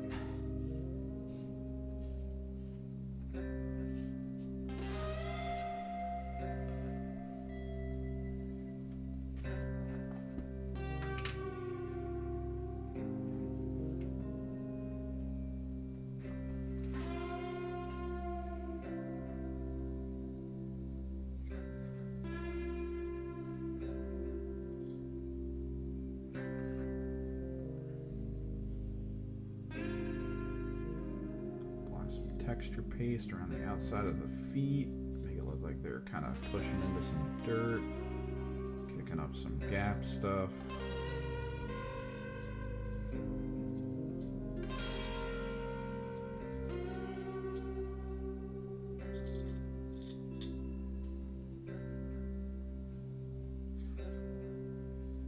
Mostly just filling gaps.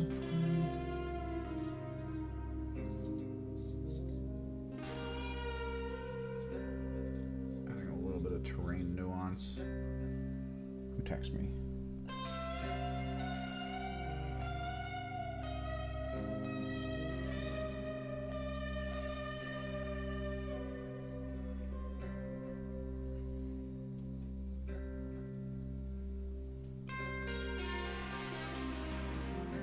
Just settles them into the world a little bit better. Onto the terrain, specifically on like these gaps. They're kind of big. For something like this, I could actually pick up a big clump.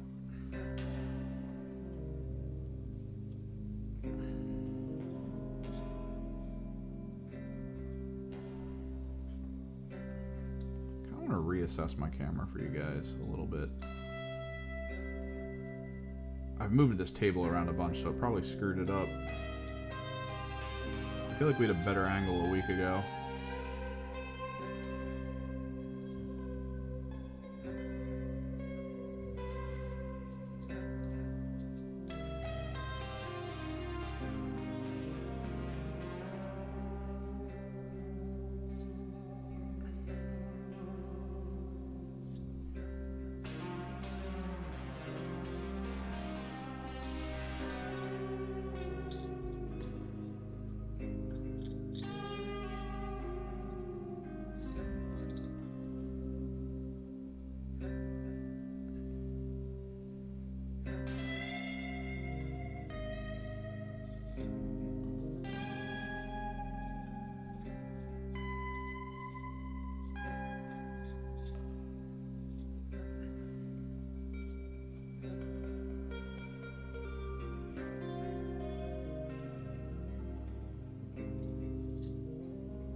I like working here, and then I look over and I realize that's very...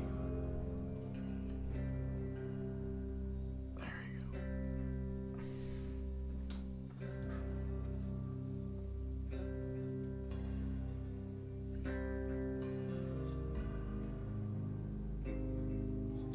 Let's toss some of that over there. I know I'm going to wrestle with purchasing WoW and then paying for a month subscription for like the next 2 weeks. Like an addict. The question is whether or not I can hold out and maybe get a bunch of other stuff done to be proud of.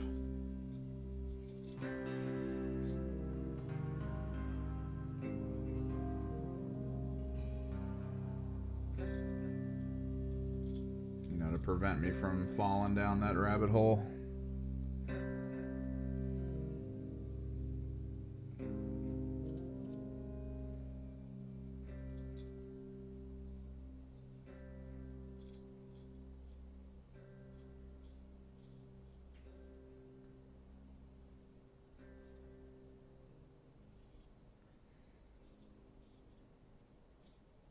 This army is certainly going to help that a little bit.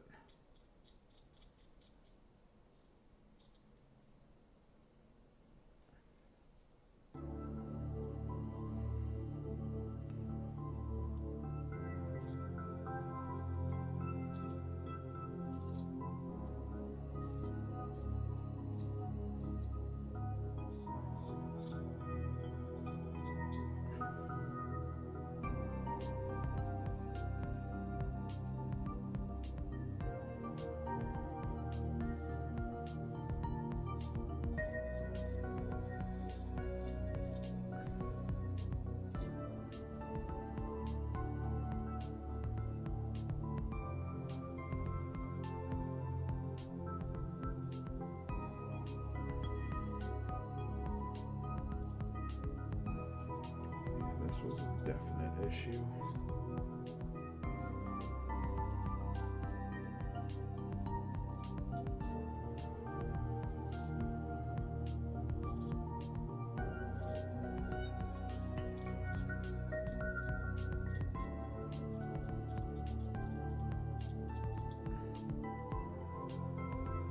Kind of my problem with the champion rocks that they've been using on the monopose models. It's like, could have just been a foot. Just put the foot on the floor. That'd be fine. Instead, I gotta figure out how to cram a bunch of texture paste around it.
It's a 5x2 with enough difference, but not really.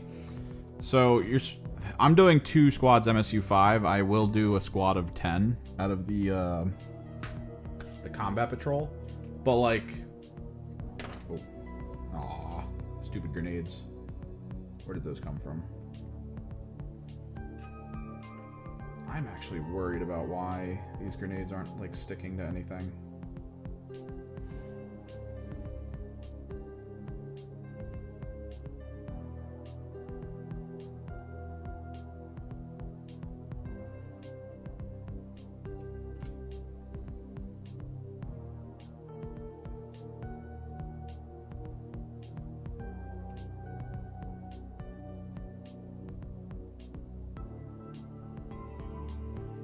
Probably should have just used my Tamiya gap filler.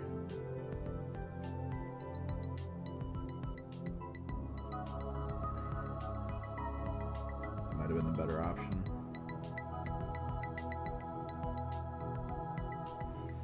But yeah, it's this. Where's the other one? So like, same bodies for the most part. You get one that's sprinting forward with its left leg, one that's sprinting forward or walking forward with its right back.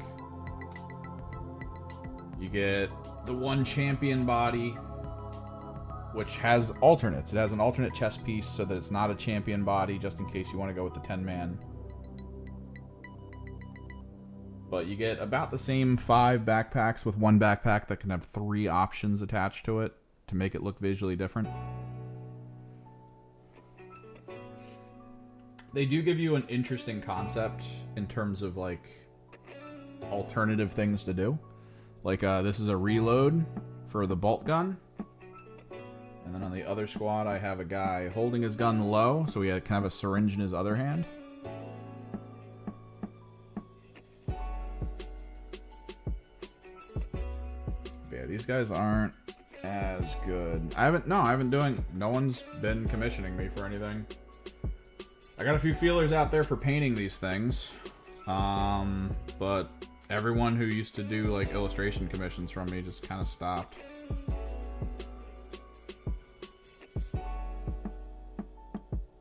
Which is fine. I need to sort some stuff out. How to get paid for that if I want to do it some more.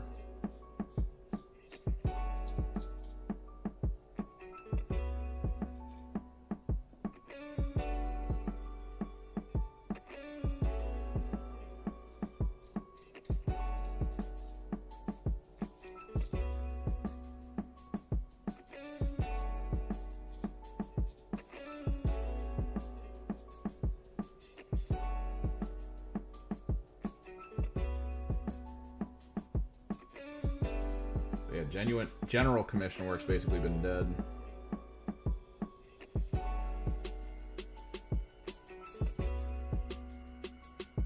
I've talked to so many people locally about this stuff though, for like, hey, I'll do commission work, and they're like, oh my god.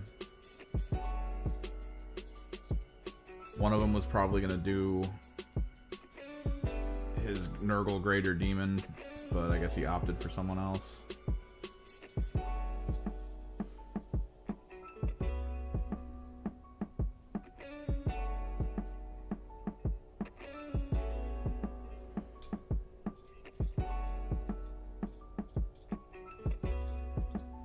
Specifically locally, there's far more people who have like history with each other in terms of models and stuff, so it's like hard to get into that when they kind of already have their workflow of like, oh, I'll get my friend to do it again.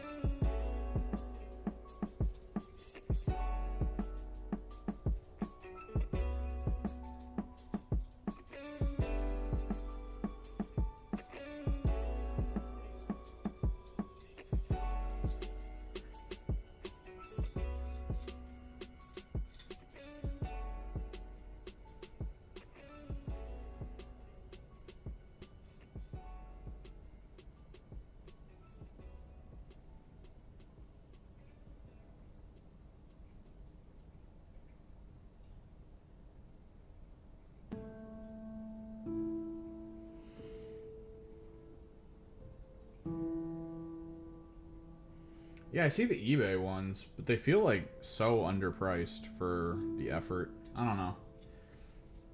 We are at that point with, I think, this game and the scene of people painting and commissioning for others that it's like, we need to rethink some stuff. Costs of the products are all going up.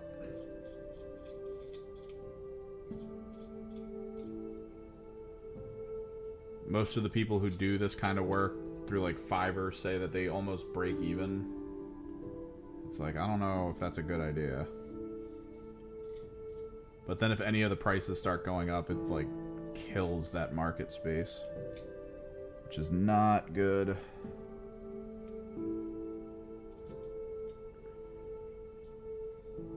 It's the same issue a lot of illustrators have and designers, people wanting everything for like way less.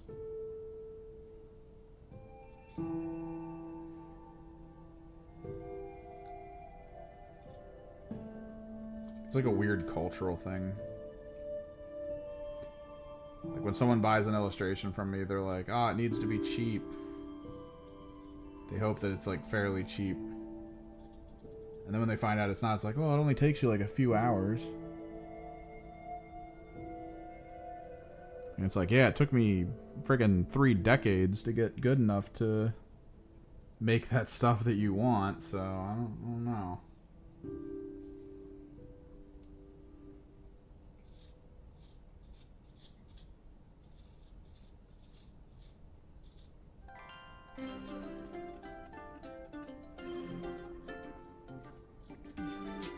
It's the same with mini commissions.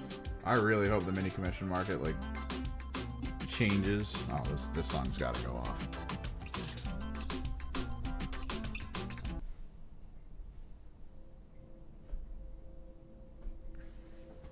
I really hope it changes for the better for people in it.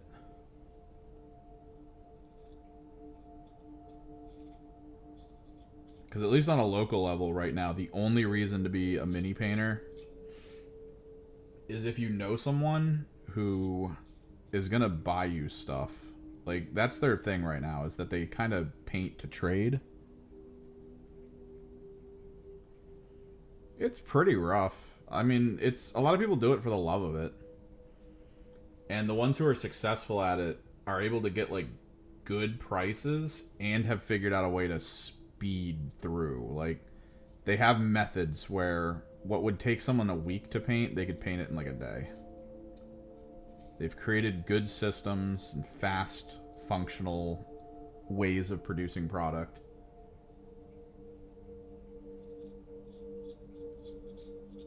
But a lot of them are like, every single time Games Workshop's like, okay, we're raising prices due to whatever. Cost of material, tariffs, whatever. Like, it's every time they do that, the mini painters for commission are like, uh-oh. Because, like, people don't want to pay more. Even if the product prices go up, they do not want to pay more. At some point, the prices are going to get so high that everyone's like, you know what? I'll figure out how to quickly paint my own stuff. We'll just zenithal paint, two-tone it, call it a day. We've seen enough YouTube videos to know it's not that hard. We'll just get that. Do it that way.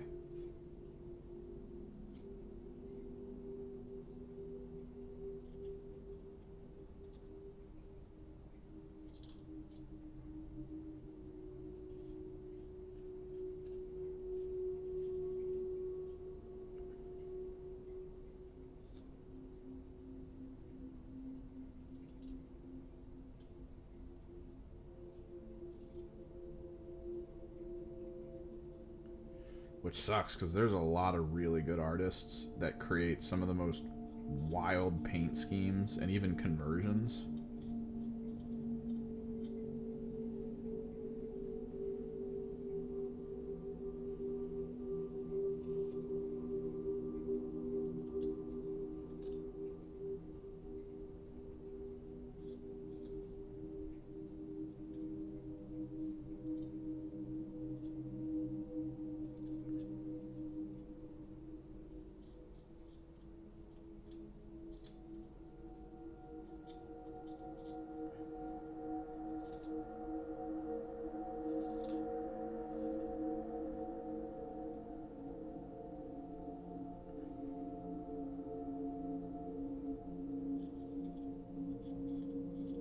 There's way too much ambient music in the electronic music section. What is this?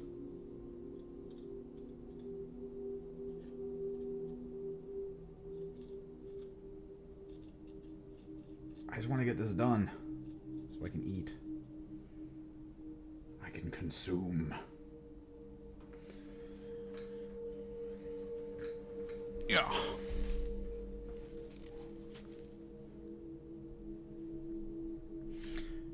I'm able to paint a mini faster than I'm able to illustrate something. And paint them well, too. It's just a piece of Bristol paper is like a 50th of the cost of a mini. So when you try to charge someone the price of the mini and then for your time, they're like, it needs to be lower. Oh, man. Alright, 1, 2, 3, 4, 5, 6, 7, 8, 9, 10. Rest of the bases are good.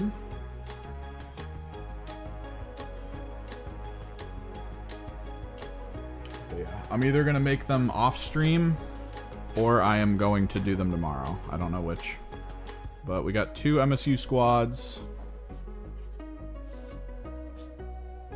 Let me crank the light. 2 MSU squads of tormentors, which I'm realizing now I should probably double check. I'm remembering that I'm only building these off of the leaks that I remember. So if I'm about to open this book and see that they have to come in 10, which I don't think they do. Pretty sure that's not the case. Yep. 5 to 9. Or 5 to 10. Okay. Good.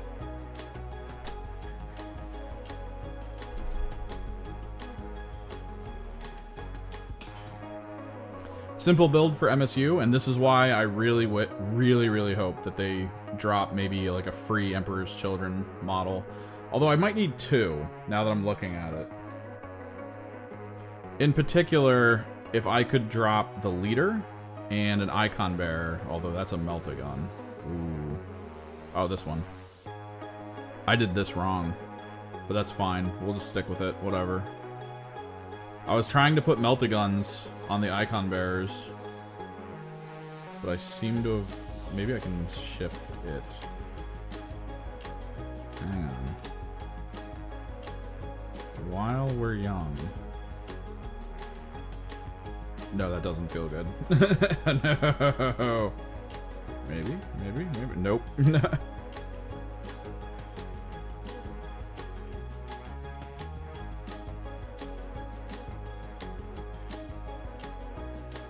Oh god, now I don't remember. I think it's that. Yeah, there we go. Melta, plasma pistol with whip on the leader. This one's aiming into the heavens for some reason. This one's actually aiming kind of straight out. Such a good looking whip, too.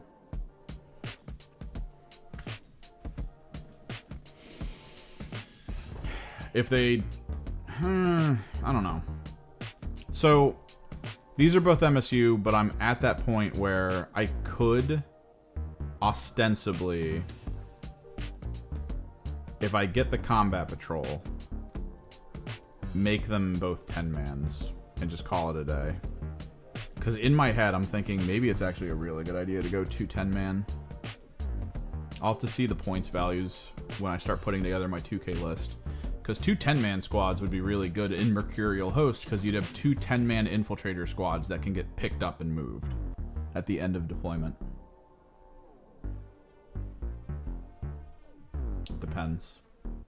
A lot of this is just what you actually think you need strategically. So maybe I'll figure something out. Either way, it is 7 o'clock. I haven't eaten since noon. And I am hungry.